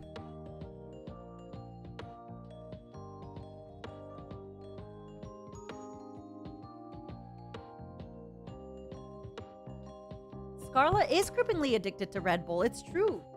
I'm kind of curious how many... Sometimes I think to myself, I should not have a second coffee.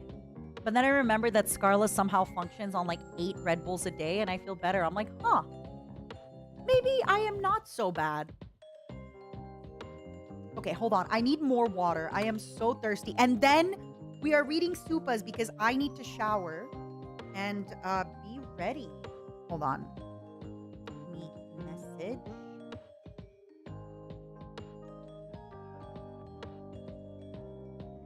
Be right back. Scarla, you're in charge.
Scarla, what's a punishment I can do when I do a super chat reading stream and I'm slow? What's a punishment I can do? Also, Scarla, is this your boba? Warning, don't open this if you hate seeing food moldy and old.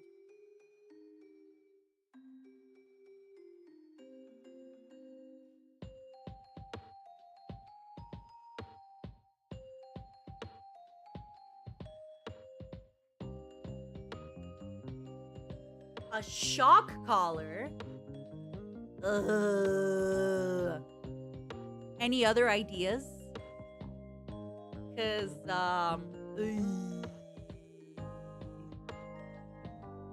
you're afraid of reading any bow tweet, right? Oh my god.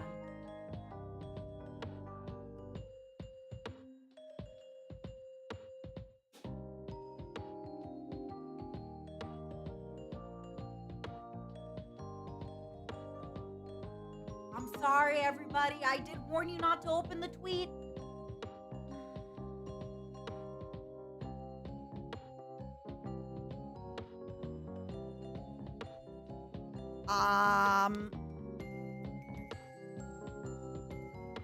Unfortunately, I heard of it because I saw your thumbnail. No, I love your ideas, Scarla. I just.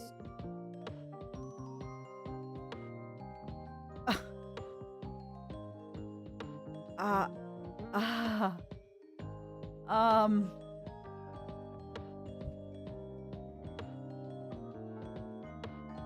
Chubby bunny. Oh, that's cute. That is cute. I mean, I know Petra did like spicy food.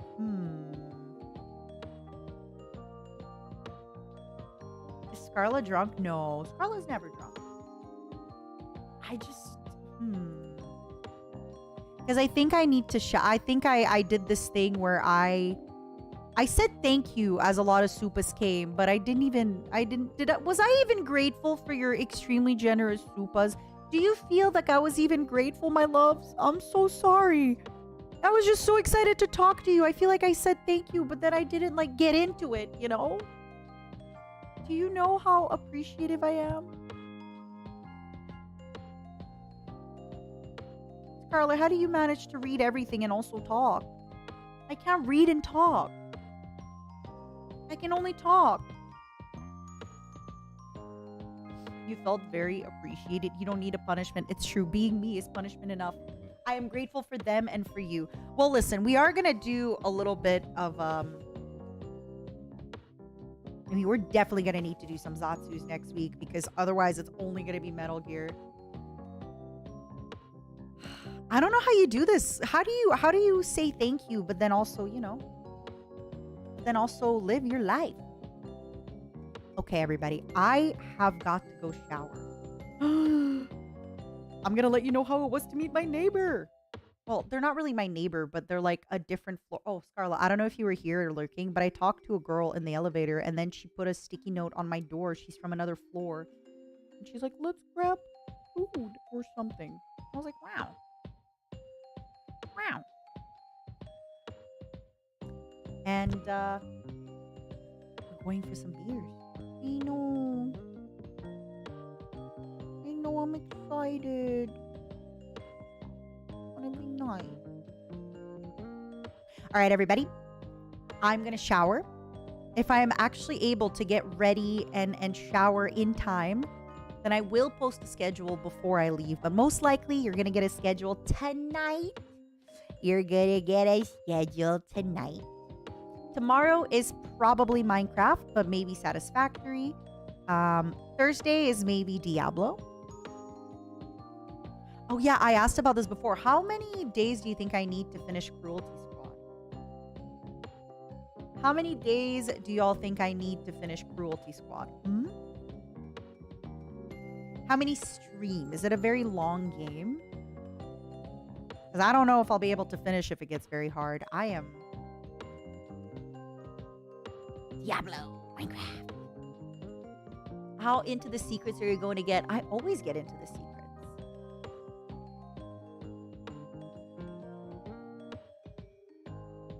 Not really. It's not very long. Okay, nice. I just heard to expect the unexpected from Cruelty Squad.